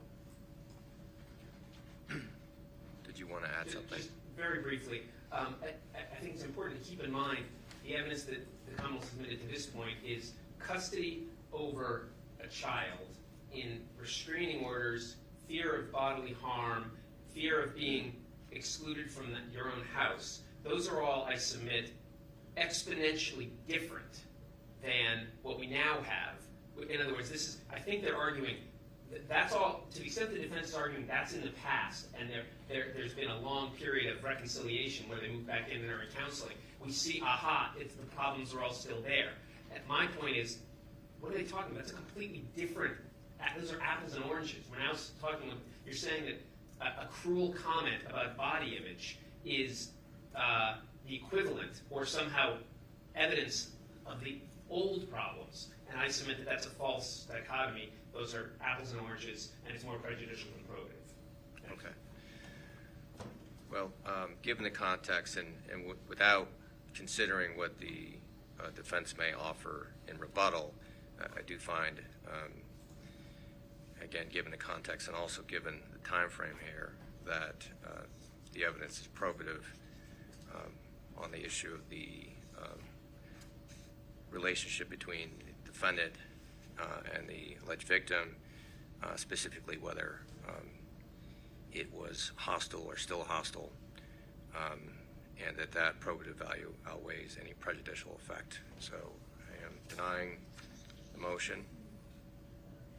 Thank you. Note our objection, Your Honor. The next, I think the only other topic of business before the jury comes in is the redactions to the two statements by Mr. Rintala. And so I just want to preface this. I know Your Honor is aware that we've agreed to some things. The most important category here, from our perspective, is discussion of the paint in light of the SJC's decision and in light of this court's rulings in this trial. To the extent that the detective is articulating a view that the paint is fresh and the paint has been poured, that is clearly, I think, now inadmissible. And I recognize the Commonwealth has agreed to some of this, and I think we've reported to the court our sections E and F, which deal with that. But that's not all of it, and so I guess the place to start, the easiest place to start, is our section C. So 1C, transcript for the first day, March 29th, transcript at page 88, lines 1 to 8. And what we're talking, let me just get there, Your Honor. Yeah. Okay, so Detective Whitney, I believe it's Detective Whitney, says, it was pink, wasn't it, Ms. Rintala? Yeah, they do that on purpose because when you paint it on, you see where you hit. When it dries, the pink goes away. Her dad got her that. I know that there's 2 spots in the kitchen. It's been bugging her. She's been after me to get it done for Brianna's birthday, but it's not till May. You know, birthday, not till end of May. So from our point of view, this is yet again an effort to develop this idea, which has been disproven by the defense on appeal of the last trial, that this paint, you can see that it's pink, that it's fresh because it's pink. That's just wrong. That's the way it was designed, but only if you roll it on at a 1/8 millimeter thickness, or 1/8 of an inch thickness, like super thin, with a roller onto a wall. The pink will go away. But the way it actually came in here, forensically, spilled, we don't know how, just dumped into big pools of thickness, varying thickness, on slabs of concrete, it never is going to become white. And so that's the biggest problem. So this entire idea of, this entire topic of talking about where it's pink and that the point of it being pink is so that you can tell where it dries. When the pink goes away, when it dries, the pink goes away, so you can see where you already painted pink, is grossly misleading. And, I mean, on top of that, Mr. Rintala is not actually being responsive to the questions, so it's confusing. But the point is, this is dangerously misleading to the jury, and it's also just confusing. And so I think that's the first place to start. We would ask that be excluded. I can keep going, or the Commonwealth can respond. I'm not sure what you want. Because each topic is a little bit different, and so I feel like it might be fairer and more efficient if the Commonwealth responds to each one, but I leave it to the court. Okay. Commonwealth? Yeah, actually, my response to most of these redactions is cumulative. In other words, that it's all paint evidence, and so I would withhold argument until Attorney Wood references all of them. Okay. That's fine. Okay, so then I guess there's another big category, which is questions are put to Mr. Rintala, and the answer is, I don't know. And I submit that unless there's evidence that Mr. Rintala should have known this thing, whatever you're asking, it's irrelevant. And so it just doesn't meet the very first rule of evidence, Rule 401. It's just, I don't know, that's irrelevant. It's also confusing to the jury, and so should be inadmissible. So that, I think, covers the first section, 86, 7 to 19. Does she know how the paint container got open and whether the paint was on Ann's back? The defendant repeatedly states she doesn't know. It's just not relevant. It doesn't help answer any question. Also, the next section, B, transcript 87, lines 14 to 25. The trooper asks the defendant, why would Ann have the paint out? Again, the defendant says, Mr. Rintala says she doesn't know.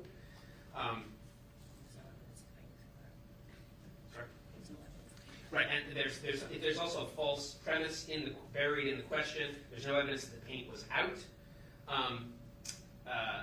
And it's not clear what she means by out, if she means the trooper. If she means, was the paint can, why was it taken off of some other place and put on the floor? Or was the lid taken off? It's not clear what she means by was the paint. Why would Ann get the paint out?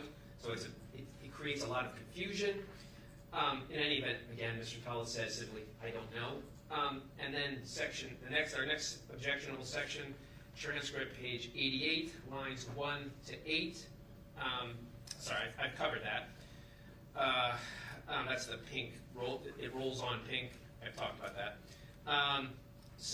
The next section is transcript 108, line 12 through 109, line 20. The trooper asks Mr. Rintala where the paint came from. And again, this is another instance of, I think, just clear confusion. I think they're talking past one another, the best I can tell.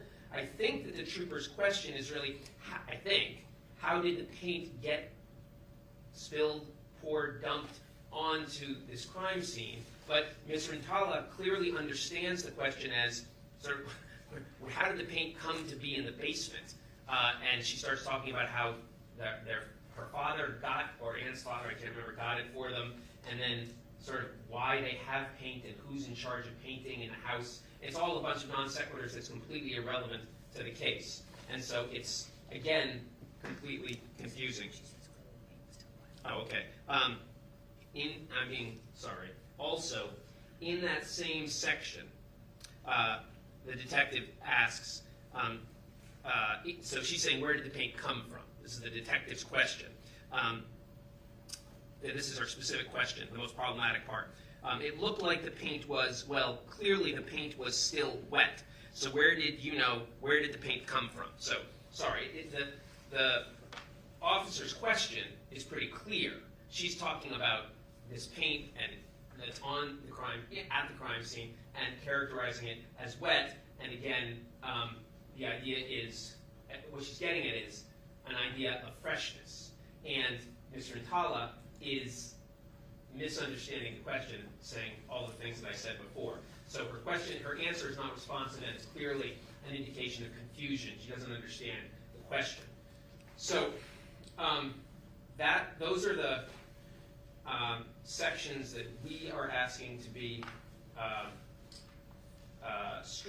redacted. We do have one more on the next day, but the Commonwealth has moved to redact that section, so I think we're going to be in agreement on that one. But I'll talk about that one when we talk about the Commonwealth's proposed redactions. Your Honor, so in regards to the four that are in dispute, which is A, B, C, and D in the defendant's motion, all of these touch upon the paint issue. The Commonwealth has agreed to some of the redactions at the back end of the interview in E and F when there's targeted questions regarding references to words like pouring. Did you pour it? It looks poured. The Commonwealth is agreeing that based on those questions and the responses, it's more prejudicial and probative, it should stay out. And in terms also of the use of the word fresh. Nowhere in A through D are the words poured or fresh used in the conversation about the paint. And the Commonwealth understands those words are off the table in terms of the evidence that will be admitted, but wetness is not off the table, and how the paint may have gone to that location.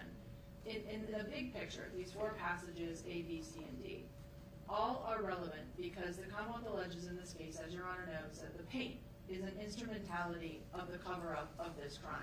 So the defendant's knowledge of this paint, her claim about the status of the paint when she got to the bottom of the stairs, her access to this paint, are all relevant and important issues for the jury to be able to consider. To the fact that she knows that where it used to be stored, it used to be over here, it used to be over here. This is ceiling paint. We have been planning to paint ceiling paint on various parts of the house. This is all proving that she knows what this paint is. She's had access to this paint. She touched this paint can. She knows where it is, and is relevant to the jury's consideration of why it may have ended up in that place in the basement on this particular date. To the extent words are used like wet, and the passage that was just picked out by Attorney Wood about Lieutenant Whitney saying it's clearly wet, these are not facts that are not already in evidence. We had 4 first responders who testified the paint was wet. So that fact is in evidence already on this trial. The defendant, other portions that they're not moving to exclude, indicated that she allegedly slipped on the paint when she went downstairs, which could be seen as admission that the paint was wet if she's saying she slipped on that paint when she went downstairs.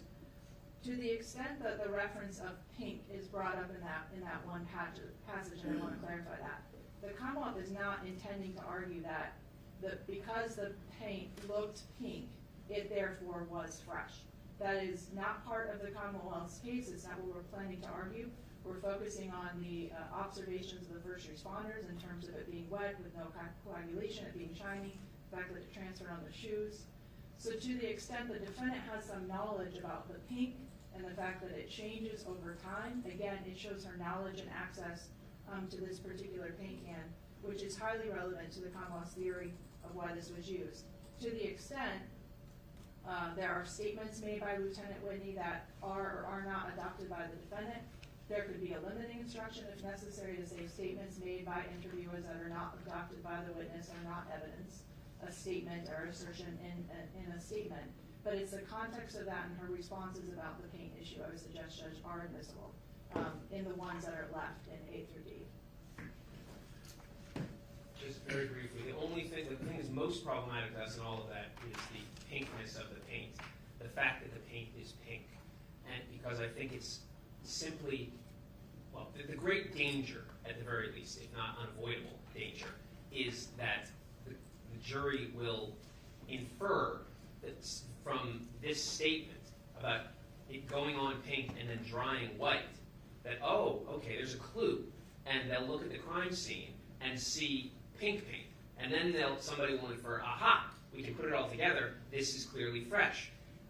The Commonwealth's so-called expert in trial 3 did his own so-called experiments. And those experiments established that when paint is poured onto or spilled onto a concrete floor at a thickness beyond what it's supposed to be used, the pinkness never goes away.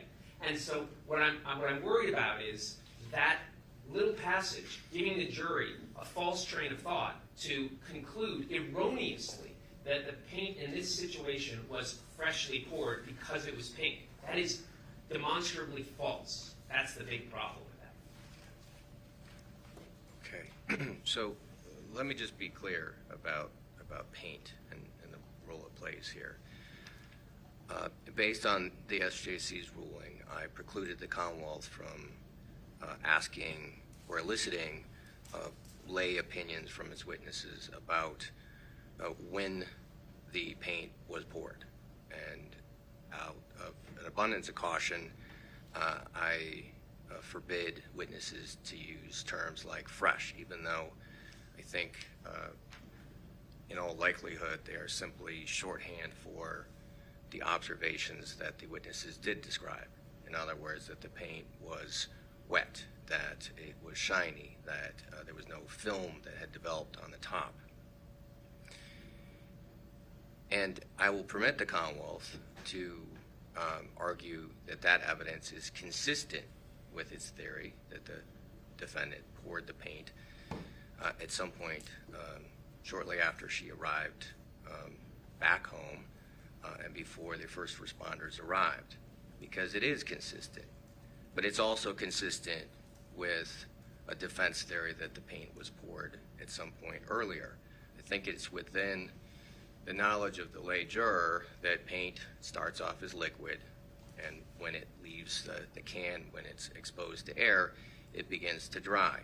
There's no evidence here, nothing, or no evidence from which a jury could infer an exact time or even a time frame.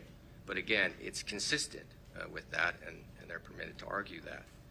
I'm a little surprised, honestly, that you want this portion out, because what I've heard so far from witnesses is that the paint, if you look at it as a whole, the paint was white, maybe it was pink, it was pink here and there, but that it was shiny, that it was wet, and that there was no film that was developing what you would call, I think, clues for the jury, for them to infer that the paint was wet, and that it had not, there was no indication at that point that, based on those observations, that the paint had started drying at all. Whereas, based on what the defendant explains, that actually constitutes evidence that the paint had started drying. At what rate, no one can say, but at least it's evidence that the paint was in the process of drying, which you don't otherwise have. So, and I'm not saying that I'm ruling based on that. I just want everyone to understand what the parameters are here. And again, it's not that the Commonwealth can't argue that the paint was poured, that it was fresh, that there isn't evidence from which the jury could find that that theory is accurate, that evidence at least is consistent with that theory. Again, it doesn't rule out other theories in the way that perhaps the expert testimony, if believed, did. But based on those parameters and based on just these statements sort of put in context, I agree with the Commonwealth that they are relevant, and there's nothing in my prior ruling that prohibits them, and I don't agree that they're more prejudicial than probative or out of line with the SJC's decision. So I am denying the defendant's motion as to those sections, or at least so as to the sections that have not already been agreed to. Another objection. I just need to. I'm sorry. You know you've made your ruling, and I respect your ruling. I'm not asking you to reconsider your ruling. I'm simply pointing out that what we're trying to do is get the evidence, ensure that the evidence is consistent with the knowledge, is reliable. And this statement about pinkness, it's not so much the time frame. It's that it's contrary to the scientific. To the extent we have experimentation, it has taught us some things about this paint in this context, and it has taught us that the pinkness is essentially useless for determining freshness, and that's contrary to the way it was designed when it's rolled on. And so it's not so much that we're arguing it's new or it's not new, or it's fresh or it's not fresh. We're arguing that you can't know based on the pinkness of it. And the statement is a reflection of the manufacturer's recommendation, but it's disconnected from the reality of the situation, and so it's going to lead to misunderstanding. It could lead to a conclusion that is contrary to what we know about this. That's the core of my objection.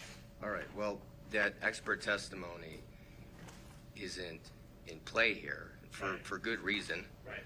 It was deemed unreliable, as was the expert by the SJC.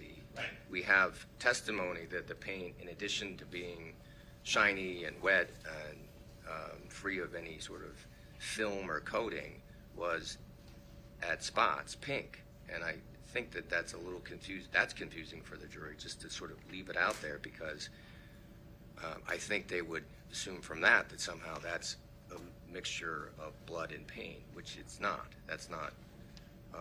I don't believe that's what the testimony was about.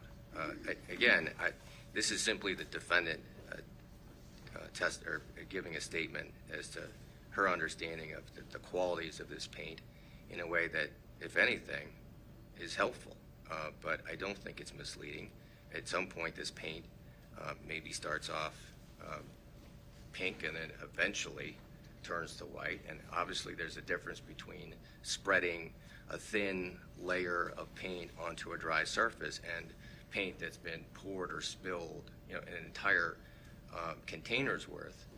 And even as to what would happen if you just painted it on a wall, how long, in other words, it would take for the paint to go from pink to white. There's no evidence of that. It could be, it simply is evidence that, like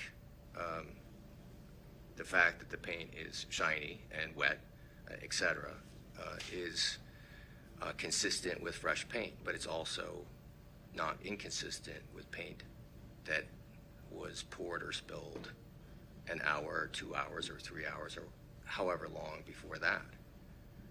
And so it explains a detail about the case that I think is otherwise not explained. Again, I don't think it explains it in a way that's harmful to the defendant, and perhaps is even helpful.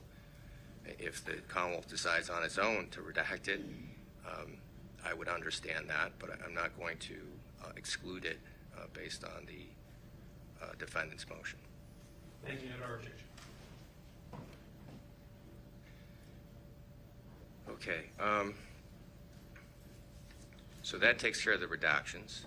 No, Judge, the Commonwealth actually sent 3 redactions last night and 1 this morning that they're requesting after 13 years. And I'm happy to start to address those, Your Honor, but they're the Commonwealth's redactions. Okay. Just speaking first, I think we're talking right now about the interview of March 29th, the defendant's first interview. The Commonwealth had filed a notice of redactions, intended redactions to the defendant's interview, 3 different sections. And just in terms of the lay of the land, the Commonwealth has the ability to admit portions of this interview as the defendant is a party opponent in this case. They're not required to offer all of her statements into evidence. And I understand that. The real question is whether the doctrine of completeness would compel the addition of whatever portion that you are now seeking to leave out of the statement. Yes, Your Honor, I was just going to address that. The first 2 points that are indicated here are times where the defendant, sort of on her own, starts making disparaging statements about the family of Annamarie. Not necessarily Annamarie herself, but her extended family or her immediate family, regarding connections they may have to people in Springfield with bad things happening and things falling off trucks. It's not responsive in terms of any statements, it's information she gives, and there's no context. In other words, it's not out of the context of anything else she says during the course of this interview. There's 2 portions where she just kind of goes off on a tangent, says that, and then it circles back to a relevant topic. So I would suggest under the doctrine of completeness, there would be no reason for the addition of those paragraphs or those pages and lines. In regards to the 3rd redaction, which is starting on page 104, line 24 through page 108, line 11, this is a similar sort of... I'm sorry, what? Yes. What page? Because I just have page, according to the motion I have, it says page 1. It is... I'm sorry, I think you're looking at the motion or the notice Your Honor filed about the March 30th interview. Oh, sorry. And the one I'm referring to is a March 29th interview, if you have that.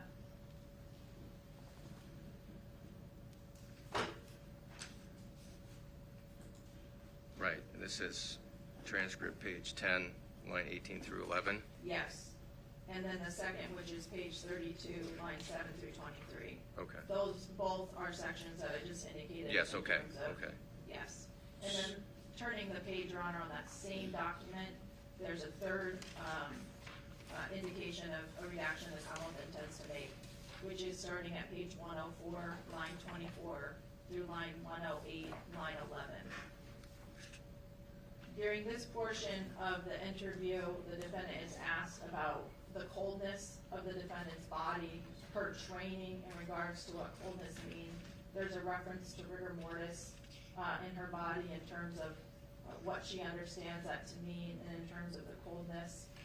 the conversation is actually very similar almost in terms of the content to the redactions we just agreed to be made at the defendant's request, which is E and F in the defendant's motion. In both of those sections, which the defendant asked to be redacted and the Commonwealth agreed, it's the same sort of conversation where the investigator is pressing the defendant, what does coldness mean in your training, what's your understanding of rigor mortis, and so it's in line with what's already being redacted out. And again, I understand that her feelings and her beliefs and her opinions about rigor mortis are not relevant here, and so we're seeking to redact the same sort of conversation that's already been redacted at the defendant's request, where she's being asked about these topics. It's not out of context, there's no other places. We're redacting out everything where she's talking about, based on her training, what coldness means and her understanding of rigor mortis.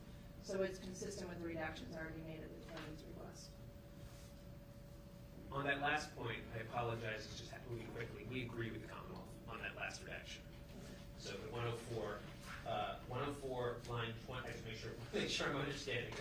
Line 24. So page 104, paragraph 3. Yes. Paragraph 3. Yes, paragraph 3. That's right. Okay. We agree with that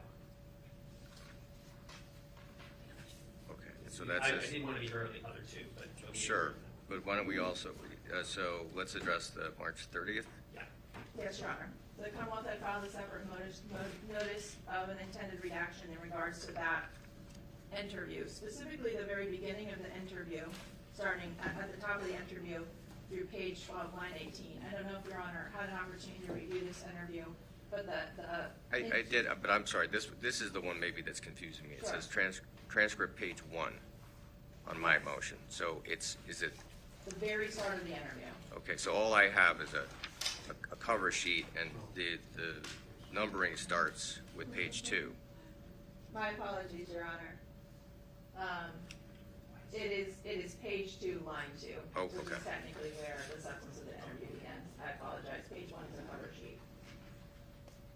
Essentially, that we would start the interview as opposed to at the beginning of the recording, but begin it starting on page 12, line 19.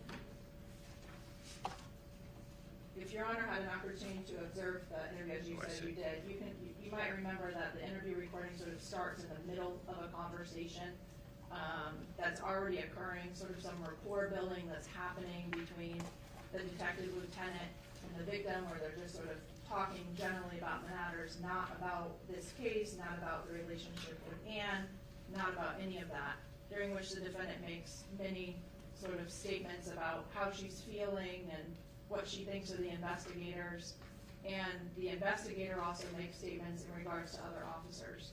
So I don't think there's any reason, this is not for completeness, that this would be necessary to be admitted.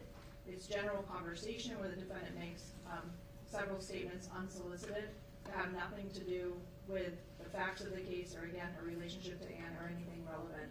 So we would be seeking to begin the interview recording at page 12, line 19. And that, if Your Honor allowed that redaction, it would include the specific redaction requested by the defendant in regards to this March 30th interview, where they are seeking just the redaction of page 3, lines 6 through 16. But that would be covered in this redaction.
So is it really more to line 17?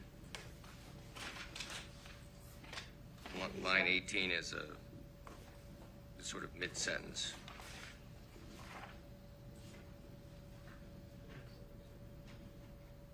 Yes, really, starting where the interviewer in that line, halfway through line 18 says, "How is Brianna doing?" To give some context to their Okay. conversation moving Sure. forward, just so it doesn't start in the middle of a conversation about that day. So we would seek to begin with the statement on line 18, "How is Brianna doing?" Okay. All right. So we have three pieces of these subsets of these redactions that we would want to keep in. So their first requested redaction, the first two are on March 29th. And their first requested redaction, we would want to keep in page 10, starting at line 11, and has very expensive taste. Going through page 11, line 8, all the way through the end of the line. His federal job was taken away because he was, And we submit that this statement is relevant to our Bowden defense. In a nutshell, it is Ms. Rintala's observation about Ann Rintala's irresponsible spending habits and her history of getting material goods in suspicious ways. And the basic idea is she owed money to lots of different people. Any one of those issues should have been investigated by the police. And so that's consistent with our Bowden defense, that the police failed to investigate. The next section would be in the Commonwealth's second requested redaction. So I would move to page 32, line 7, detective. Did some come from money? I'm not sure what's, I think it's a typo, but did some come from money? And then all the way down to line 23, Ms. Rintala, and the gist of it, again, this is consistent with the last section that we want to keep in. It again raises this question of Annamarie Rintala's family and the fact that she had a history of spending money that she didn't have, and it's relevant to a Bowden defense. And then the last section that we would, within their requested redactions, is now we're on to March 30th, their redacted section, and what I'm focusing on is page 7 of that March 30th transcript. Line 23, interviewer. Let's go back to what you were saying, and then all the way down to page 8, line 19. I want it done. I'm not hiding anything. So that section, it's crucial to the defense because it described the state trooper is admitting that the Granby Police Department have no experience with homicide investigations. And in particular, the investigator is apologizing for the fact that Barbara Fenn had Ms. Rintala walking naked down the hallway in front of a bunch of other local police officers, and basically saying that never would have happened if I'd been in charge. So that's important to our defense about the lack of experience the Granby Police Department has specifically with homicide investigations. And then the final section, one more section, page 10, line 4. Ms. Rintala, do you have any tissue? The interviewer, I'm sorry. Down to line 17. I know they have to do their thing, but you know what? Why can't I go see my wife? We think that's all very important because it demonstrates Ms. Rintala's innocent state of mind, that she is experiencing the trauma of having lost her wife and is basically begging to see her wife. And we submit that that is consciousness of innocence and crucial, effectively a denial that is emotionally important for the jury to see and understand. So we would ask that that section be included as well. Thank you. Okay, well, so what I'm hearing is that this evidence is relevant primarily for your Bowden defense. Yes. I'm not so sure about the consciousness of innocence. That's a different category. That's right. But either way, I'm not ruling that you can't pursue those using this evidence. But right now, the question is whether the Commonwealth has to keep all of this in. In other words, that they're limited in what they can redact based on the doctrine of completeness. And so I haven't heard why any of the proposed redactions are necessary to qualify or explain some other portion of the statement that's being admitted. So I'm going to allow the Commonwealth to redact the statement in the way that they have indicated, but I have not ruled on whether you can ask Trooper Whitney questions about what she said that would go to her state of mind in terms of the investigation. I would need to see something more about the consciousness of innocence argument that you've made. But again, it doesn't mean that you, even under the doctrine of completeness, it's really, I think, envisioned that the opposing party produces that on their own and then argues that it should be combined. So for now, I'm going to allow the Commonwealth again to make the redactions that it has indicated it wishes to make, along with those that have been agreed to by the parties. Understood, Your Honor. And I will note your objection. Thank you. Okay, so it is 2:52. I still, I suppose, have to rule on the voluntariness of the statement. I have had a chance to look at it.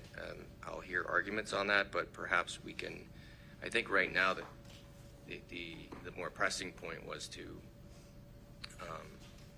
decide what the videotape, if it's admitted, should look like in terms of redactions, and so that the Commonwealth can have someone start that process in order that it's ready for tomorrow. I think the plan is, and that's really up to you, but I think that's the plan. So perhaps we can take whether the statement itself is voluntary and what kind of instructions you'd like me to give, either at the very end of today or very beginning of tomorrow, or at some point prior to. I would prefer to do that tomorrow morning because Your Honor has indicated that you prefer things in writing to the extent you can get something in writing, and I think it might be useful to everybody if we put something short in writing on voluntariness for you tonight. I won't be able to get it to you by close of business today, but at least it'll be short and you'll have something. Okay, and I don't think there's any. I don't think you're going to cite something that I'm not already familiar with. Right, I agree. Thank you, Your Honor. So can we bring the jury back in? Oh, I'm sorry, before we do that.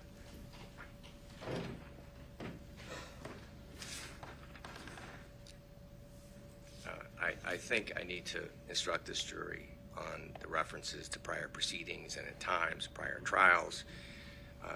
And I understand that unless you're about to tell me you've reached some agreement, my understanding is that there is no agreement as to how I should phrase that. So I came up with my own wording, which is as follows.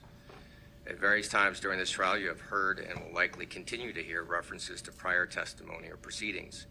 You may consider the substance of any prior testimony that is introduced at this trial, but you may not speculate about, discuss, consider, or otherwise draw any conclusions from the fact that there were prior court proceedings related to this case at which testimony was taken. That's fine.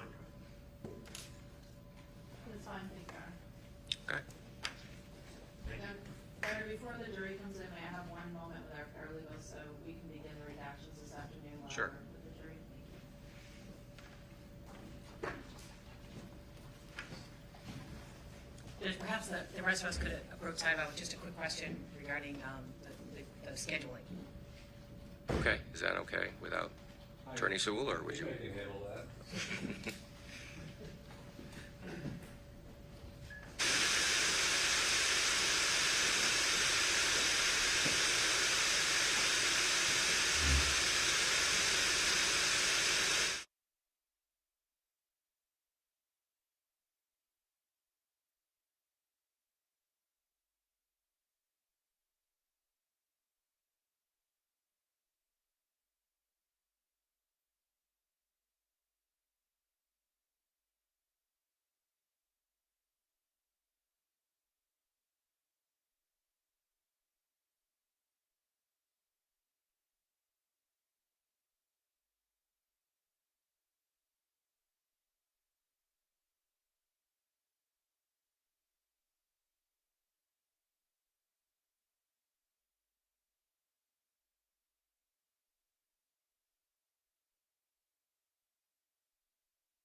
Members of the jury, apologize for the delay.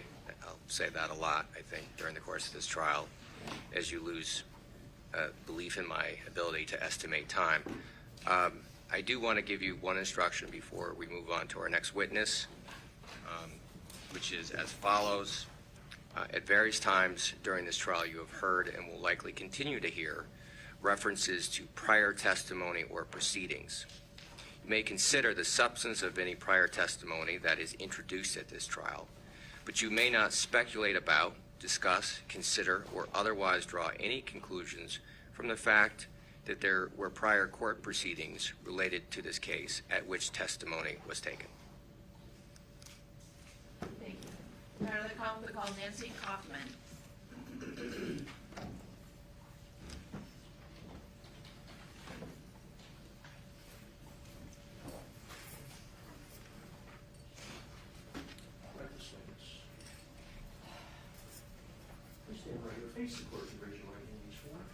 Do you solemnly swear or affirm that the evidence which you shall give to the court and jury in the case now in hearing shall be the truth, the whole truth, and nothing but the truth, so help you God or do you so affirm?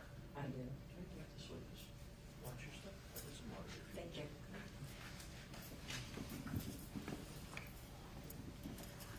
Good afternoon. Good afternoon. Do you just scoot your chair in and make sure you're close enough to the mic so we all can hear you? Testing.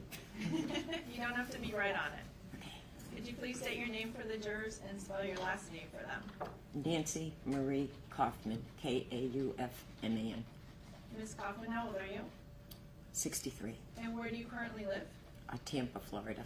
How long have you lived in Florida? 29 years. And do you know a person by the name of Annamarie Cochrane-Rintala? Yes, I do. And what relationship was she to you? My niece. And how far apart were you and Annamarie in age? I want to say 12 years. Okay. I believe I was 12 when she was born. Okay. I know you live in Florida now. Where did you grow up? Springfield, Massachusetts. All through your life? Until I was 34. I moved to Florida. And moved to Florida at that time? Yes. Okay. Who's in your family in terms of your immediate family? My children, I have 2 sons. I have a 35-year-old and a 29-year-old. Okay. And do they live in Florida or elsewhere? They live in Florida. Okay. You indicated that you're Annamarie's aunt, correct? Yes. And can you describe the relationship that you had when she was growing up? Like I previously said, I was 12 years old when she was born, and we had a very, very big home. We lived in the front of the home, and my sister and my brother-in-law lived in the back. And it had taken my sister several years to have a child. Make a long story short, she had Ann, and I became sort of like a second mom. We were just very close, sister's mom, whatever I did, she did, and we basically grew up together. You know, I was a 12-year-old, but a girl with 7 brothers, so I wasn't allowed out very much. So I stayed in, and we became friends, and then we talked, and it was someone I trusted growing up as a teenager, and we just were very close. Okay. And I failed to ask you exactly how you were related as an aunt. Is your sister Lucy? My sister's Lucy Ann. And yes. is Lucy Annamarie's mother? Yes. Okay. And at the time that you were growing up and you had this close relationship with Annamarie, did you live in close proximity to one another in Massachusetts? I did. They had lived in the back of the home, and we lived in the front of the home. So I believe I wasn't maybe 20 when I moved out of the house. So I was from 12 to 20. I lived with her. The house here, and we lived in the front of the home, and she lived in the back of the home. Okay. So we all grew up together. Once both of you became adults, how would you describe your relationship at that time? It never actually changed from growing up. When we grew up close, and like I previously said, it was like a sister bond. We spoke daily for many, many years. It never changed through the adulthood. Actually became stronger because I had children. She was my son's godmother. We just tight. Even when I moved, we were in constant contact daily. several times a week, whether it be through text messages or through the phone, or several times a year, everybody would come visit me, which was beautiful. Let me stop you there. You Sorry. indicated, it's okay. You indicated that you spoke to Annamarie daily over the phone. Either did you call and also text message with her? Either or vice versa. Either she would call, or if I didn't get to the phone, it would be a text back or a phone call. Okay. But one way, and there would be a day, certainly would miss the text or the phone calls and, you know, carry on the next day. But we were always in pretty close contact. And when she was an adult, did you have the opportunity to also see her in person on visits? Yes. Was that, did you come to Massachusetts or did she come to Florida or both? Both. Okay. How often would you estimate in her adult life you would see her in person? When I moved to Florida, how often did I see her? Yes. Yes. She would, when I first moved to Florida, she came in, she had stayed several weeks with me. She was going to go to nursing school at the time, we're talking many years ago, and then she came down, stood another several weeks with me, got a scuba diving license, did several other things, and I don't recall how it ended up, where she ended up at AMR or was with AMR, I don't know. So through the years, either I would come visit my sister. There was a time I came and I stayed with Cara and Ian in Brianna with my ex-husband and my 2 sons. But they came several times a year. My niece would come to Florida to visit me, or I would come to visit either my sister or any other part of my family. So I was always, when I first moved once a year, I would come back. So I was always, or she would come see me. So there was never more than a year where I didn't see her physically with me. At some point in Annamarie's adult life, did you come to know that she was in a relationship with the defendant, Cara Rintala? Yes. And did you have an occasion to meet Cara whenever she was in a relationship with Annamarie? Yes. Would that happen in Massachusetts whenever you would come up to visit? Yes. And would they also come to visit you in Florida? Yes. Do you know approximately how many times Annamarie and Cara came to visit you in Florida together? I'm going to say, I don't want to say an exact amount because I don't want to say something that's not so, but I can recall at least 2 times. One time I had gone to Orlando. They had come down with Bree, and I went to Orlando and met them. And then there was a storm, so I decided to stay on.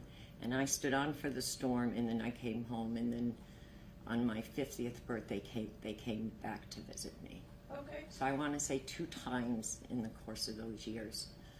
And did you come to know when they had the opportunity to adopt Brianna? Yes. Okay, and did you interact and get to see Brianna on these occasions whenever Yes. you were together? Oh, they always had Bree with her. Okay. When they had Bree together, they would take Bree with them. Okay. I want to ask you specifically about your 50th birthday and that time frame. You indicated that Annamarie and Cara came to visit you at that time? Yes. And when would that have been? When was your 50th birthday? February 27th. Of what year? That was 2010. Okay. Do you know, did they visit you on that actual date of your birthday or around that time, if you know what dates they came? It was pretty darn close to it, because they were going on a cruise, and they had visited me before the cruise for a couple of days. Then I believe it was on my birthday. We had gone out to dinner, the whole family, and then we came back home, and then maybe a day or 2 later, I can't recall, I don't know, don't recall, and then they came back after a little bit of a cruise, then they came back to the house. And that was during the 50th birthday in 2010.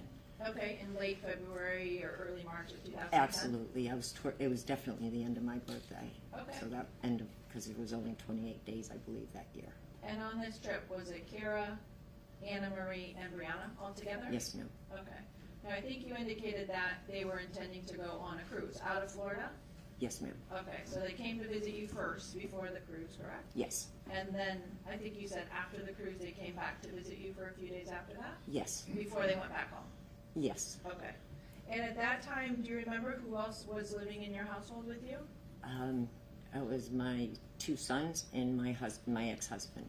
Okay. And were they also part of spending time with Cara, Annamarie, and Brianna? Yes. Okay. I want to focus you first on the initial days when they got to Florida, before they went on the cruise. I assume they were staying with you at your house during this period of time? Yes. Okay. Can you describe, were you able to make observations of their interactions with one another during that time frame before they went on the cruise? Yes. And what observations did you make, just in terms of generally how they would act around one another? I didn't put very much together, only because it was the first evening coming in, and I think it was 10:30 in the evening. They came in very late that night. And I sensed friction, but I'm figuring it was along whatever they had to do, and they came to the house. At the time, we only had 3-bedroom home. I had taken my younger son out of his room, and I had given that room to Bree, Cara, and Ann.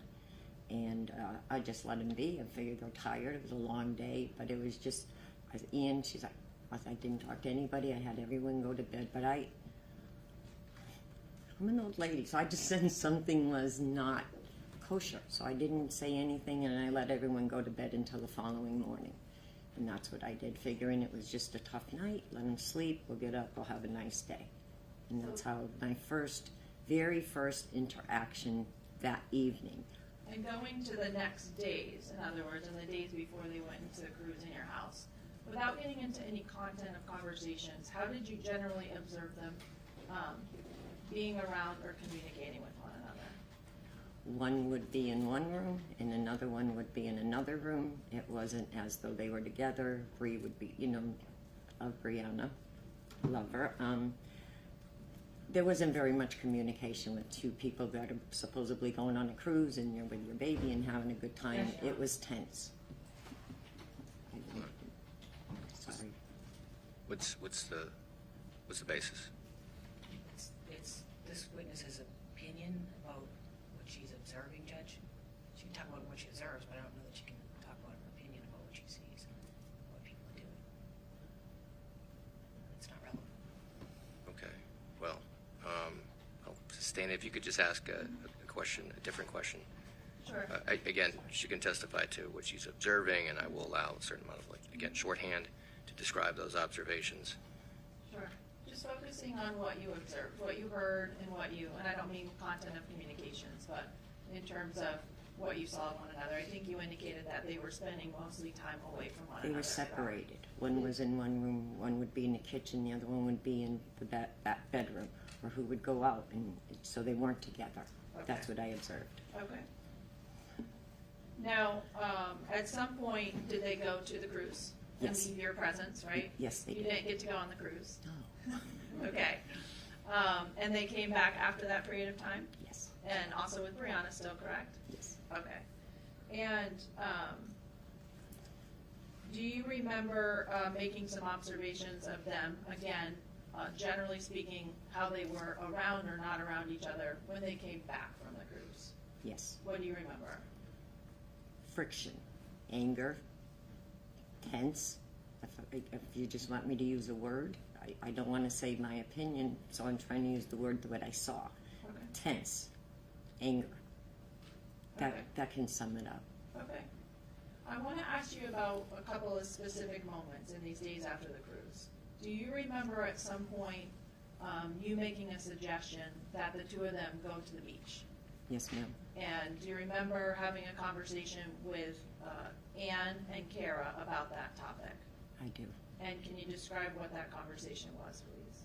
We were in my kitchen, and my kitchen had my laundry room was attached to it, and my niece and I were standing by the, at the time, telephone, and Cara had came out, and I had offered to watch Brianna because of the tension. I had offered Objection, Your Honor, in terms of because of the tension. Overruled. You can continue. I had offered to watch Brianna so that they could go, I offered them to go to the beach for the day. And at that point, Cara was in the kitchen, came storming into the kitchen. I had asked Cara, would you like to go to the beach? I will watch Brianna while you guys get out for a couple hours. Her instantly looked at me and says, do you think this wants to go to the beach with that? She took her sneakers, put them on, and I had a very big door, and she stormed out the door, and my niece just broke down and started to cry. It was an insult to her weight because she had gained weight. Sustained. Move to strike. Sorry. Last answer is stricken. Let me just clarify a couple of things. Was Ann within the room when Cara made that comment? Yes, ma'am. And I know we're making an oral record here, but you made some gesturing motion, so I just want the record to reflect. Are you saying that she was gesturing to her own body originally? She was. Cara had taken her hand and said, with this, want to go to the beach with something like that. And so it was this or that. Was she motioning to something specific when she said that? To Ann. Okay, so Ann was standing there. Yes, ma'am. And what was Ann's response after the defendant made that statement? Broken. In terms broken. How did she feel? Sustained. Just that answer is stricken. Witnesses. Yes, you may. Not in terms of what you think she was feeling Oh. inside. Sorry. What observations did you make in terms of her outward demeanor?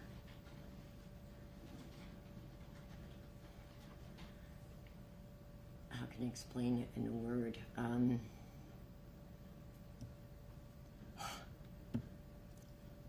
I want to say the word, but I don't want to say an objection, and I'm saying something incorrectly. She was beside herself.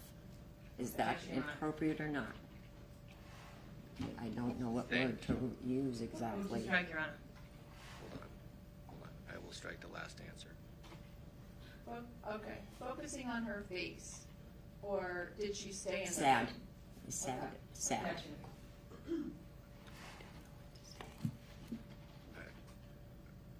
Overruled. I think that's basically shorthand for a sad expression. Okay. Let me ask you this. Okay. Did the defendant and Annamarie end up going to the beach that day? No.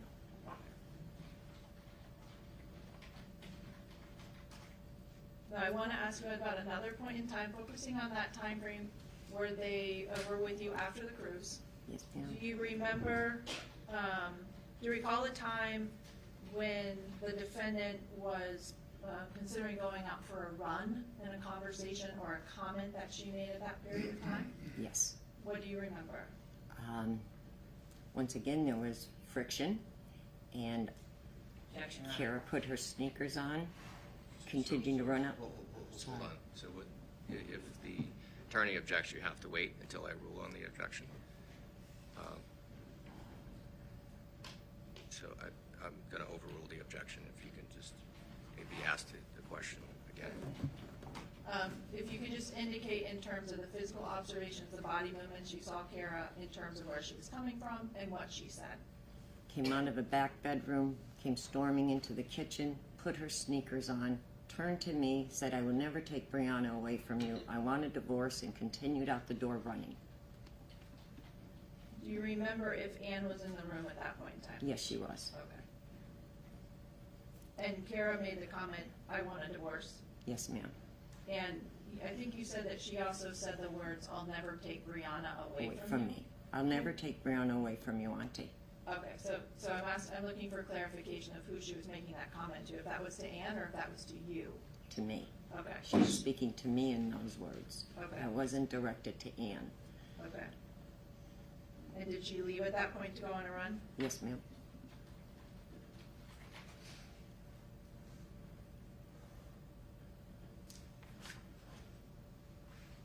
Now, at some point, did they leave your house and go back to Massachusetts together? Yes. Okay. I now want to direct your attention to a different date after the cruise.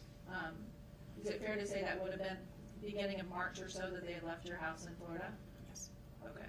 And are you aware that Ann passed on March 29th? Yes. Okay. So I want to ask you about a phone call, if you received a phone call from the defendant in that time frame, after the cruise but before Ann passed. Do you remember receiving a phone call from her? Yes.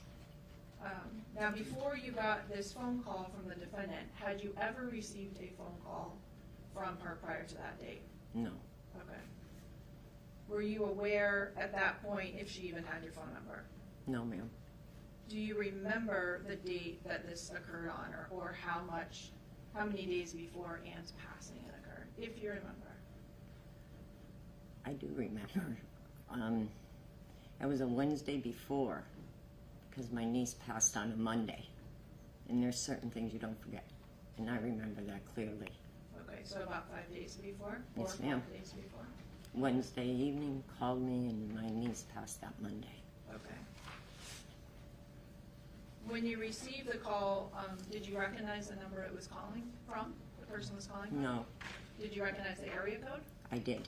What was that, if you remember? 413. Okay, did you know that to be Western Mass? And that's the only reason I picked up the phone, was Okay. because it was 413, and I didn't know it was of one of my family members.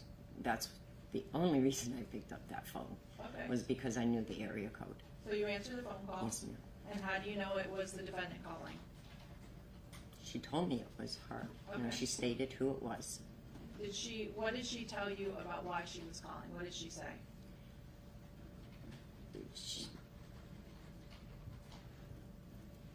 When she had called me, she had wanted to talk to me. She had says to me, the only one she's going to listen to you is you. And it was about a dog. You need to tell her I can't afford the dog. We can't afford a dog. And in the meanwhile, the alarm went off. Objection. Sustained. Move to strike. I will strike the portion of the witness's answer where she refers to the alarm. Oh, Let me just clarify that. Did you physically hear an alarm sound in the back of the call? no, Okay. but You're that's what I talking was ab- told. Okay, I So I understand. believed it. Okay. Did she tell you where she was calling from? Yes, because she hung up the phone and then called me back. Okay. That's within minutes. Whatever happened, hung up the phone, then called me back. And at that time, I had asked, where are you? She was at the fire station. She was doing a 24-hour shift that night, and she was at the fire station when I received that phone call on that Wednesday. The date I don't know, but I know the day, not the date. Okay. So she indicated to you that Ann was the only person you listened to, and there was a dispute about money for a dog. Yes. Okay. Did you have any conversation with the defendant at that point about how she got your number? I had asked, And because how I did had she never, respond?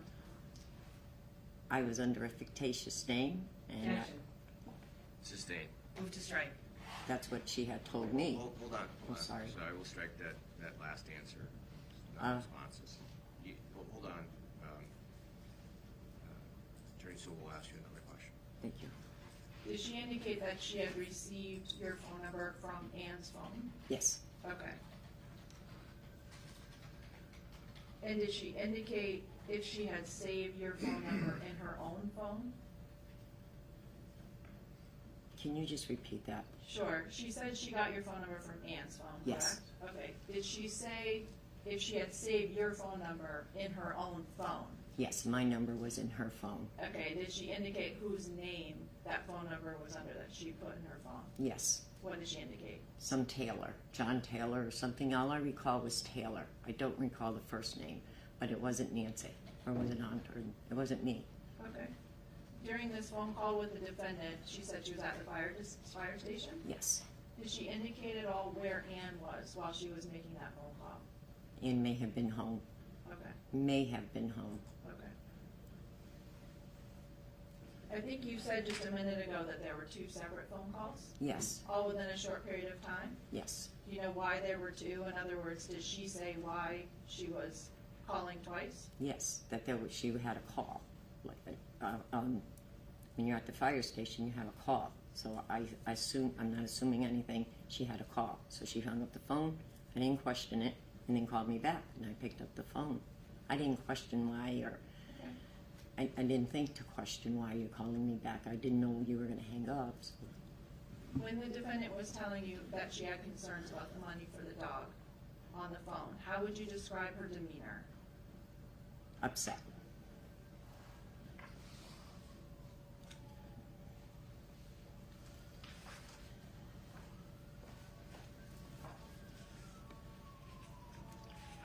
After that period of time, is that the last time and only time that you spoke with the defendant on the phone? Yes, no.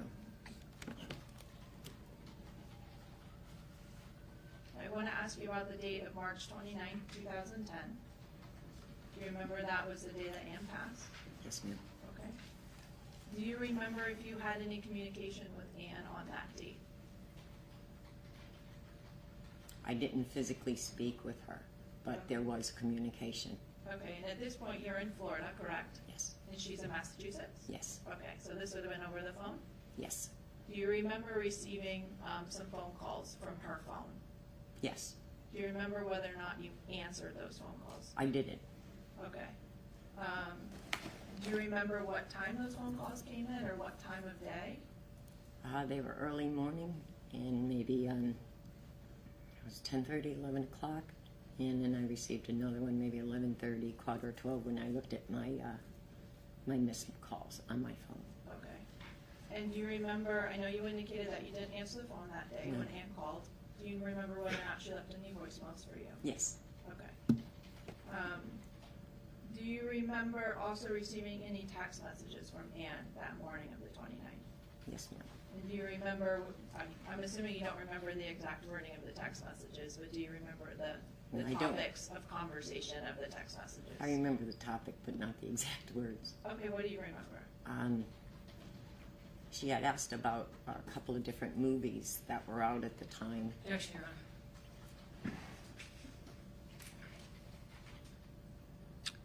Basis? Hearsay. Hearsay. Attorney Sewell? Judge, it's not being offered for the truth. It's being offered in terms of what she was communicating with individuals about that morning, which I do think there'll be additional evidence regarding that. Okay. Can I see the parties in sidebar?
for you is, without getting into any of the content of the text messages that you received from Ann, do you remember receiving some text messages from her in the late morning around 11 o'clock or so? Yes. Okay.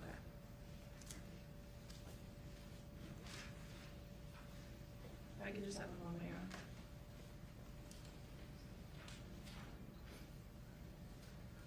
Thank you. I have no further questions. Thank you, Ms. Cochrane. Thank you.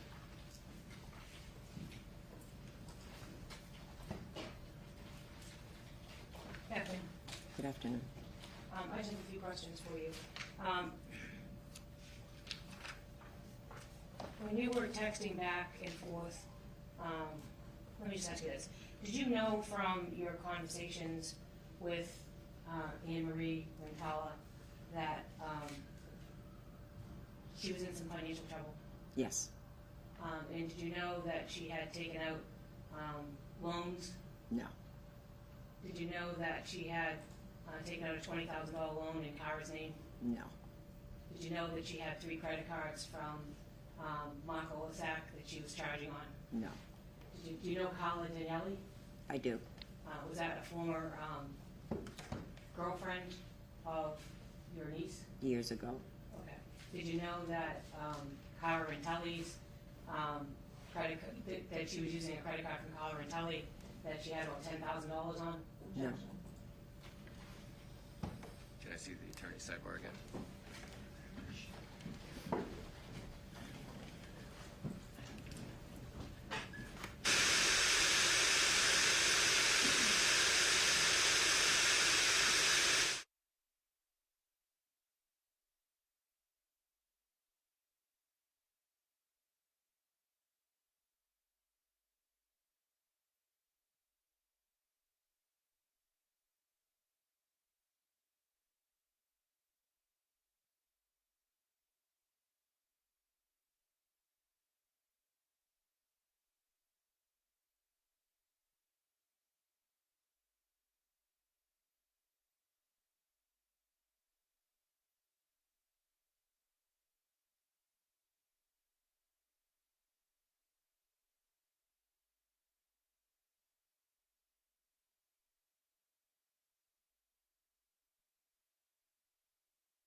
Hey, Aaron. You may. Thank you. So in direct examination, you were telling the prosecutor you were very close with your niece, is that right? Yes, ma'am.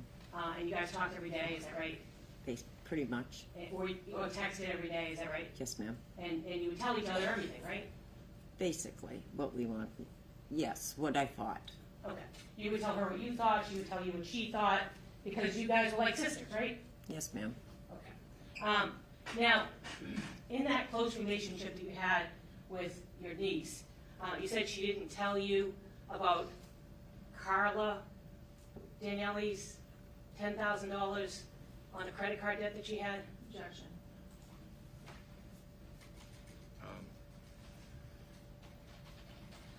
I'll allow this question. Thank you. You can answer, ma'am. Excuse me, can you repeat it? Sure. Thank you. In the relationship that you had with your niece that was very close, she didn't tell you about the $10,000 credit card debt that she had with her old girlfriend, Carla Daniele, right? I don't recall. I don't recall that. You don't recall her ever saying that? No, I don't recall it. Now,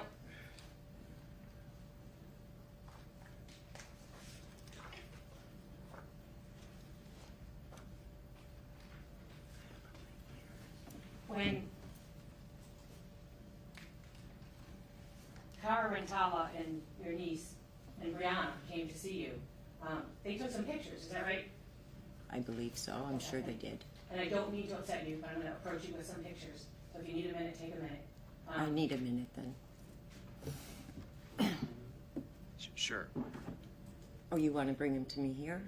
Oh, I didn't. Oh, I thought you wanted me to go out and look. No, I'm gonna bring. If you need a minute. Oh you no, need I'm good. pictures. I could look. Okay, all right. I'm sorry. It's okay if you need to take a break. No, I'm fine. Okay. But let us know. Yeah. Okay, can you look at those pictures for me, please, Will? Mhm. Thank you.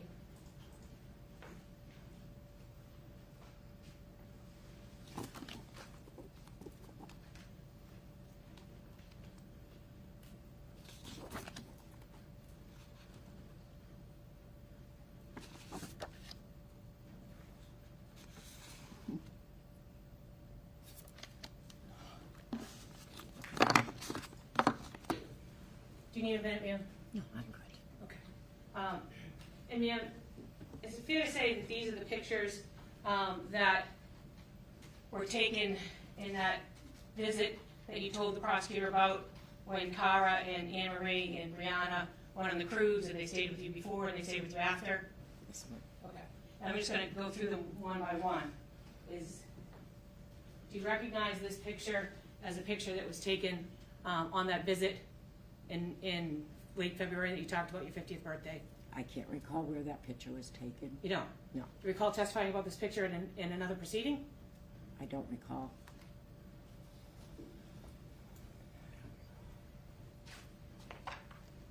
Can I just have a minute, Your Honor? You may.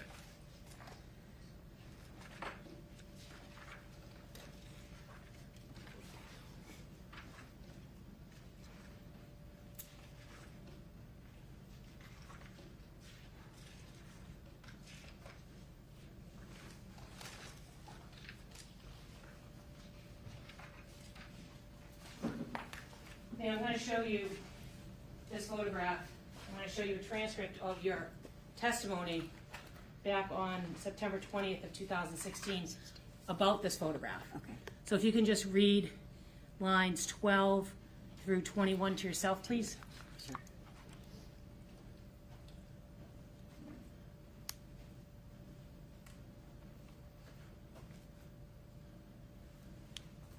Okay. Does that refresh your memory, ma'am, as to whether or not this picture right here, with this marking on it, was taken when Cara and Annamarie Rintala and Brianna came to see you for your birthday? I'm sorry, ma'am, but even this isn't telling me if I recall this particular picture. I don't recall this particular picture. Even reading this isn't saying that I recall this picture.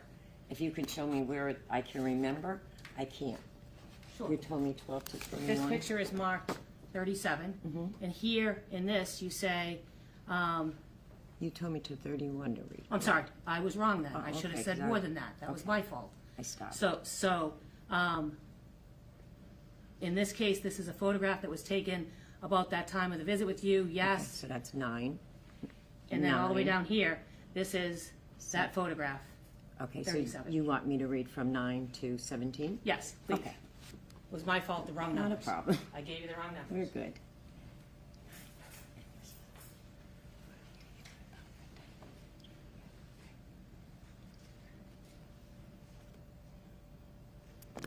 Once again, I guess I'm going to have to say yes, because this isn't particularly telling me that I recall this picture. Well, this is the same number on the picture as the exhibit here, right? Right, but 37 and 37? Yes, but nowhere here does it say I saw that picture. This is your testimony.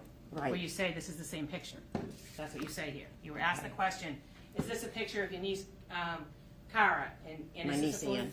I'm sorry, this is a picture of your niece and Cara. Okay. And is this a photograph that was taken on or about that time of your visit? Yes.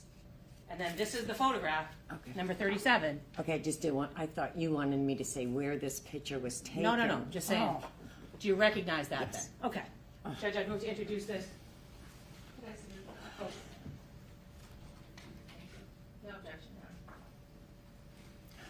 Exhibit number 49. Thank you.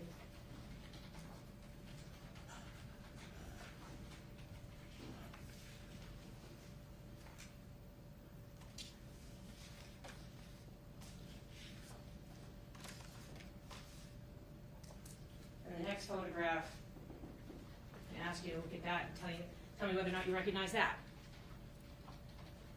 I recognize it. And what do you recognize it to be? A picture in front of a cruise ship, so that I would take it this was the cruise ship they went on. Okay, that would have been when they went down to visit you for your birthday? It may have been, I don't particularly know the cruise ship they went on, so they might have gone on, I don't know if that was the exact same picture. I didn't take it. Well, didn't you testify previously that you recognized this picture as the one that had been taken at the time that they visited you on your birthday?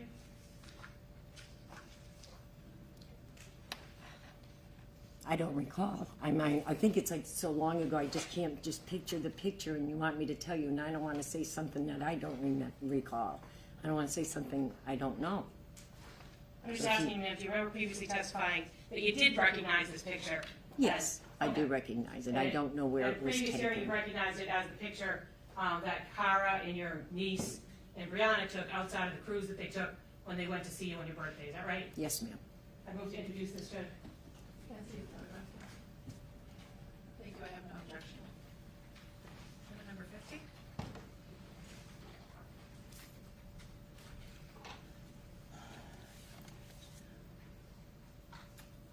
Yes.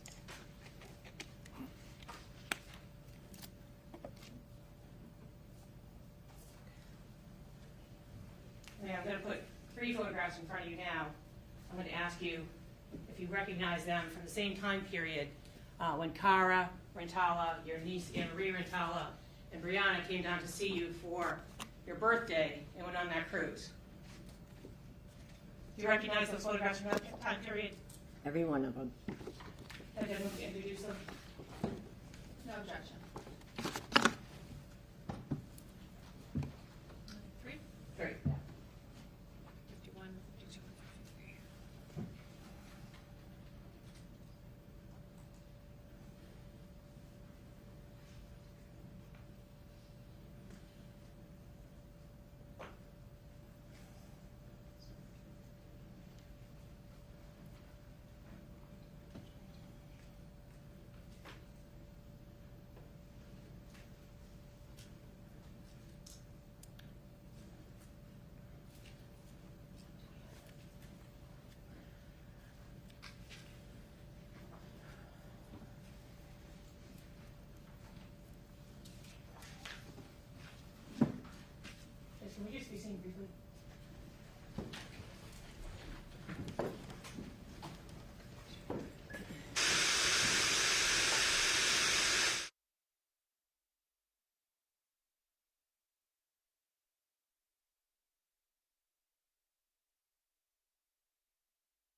exhibit that's now been marked 49. Could you take a look at this and tell the jury who's depicted in that exhibit, in that photograph? My niece, show them. Yes. Sorry, my niece Annamarie and Cara on the right and on the left. Thank you. Sure. And the same for exhibit 50. Could you tell the jury? I'll publish these afterwards, Judge, so the jury can see them. I just want the witness to. Sorry, Cara on the right, Ann on the left, and their daughter Brianna in the center. And exhibit 51.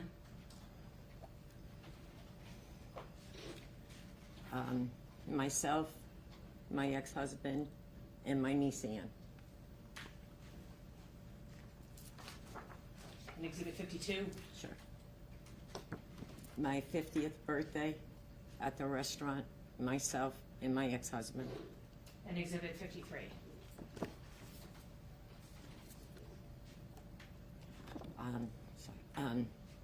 Ann, Cara, and Brianna. Judge, may I publish these to the jury? You may. Thank you. And again, publish is the legal term of art. It simply means that we're going to show these photographs to you. So you can, instead of being on the screen, you're going to have the photographs and you can just look at them and then pass them to the next juror. Keep in mind that these are exhibits, and so you will have them with you when it comes time to deliberate. Also keep in mind that the questioning continues, and so don't become distracted by looking at the photographs. Please also keep your focus on the witness testifying. I have no further questions, Judge. Thank you. Okay.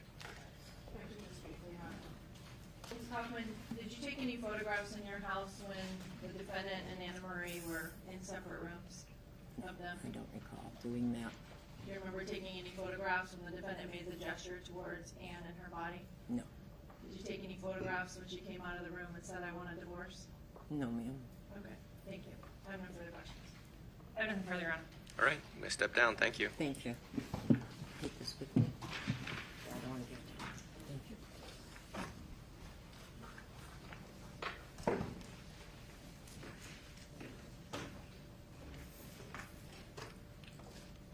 Next witness, Your Honor. Please.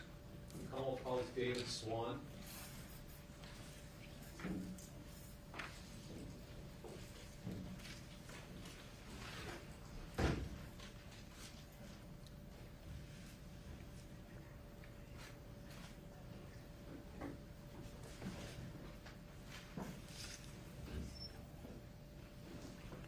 Legislation. You stand here, face the clerk, and raise your right hand and sworn. Do you solemnly swear or affirm that the evidence which you shall give to the court and jury in the case now in here shall be the truth, the whole truth, and nothing but the truth, so help you God, or do you so affirm? I do.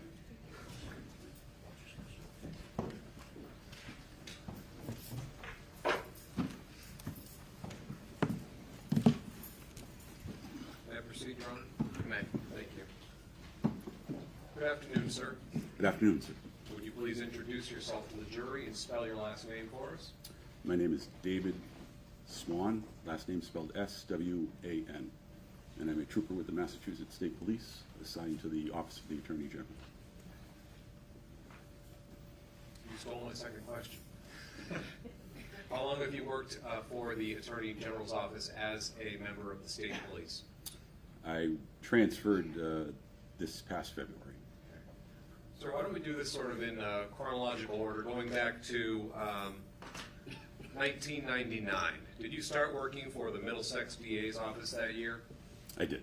And prior to that point, what was your educational background? I had a Bachelor's of Science degree in criminal justice from American International College. And what did you go to work doing for the Middlesex DA's office? Initially as an investigator for the Middlesex District Attorney's Office, and then it transcended into getting into computer forensics and digital evidence forensics. How long did you work for the Middlesex DA's office? 5 years, from June '99 to 2004. I forget what month. And in 2004, did you move on to a different law enforcement agency here in the Commonwealth? I moved over to the Attorney General's office as a civilian, doing cell phone forensics and computer forensics. How was it that you sort of ended up or gravitated toward doing cell phone and computer forensics? It started at the Middlesex DA's office. There was somewhat the godfather of computer forensics in Massachusetts, J.J. McLean. Objection, Your Honor. Overruled. Who's Mr. McLean? He is now retired, but was a Medford police detective and was an expert in computer forensics and cell phone forensics. He had a case, a murder case out of Medford, I believe. Objection, Your Honor. What's the basis? Relevance? Okay. So we're talking about this witness's background. We're talking about somebody else's background. No, I'm speaking to Mr. Oh, Gagné at this I'm point. sorry, Judge, I apologize. So what is the relevance of this other case? I guess I'm not clear how this is relevant to this witness's training and experience, that background information. Yes, Your Honor, my understanding is Mr. Swan is attempting to explain how he became involved in and educated in computer forensics, and this is part of his explanation. Okay. If we could keep this segue brief, Yes. I'll allow it. Go ahead. So I assisted him on the case that he was investigating in regards to a computer and digital forensics standpoint. Did you become interested in the topic? I did. So what sort of additional training, education, courses, et cetera, did you embark upon to broaden your knowledge of computer forensics? After assisting Detective McLean, I started taking the best I could the courses available to further my knowledge in computer and forensic, digital forensic. And did that education and training and coursework continue during your 9 years at the Middlesex Attorney General's office? Excuse me, the Massachusetts Attorney General's office. It did. Okay. And did you achieve any sort of title or certification or whatnot in this field? I've attained several certificates in the products that we were using at the time. One of which was Cellbrite, spelled Cellellebrite, and another product from Guidance Software called Encase, Encase. And are those both programs that help you extract data from digital devices? Two of many, yes, but Okay. those are the primary ones. Now, in 2013, am I correct that you took a leave from the Attorney General's office to embark on another endeavor? I did. I left the Attorney General's office and began the State Police Academy on December 2nd of 2013. How long was the academy? 26 weeks. And I take it you graduated? Graduated May 9th, 2014. And what did you do next? After a short field training stint at the Brighton Barracks, I was transferred to the Millbury Barracks for approximately 10 months. Then I was transferred to the State Police Detective Unit out of the Suffolk District Attorney's Office. Am I correct that each district attorney's office in Massachusetts has its own State Police Detective Unit attached to it? Yes. Okay. And how long were you with the Suffolk County State Police Detective Unit? Roughly 9 years. Okay. And where are you now? Again, in February I transferred from Suffolk. At Suffolk I was primarily doing homicide investigations and major felonies, and then transferred to the AG's office in February of 2023. While you were in Suffolk investigating homicides and whatnot, did you continue to investigate sort of cyber or digital aspects to your investigations? I did. The knowledge base that I had, having conducted hundreds of cell phone exams and computer forensic examinations, it gave me a skill set that is, helps me in these other investigations. I would like to focus more directly, sir, on the year 2010. And at that time, am I right that you were at the Attorney General's office? That is correct. And am I right that you were focusing primarily, if not exclusively, on digital and cyber forensic type evidence? Yes. Now, what sort of services did the Attorney General's office offer to other DA's offices in the state when it comes to analyzing electronic devices? We were a fully functional forensic lab, so we offered our services to assist in any investigation that they may have, from child pornography to homicide to anything else, bank robberies and the like. And to your knowledge, did different district attorneys' offices throughout the state have different capabilities in-house, their own capabilities when it came to digital evidence? Some did, some didn't, but we were there to assist them in any way. Now, sir, in connection with the investigation into the death of Annamarie Cochrane-Rintala in March of 2010, did the State Police Detective Unit attached to the Northwestern DA's office request some assistance from the Attorney General's office? They did. And what specifically was requested? They had seized 2 BlackBerry cell phones and requested the Attorney General's office assistance in examining those phones. And were you specifically assigned, sir, to assist the Northwestern SPDU with that task? I was. Am I right that one of those phones was a BlackBerry 9550 quote-unquote Storm 2 belonging to Annamarie Rintala? Yes. And am I right the second phone was a BlackBerry 8330 belonging to a Cara Rintala? That is correct. And do you recall how these 2 phones appeared in terms of their outward appearance, their color and whatnot? I believe Cara's phone had a pink purplish rubber casing encasing or surrounding it, and then the other BlackBerry, if memory serves me, did not have any case. Okay. Now, sir, sort of going back in time to 2010, 13 years ago from now, is 13 years a long time when it comes to digital or computer-related equipment? Yes. Okay, so back in 2010, when you were assigned to assist with this case, how would you have gone about extracting information or examining the contents of these 2 BlackBerries?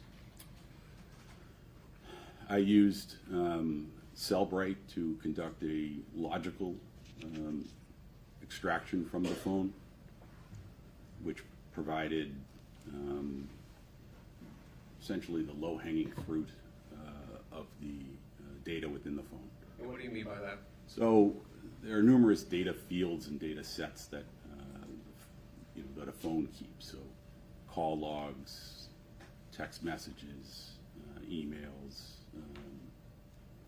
and the like. And so the logical exam essentially gets that stuff if it's capable of obtaining that stuff from the phone. And how do you actually go about using Cellbrite to get that data out of the phone? What does the process actually involve? So Cellbrite has a physical component and a software application that works in concert with each other. You affix the phone to the hardware portion of of Cellbrite, and then run the program, and it extracts the data from that phone, it extracts a copy of what's on it. It does not take everything, doesn't touch or alter any of the data. It still resides on the phone. And in what format does the information that comes out of the phone, how is that presented or stored?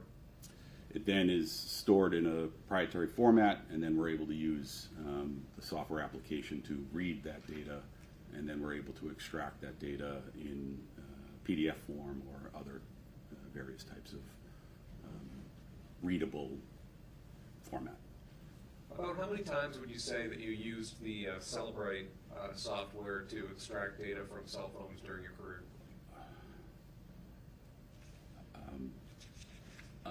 hundreds, if not close to 1,000. I don't recall, but a lot. Were you specifically trained and educated on how to use Celebrate? Yes. I would like to ask you about certain types of data and ask you whether or not using Celebrate on BlackBerries in 2010 you were able to extract that type of data in this case in particular. The phone number associated with the phone. Yes. Okay. Call logs. Yes. And when I say call logs, what do you interpret that to mean? Incoming calls, outgoing calls, and missed calls. Okay. Text messages. Yes. What about MMS? What does that mean to you? It's a form of it's multimedia service. It's a text message that then may have attached a picture or some other file. Any pictures stored within the phone? Yes. Videos inside the phone? Yes. Voice messages? Yes. Internet history? Yes, if it has it. Emails sent or received? Correct. Contact list? Yes.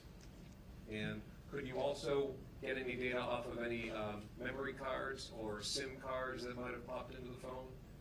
Yes. The SIM card we can get through Cellbrite, and if there's a memory card, we typically would take that out and extract it using NCase. Now, what about, nowadays with iPhones, Androids, does the term precision location data mean anything to you? Yes. And what do you understand that to mean? That essentially is the geolocational of the phone, that type of data now, where your everyday Apple, iPhone, or newer Android device is using geolocational data to know where you're at, and also guide you to someplace, something like Waze or something to that effect. Okay, and that was like a modern day 2023 description you just gave?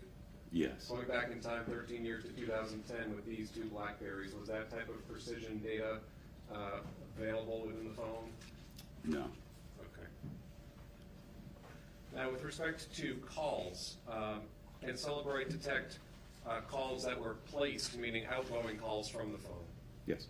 How about calls that came in, calls that were received by the phone? Yes. And what about missed calls? Yes, it can determine whether or not a call was missed or not. Okay, now, would whether or not the phone was powered on or powered off change the way a call may show up as either missed or going straight to voicemail, for example? So if the phone was off, and given the age of these phones, if the phone was off and a call was made to it, it would not show up unless the phone was, one, on, or two, once it was powered back on, it may come back and say that a call was missed, or there may be a voicemail that shows no call other. Okay. With respect to text messages, given these phones in 2010 with Celebrate, were you able to extract text messages that had been sent out from the phone? Yes. And text messages that were received by the phone? Yes. Does Celebrate have the ability to distinguish whether a text was read or unread? Yes. Can it tell you when those text messages may have been read? It cannot. Okay. Just simply that they had been read? Correct. Can it tell you by whom the text was read? No. Similarly, with calls placed, calls received, text sent, text received, does Celebrate tell you which human being was actually doing those things? It does not. Now, what about some other sources of data that you were able to obtain in this case, and which you obtained in connection with these types of extractions? Specifically, when I say toll records from a service provider, what does that mean? So the toll records, somewhat of an antiquated term now. It's called call detail records. So those are records kept by the service provider. So Verizon, AT&T, T-Mobile, and they would keep track of, certainly for billing purposes, calls made, calls received, and the like, I guess. Now, if you're getting all or some of that data out of a phone itself through Celebrate, why would you bother essentially to get what sounds like the same information from the provider? Is that a standard investigative step? It is, because it kind of bootstraps, and you're able to compare. There's stuff on the phone that you can delete, and you cannot change or alter the stuff that come from the service provider. And lastly, how about just manually examining the phone itself, like turning on the phone, going into the phone? Can you also do that? Yes. Okay. Is that considered as forensically sound, so to speak, as some of the other methods we've been describing so far? No, but if there's no other means to obtain that data, it's best to obtain it and photograph it or video that data. Sir, in this particular case, I believe you've already said that you conducted a Celebrate logical exam of both phones, correct? Correct. And you also, there was, in connection with this investigation, call detail records obtained for each phone, correct? Yes. And were you able to review and analyze all of that data from both Annamarie's phone and Cara Rintala's phone? Yes. Okay. Your Honor, this may be a segue point, unless you want me to keep going. No, it's almost 4:15, so this would be a good time to break. It is. Okay. So, members of the jury, we are going to break for today. I'll ask that you be back tomorrow instead of 9:30, because there is one brief matter that I need to take up, so as not to keep you waiting around more than I already have. Please be here at 9:30 as opposed to 9. Once again, I instruct you not to discuss this case with anyone, including each other. I instruct you to refrain from any form of outside research or investigation concerning this case or any related aspect of this case. I instruct you not to, or to avoid rather, any contact with any of the participants in this matter. And again, I instruct you to actively avoid any and all media accounts concerning this case. And have a good evening, and we'll see you back here at 9:30. Rise,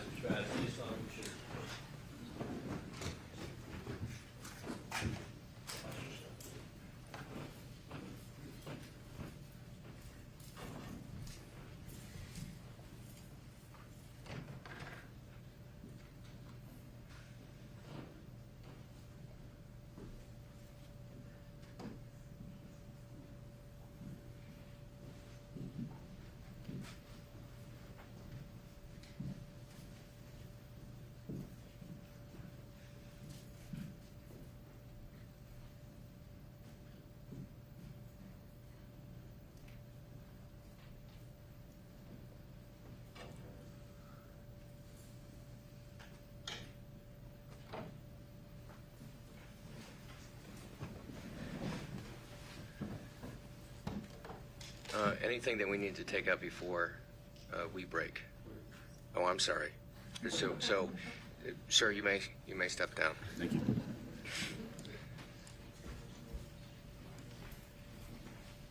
May I answer your question? Sure. Your Honor, I have several exhibits that I plan to use with Mr. Trooper Swan tomorrow. They consist primarily of data charts, which will show the content of communications on each of the two phones starting the evening of the 28th going in through the evening of the 29th of March 2010. I've provided those to the defense in advance, hoping we don't encounter any last-minute issues with those. I've been told, to my knowledge, there's only one objection, and it is to a graphic representation of the data, a chart that we've prepared. And I'm not sure if we'd like to address that now or address it in the morning, but to my knowledge, that is the only issue, the only objection that I expect tomorrow during Trooper Swan's testimony. Okay. Does it make sense to address that now, or at least to begin that discussion? I assume that if it involves making some change to that chart, it's something Yes. that you would need some time That would be helpful, to Your Honor. achieve. If I may hand up through the clerk, this was admitted, this was actually introduced as an exhibit at the third trial. And what this chart represents is on the date of March 29th, 2010, between the hours of 8 a.m. and 8 p.m., this is a graphic representation of the activity, the user-initiated activity on Anne-Marie's phone. And what I mean by that is this is when the phone or the person holding the phone is actively doing something with the phone, whether it be sending a text, making a call, taking a photo. And the significance of this is that it shows a timeline of her activity throughout the morning. This is in 15-minute increments. It shows when her activity was at some higher points than others, and it shows that the last action taken with that phone was at 12:21 p.m. That's when she placed an outgoing call. The phone placed an outgoing call. The evidence will show that was to Nancy Kaufman in Florida, and from 12:21 p.m. onward, there is, as shown in the chart, no activity.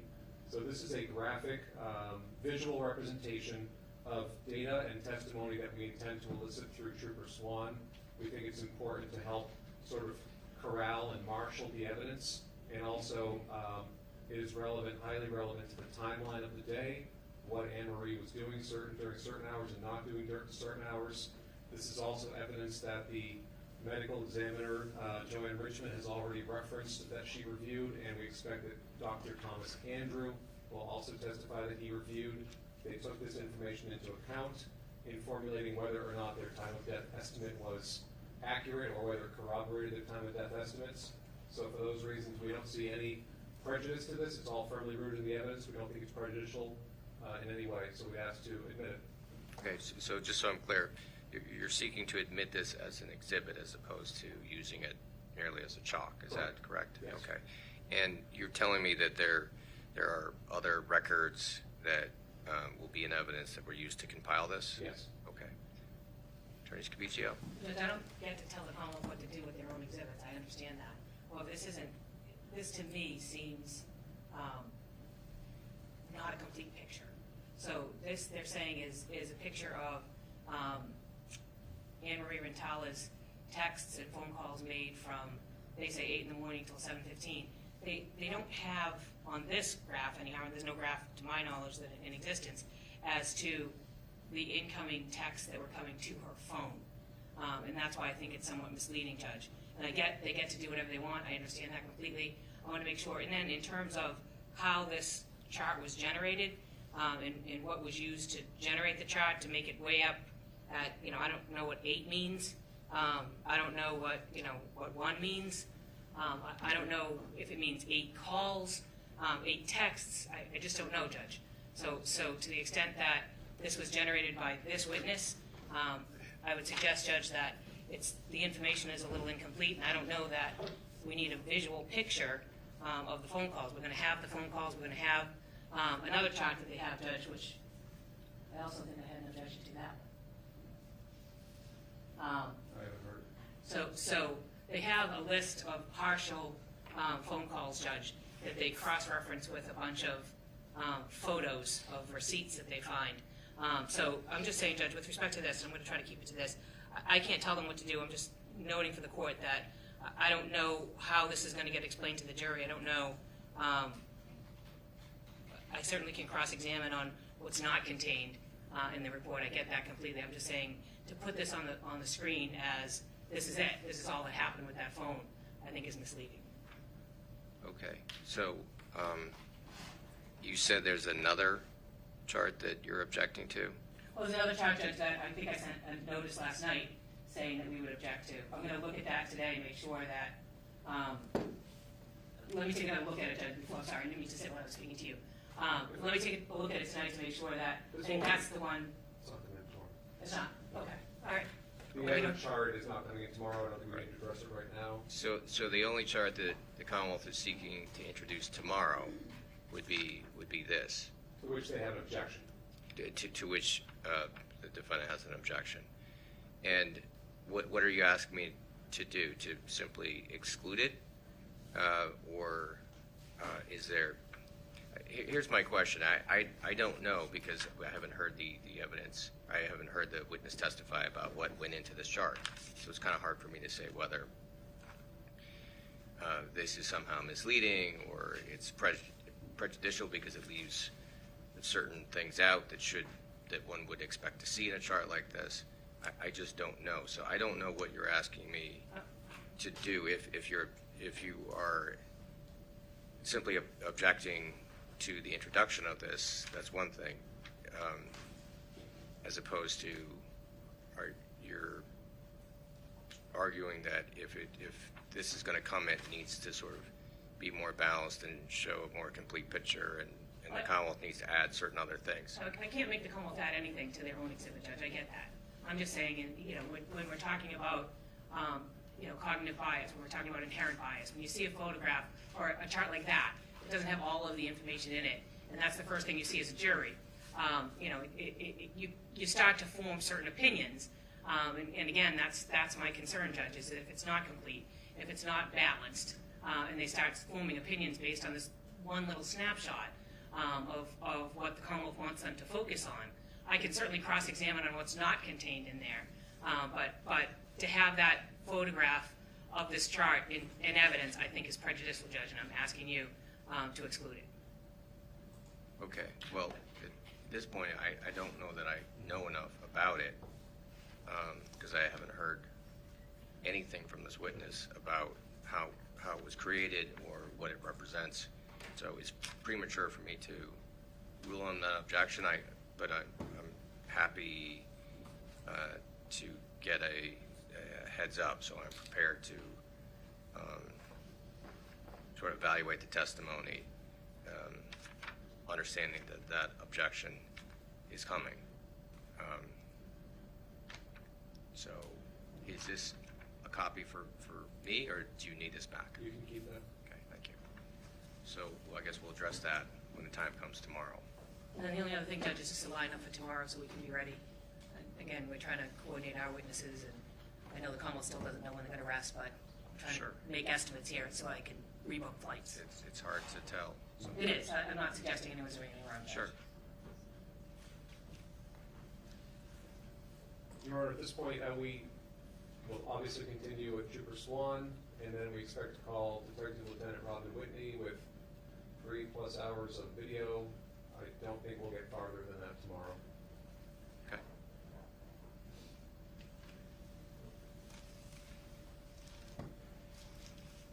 Well, that's sufficient for the lineup that you would represent. I suppose it might be a good idea, just given how things have gone so far, to have a few people waiting in the wings if necessary, but I'll leave that to you. Okay, anything else before we adjourn? No, Your Honor. No. All right. See you tomorrow at 9. Thank you, Your Honor. Thank you, Madam Clerk. Court all rise.